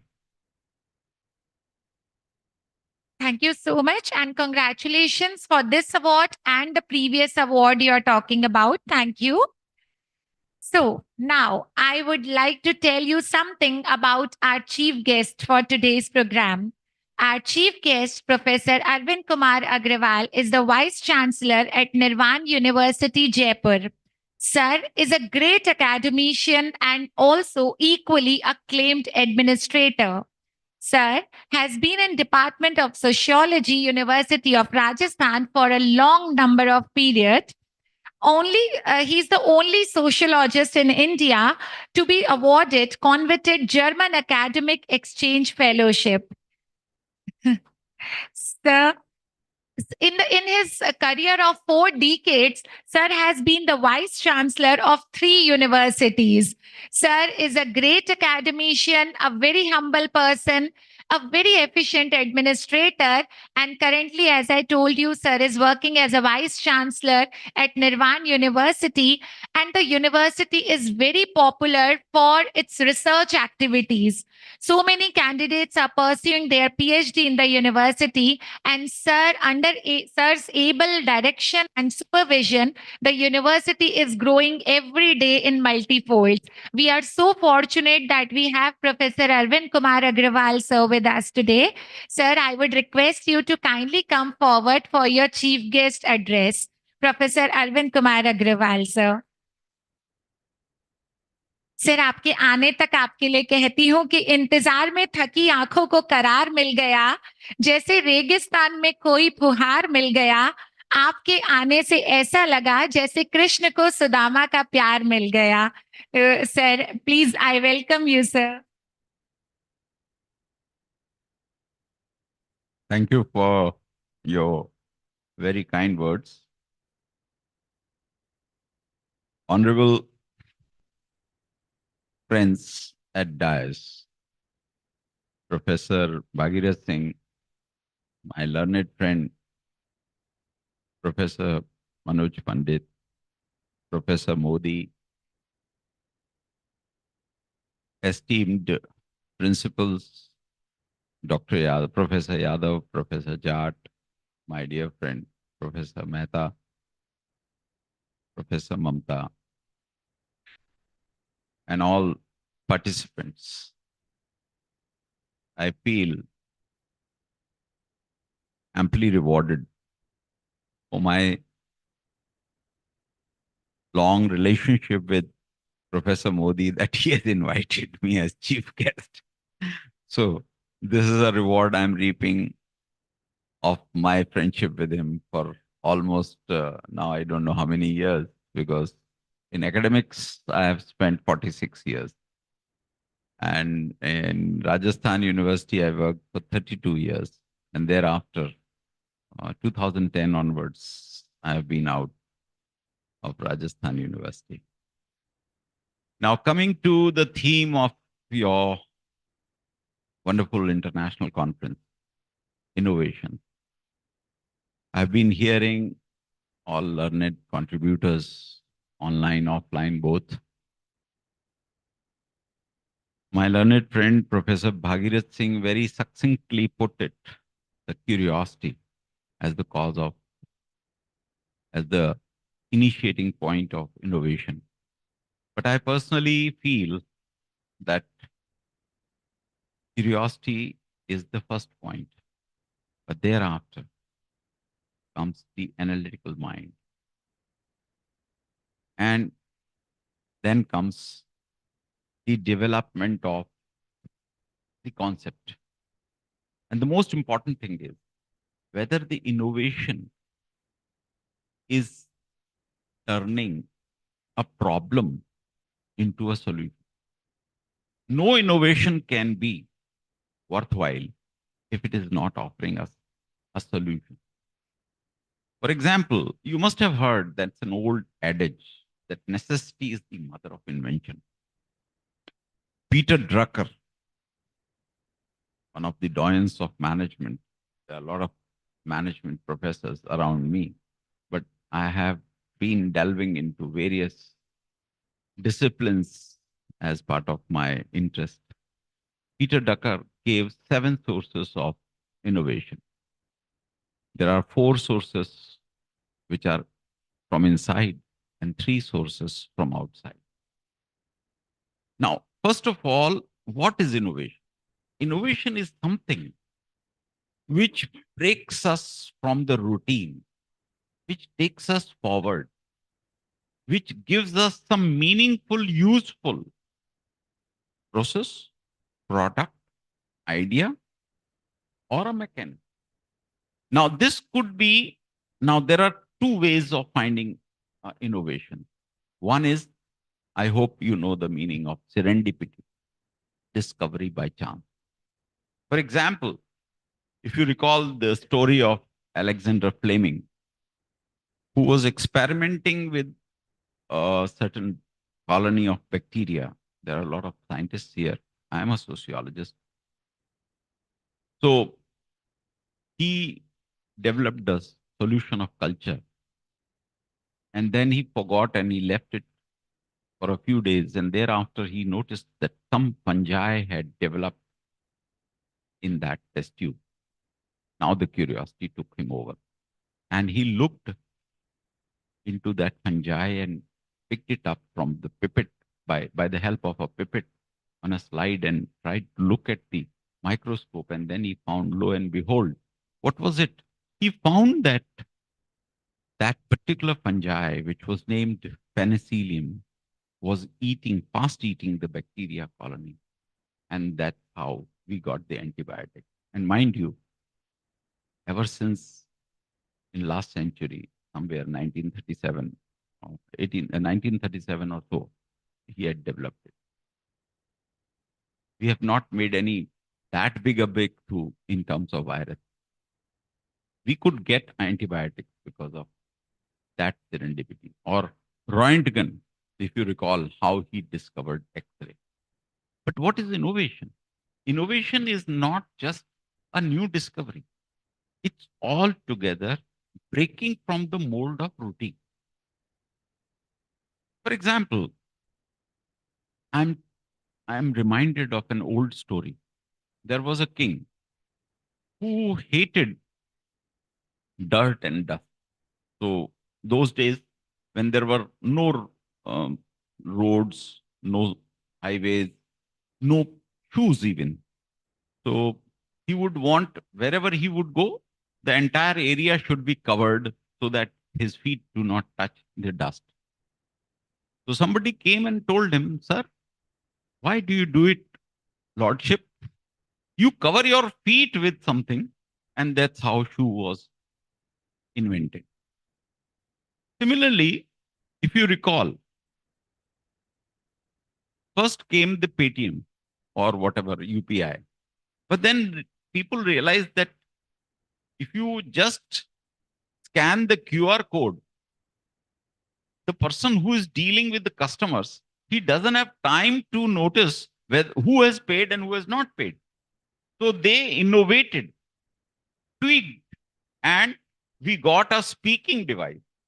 So now when you go to a thela or anywhere and you just scan the QR code and make the payment, it gives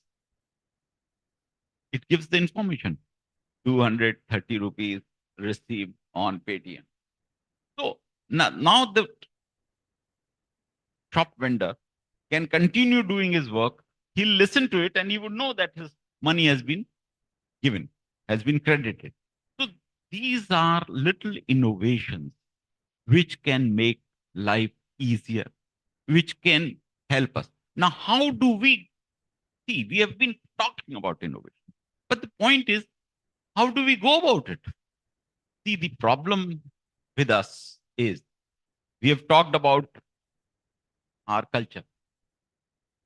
Our culture has unfortunately been promoting obedience. We don't allow questions. What my learned friend, Professor Bhagirath Singh said, you should raise questions. And we often try to stifle those questions in the classroom, outside the classroom, within the family. If questions are encouraged, then would come the innovation. Because innovation is not the routine. It is out of box thinking. It is going beyond the routine. For example, somebody thought that pencil needs an eraser. So you have to often find an eraser. So he made a little innovation. He put the eraser at the back of the pencil. And that's how you got a pencil with an eraser. So these are innovations. This is not invention. There is a difference. Unfortunately, we tend to confuse between invention and innovation. And innovation could be in any area. Recently, I'm a sociologist, but I've applied to get a patent done, whereby solar energy can run the cars just like our mobile. And solar energy, my car doesn't have to carry a solar panel on it. I have developed that. Now, because unfortunately, we do not encourage. Like ancient rishis used to think how they could think of or calculate the distance from Earth to Moon or Sun. How could they decide the directions, the deshas, the entire calendar? Because they used to think. We have stopped thinking. We have developed a culture, educational culture, academic culture of memorizing the syllabi, whatever is taught, and repeating it, vomiting it out in the exam. And that will not help innovation. For innovation, we have to allow thinking, something which is break from the routine. So I'm extremely happy that on such a, I would say, innovative area, something which is need of the hour for the nation, which goes in tune with the national policy as envisaged by our Honorable Prime Minister. You have organized this international conference. I know everybody is hungry, faces are tired, so I would not take much time, but I congratulate the organizers. First of all, the principals, Professor Yadav and Professor Jat, and my dear friend, Professor Modi, who has done such wonderful work. And he has been doing yeoman's service in the area of promoting research in India. And he's ably assisted by his friends like Professor Mehta, his son, like Professor Dr. Ravi, and Professor Aarti Chopra. So once again, I'm extremely thankful to you for having invited me and of course, lending your ears to listen to me patiently. Thanks. Yes, sir.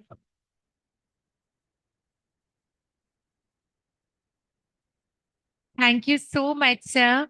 So calmly and so beautifully, sir has explained, and sir has told about innovation. Sir आपको सुनकर मन कर रहा था कि सुनते ही रहें, क्योंकि सुनकर कोई अनसुना कर दे ऐसी आपकी आवाज नहीं, सुनकर कोई अनसुना कर दे ऐसी आपकी आवाज नहीं, मिलकर भूल जाए कोई ऐसे इनके अल्फाज नहीं, भीड़ में खो जाएं ऐसे इनके अंदाज नहीं, सूरज से दमकते प्रोफेसर अरविंद अग्रवाल किसी परिचय के मोहताज नहीं। Sir thank you so much. आपको सुनकर सच में ऐसे लग रहा था कि कानों में और दिमाग में दोनों में ही मिश्री घुल रही है। कभी हम चाहेंगे कि बहुत लंबे समय तक आपको सुनने का अवसर मिले।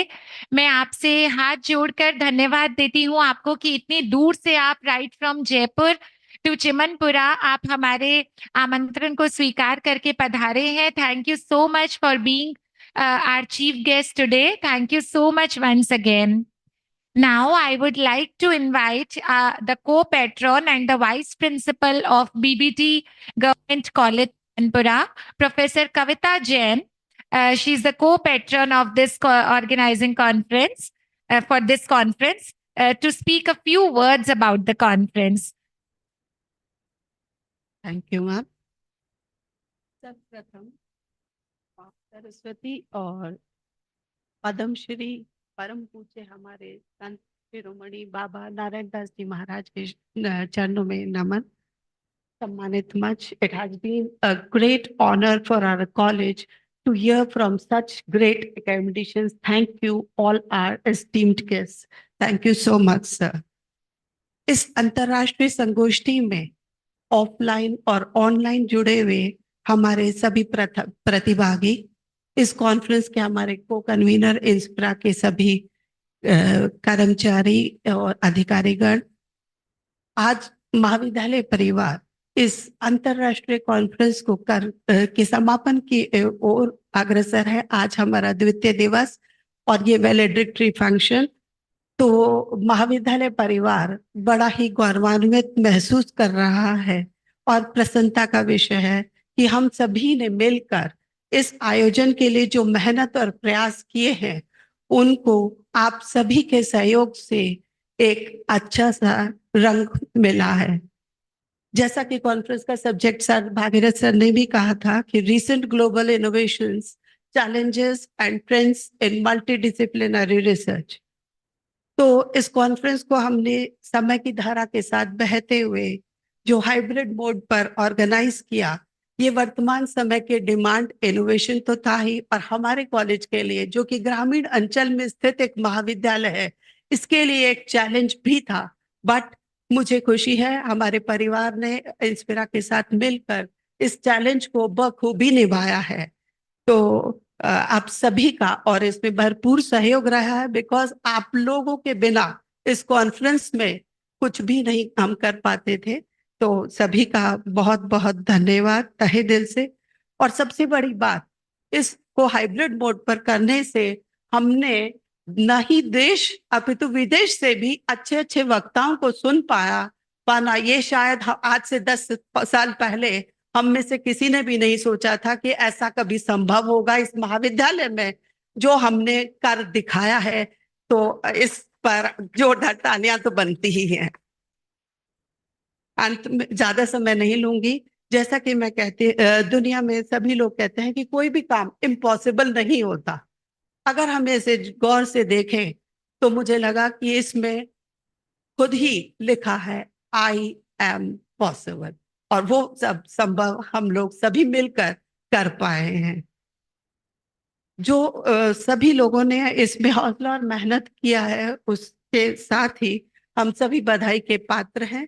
इस कॉन्फ्रेंस में जो आज टेक्निकल सेशन के अंत में हम समापन की ओर जा रहे हैं, जैसा कि कहा जाता है कि सूर्यास्त हमारे जीवन में एक दिन और कम कर देता है, लेकिन हर सूर्योदय हमें आशा भरा एक और दिन दे देता है। तो मुझे विश्वास है, पूर्ण विश्वास है कि इस कॉन्फ्रेंस, जो ये आज पहली बार अंतरराष्ट्रीय कॉन्फ्रेंस हमारे महाविद्यालय में हुई है, ये अभी शुरुआत है और आगे हम इससे भी और बेटर कॉन्फ्रेंसेस निकट भविष्य में कर पाएंगे। आप सभी के सहयोग से ऐसी आशा करती हूँ। धन्यवाद। Thank you so much, ma'am. Professor Kavita Jain, who is the co-patron and vice principal of this college. Now, I would like to request Dr. R.C. Meena, conference organizing secretary, to speak a few words towards the end of the conference. Before the formal vote of thanks, I would like to request Dr. R.C. Meena to speak a few words.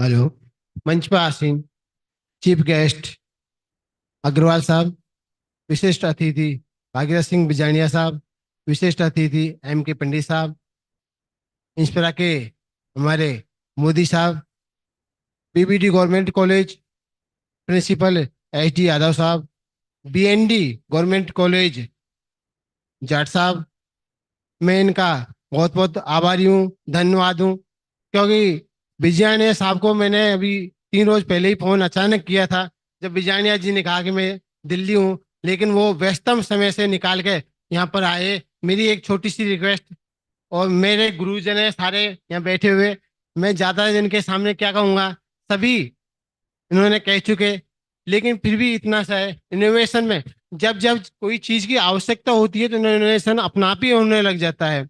जैसे अभी corona का time था, उस time पे अलग अलग रैपिडो चल गई, कई ऐसी चीजें चल गई जो ऑनलाइन होने लगी, ऑनलाइन मार्केटिंग होने लगी, ऑनलाइन कई व्यवस्थाएं चल गई।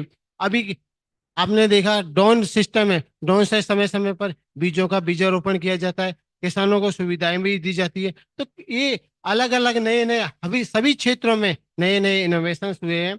मैं यहाँ पर हमारे इंस्प्रा के टीम को भी धन्यवाद देता हूँ, प्रोफेसर रविकांत को भी धन्यवाद देता हूँ, मेरे गुरुजन ममता मैडम भी बैठी हैं, अनिल सर भी बैठे हुए हैं, उधर प्रिंसिपल डीके सिंह भूतपूर्व प्रिंसिपल साहब हैं हमारे, अभी बहरोड प्रिंसिपल साहब हैं, कविता मैडम, रजनी मैडम, इधर VK Singh ji, steering committee का मेरे सुनील सक्सेना, उनकी बहुत उसकी वजह से ही आज ये सही हो पाया है कॉन्फ्रेंस, क्योंकि वो रात दिन एक कर दिया उन्होंने। तो सभी को यहाँ आए हुए सभी गेस्टों को मैं बहुत बहुत धन्यवाद देता हूँ। प्रत्यक्ष रूप से अप्रत्यक्ष रूप से जो भी किसी के पास ये बातें नहीं पहुंच पा रही उनको भी मैं बहुत बहुत धन्यवाद देता हूँ। और हमारी जो भी कमेटी बनी हुई है उनको भी किसी का नाम नहीं ले पाता सभी का, लेकिन उनको भी मैं बहुत बहुत धन्यवाद देता हूँ। समय क्या है, बहुत कम है, सर ने मुझे कहा फ्यू मिनट, तो मेरे 2-4 शब्द हो गए हैं। Thank you. Thank you, Dr. R.C. Meena. Now, moving towards the end of the program, for formal vote of thanks on behalf of BBT Government College Chimanpura, I would like to request conference organizing convener Dr. Chanchal Karadia to kindly come forward for vote of thanks on behalf of the college. Afterwards, on behalf of Inspira Research Association, I would invite Professor Ravi Kant Modi. So, Dr. Chanchal, on behalf of the college. Thank you. I have so many words to say today on the completion of this mega event, but due to shortage of time, I will speak only few words. The idea of organizing this program came to our mind about 2 months ago. Then we did not know that this idea would take a real shape, but by the grace of God, today I stand at the closing ceremony of this conference to thank you. In fact, it is gratifying to reflect on the journey of this conference from its inception of its successful conclusion. Collective effort, dedication, and determination have been the driving forces behind reaching this milestone. I extend my heartfelt appreciation to everyone involved for turning our vision into a reality. This success is a testament to our shared commitment and collaboration spirit. Here is to celebrating the achievement and looking forward to more milestones in the future. Esteemed Chief Guest Professor Arvind Kumar Agarwal ji, special guest Professor Bhagirath Singh, Professor M.K. Pandit, Professor Padma Kali Banerjee, and guest of honor Professor Ankit Katodia. As we come to the close of this enlightening journey, I stand before you with profound gratitude. Your presence in our valedictory ceremony has added an exceptional layer of significance to the culmination of this event. I extend my sincere thanks to each one of you for gracing us with your wisdom and insights. Your contributions have elevated the intellectual discourse and left an indelible mark on our collective experience. On behalf of the organizing committee, a heartfelt thank you to our eminent keynote speakers, esteemed guests, dedicated delegates, chairpersons, skilled technicians, and the exceptional team of Inspira in making this conference a resounding success.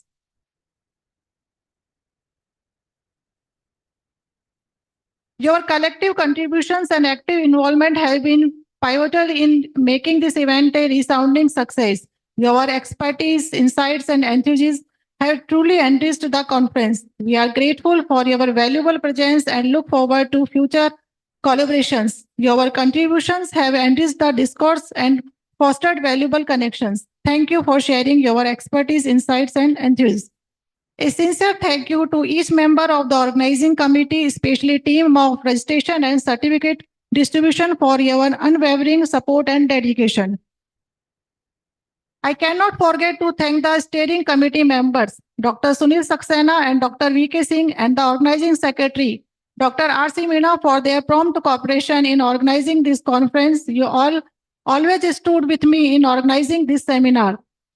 Your tireless efforts have been instrumental in bringing this event to fruition. Your commitment to excellence has played an important role and it has greatly contributed to the success of the conference. I appreciate your hard work and collaborative spirit.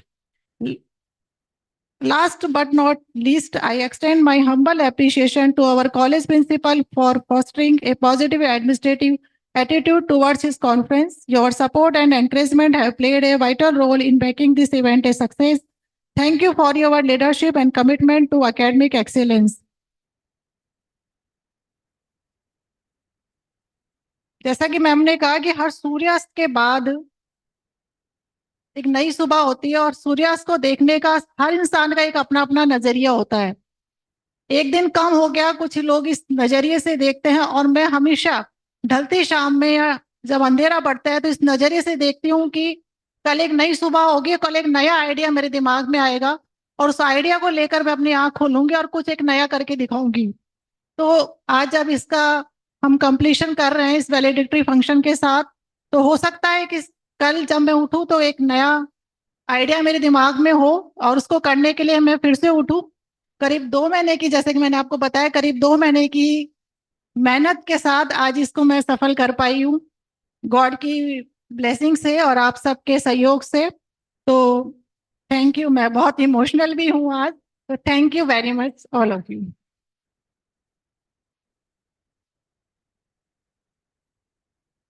Thank you so much, Dr. Chanchal, conference organizing convener.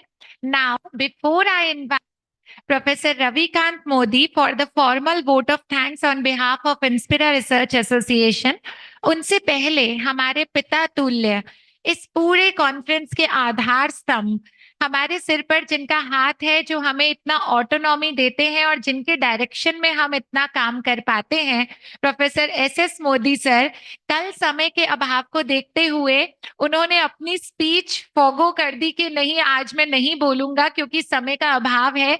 लेकिन आज हम चाहते हैं sir कि before professor Ravikant Modi comes forward for formal vote of thanks, हम आपसे कुछ शब्द सुने।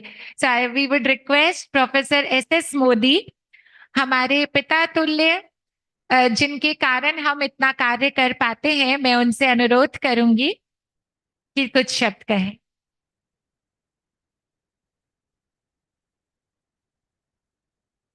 आज के समारोह के मुख्य अतिथि प्रोफेसर अग्रवाल साहब, विशिष्ट अतिथि Bhagirath Singh ji, professor Bhagirath Singh ji, professor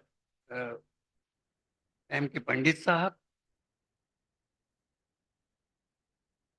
BBD college की प्राचार्य प्रोफेसर यादव साहब, बीएनडी कॉलेज के प्राचार्य प्रोफेसर जाट साहब, कॉन्फ्रेंस की convener madam doctor Chanchal Karadia और conference secretary, one of the conference secretary professor doctor RC Meena साहब, प्रोफेसर मेहता साहब, vice president Inspira Research Association, professor Mamta Jain, iron lady of university of Rajasthan, professor doctor Modi, Ravikant Modi, doctor Aarti Chopra, सभी सम्मानित साथी। इस कॉन्फ्रेंस के बारे में जैसा मैडम चंचल कराड़िया जी ने बताया कि 2 महीने पहले इनके माइंड में यह आया कि हम कॉन्फ्रेंस कराएं। इस कॉन्फ्रेंस के पर्दे के पीछे जो नाम कहीं आ नहीं रहा है वो भी मैं बता दूं।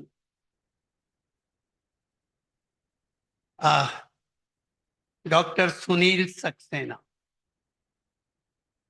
डॉक्टर सुनील सक्सेना जी का मुझे 2 शब्द बोलने की इच्छा इसीलिए हुई कि इस कॉन्फ्रेंस में मैं कुछ बैकग्राउंड बता दूं।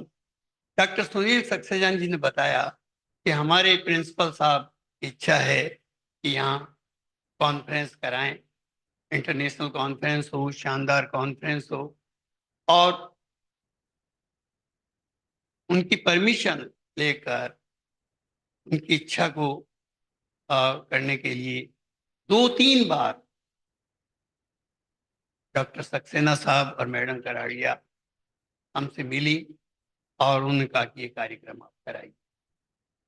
हम वैसे जयपुर के बाहर हमने आज तक कोई कार्यक्रम नहीं कराया, और पर्टिकुलरली गवर्नमेंट कॉलेज में इतनी लिमिटेशंस, ये नहीं हो सकता, वो नहीं हो सकता, ये नहीं, हमारे पास कोई फंड नहीं है, ऐसी स्थिति होती है।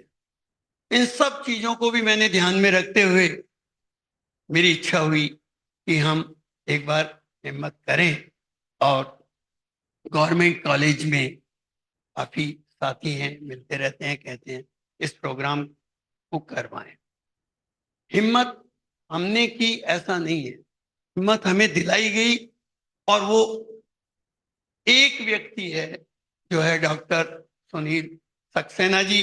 अब खड़े हो, सब लोग खड़े होकर इनका सम्मान करें, मैडम कराड़िया और डॉक्टर सुनील सक्सेना जी, प्लीज।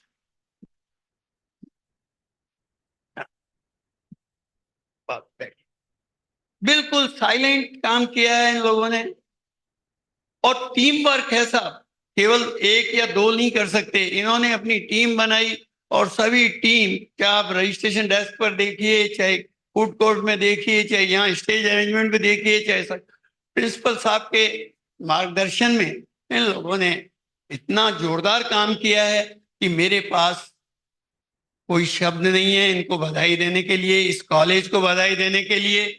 और सबसे बड़ी बात, आप देखिए महाराज श्री त्रिवेणी धाम के महाराज, सम्मानीय पूजनीय महाराज को आप आमंत्रित कर लिया, अभी नवनिर्वाचित विधायक जी को आमंत्रित कर लिया और कितने बड़े बड़े लोग हमारे यहाँ आए हैं इतनी दूर से। ये सब आप लोगों की प्रयास से भी संभव हुआ है, केवल हमारे प्रयास से ही संभव नहीं हुआ है। मैं आप सबको, सभी प्रतिभागियों को, सारी टीम को, कॉलेज की सभी टीम को, सबको कम शब्दों के लिए मुझे कहा गया है, सबको धन्यवाद, बहुत बहुत धन्यवाद। Thank you so much sir, ये सब आपके कारण ही संभव हो पाया है। Now for the formal vote of thanks on behalf of Inspira Research association, I invite professor doctor Ravikant Modi. Thank you, Dr. Aarti. I request you all please bear with me for 5 minutes. I know we are too late. In the words of Robert Broth, gratitude and positive attitude are not challenges but choices. The organizers of this international conference on recent global innovations, challenges, and multidisciplinary research totally believe in expressing our gratitude to each and everyone who has contributed for making this conference a grand success.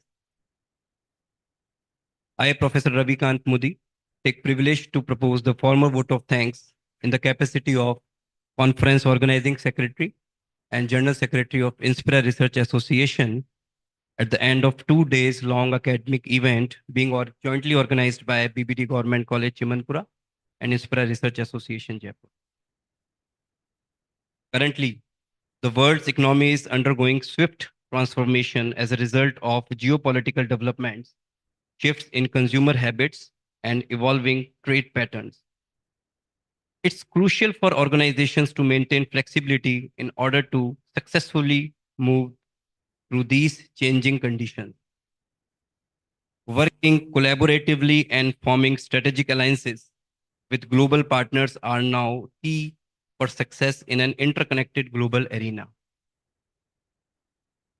This conference has definitely proven to be a considerable step in an effort to put ourselves in a global forefront of innovation. First of all, I wish to thank our co-organizers, BBD Government College Chimanpura, the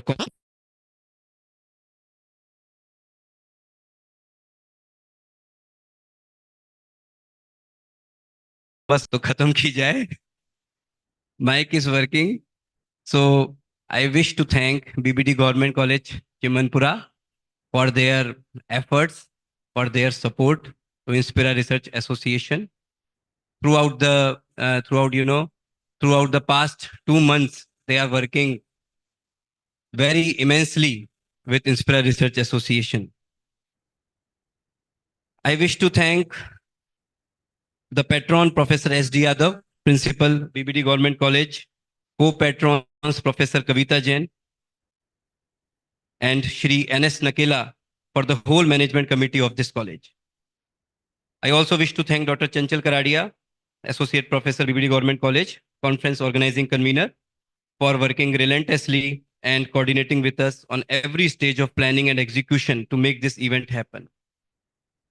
I also wish to show my deepest regard to the conference organizing secretaries, Dr. R.C. Meena, Dr. Aarti Chopra, Joint Secretary, Inspire Research Association, for their immense efforts.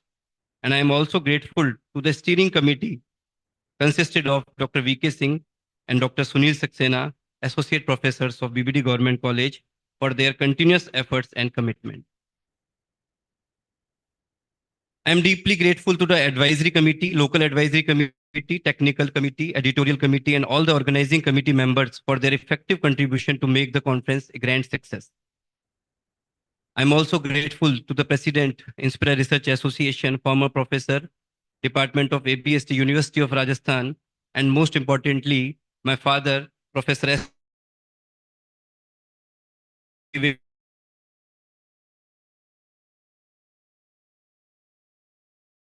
Professionally.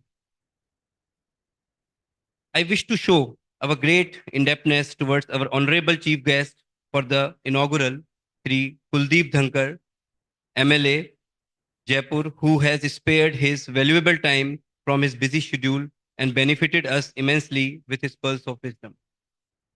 I'm also grateful to our special guest for the inaugural session, Professor Vijay Veer Singh, Honorable Vice Chancellor, Vivekanand Global University, Jaipur, who spared his valuable time and enlightened the gathering. Our guest of honors for the inaugural session added beauty to the program. I am appreciative for Ms. Rania Lampu, who has joined us from a different time zone. She was from Greece, for his auspicious presence. I'm also thankful to Professor N.M. Sharma, Principal, SSG Parikh PG College, for accepting our invitation and address the gathering as the inaugural keynote speaker. I would like to express my deep sense of gratitude towards Professor Arvind Kumar Agarwal, Honorable Vice Chancellor, Nirvan University, Jaipur, who accepted our humble invitation to be the chief guest for the valedictory session. Sir, we are really grateful to you for your encouraging and insightful address. Thank you so much, sir. I would like to show the deep sense of regards to our special guest for the valedictory program, Professor Bhagirath Singh, former Vice Chancellor, Pandit Deen Dayal Shekhawati University, Sikar, and Professor M.K. Pandit, former Professor, Department of Geology, University of Rajasthan, for presenting their and motivating us. Your knowledge and wisdom have guided the participants greatly.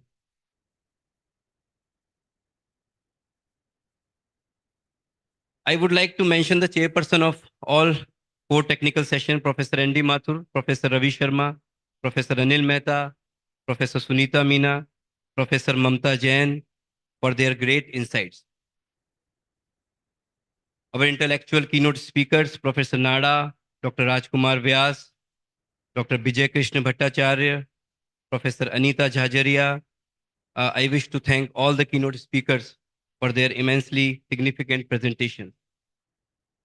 I'm deeply thankful to our Vice President of Inspire Research Association, Professor Anil Mehta, for his valuable presence and commitment. Thank you so much, sir. I also wish to thank Dr. Aarti Chopra, Joint Secretary, Inspire Research Association, and Conference Organizing Secretary, for being a valuable support. He is highly responsible and enthusiastic. Once again, I am thankful to the whole organizing team of BBD Government College Chimanpura and Inspire Research Association for their commitment and hard work to make this conference fruitful. I also wish to thank the life members of Inspire Research Association, executive members of Inspire Research Association, who are always being with Inspire Research Association. As a General Secretary, मैं discuss नहीं कर पाया हमारे president sir से, vice president sir से. I have received so many calls for the upcoming conferences, for the collaborations. So we will discuss with our committee and we will soon announce our next conference. Thank you so much. Jai Hind. Thank you. Yes, Professor Mehta, sir.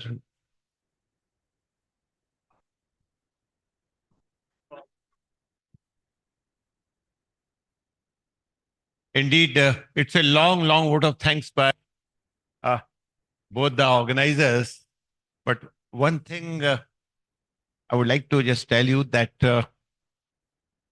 on behalf of Inspira, being Vice President, very, very special thanks to our pillars of the association, Professor Dr. Ravikant Modi and Dr. Aarti Chopra, without whom we cannot work. Truly speaking, Dr. Ravikant Modi, in spite of his busy schedule, because he has recently joined Nirvana University, he has taken perhaps leave, and a lot of time he has given to the institution. And Dr. Aarti, a wonderful lady, most charming and beautiful.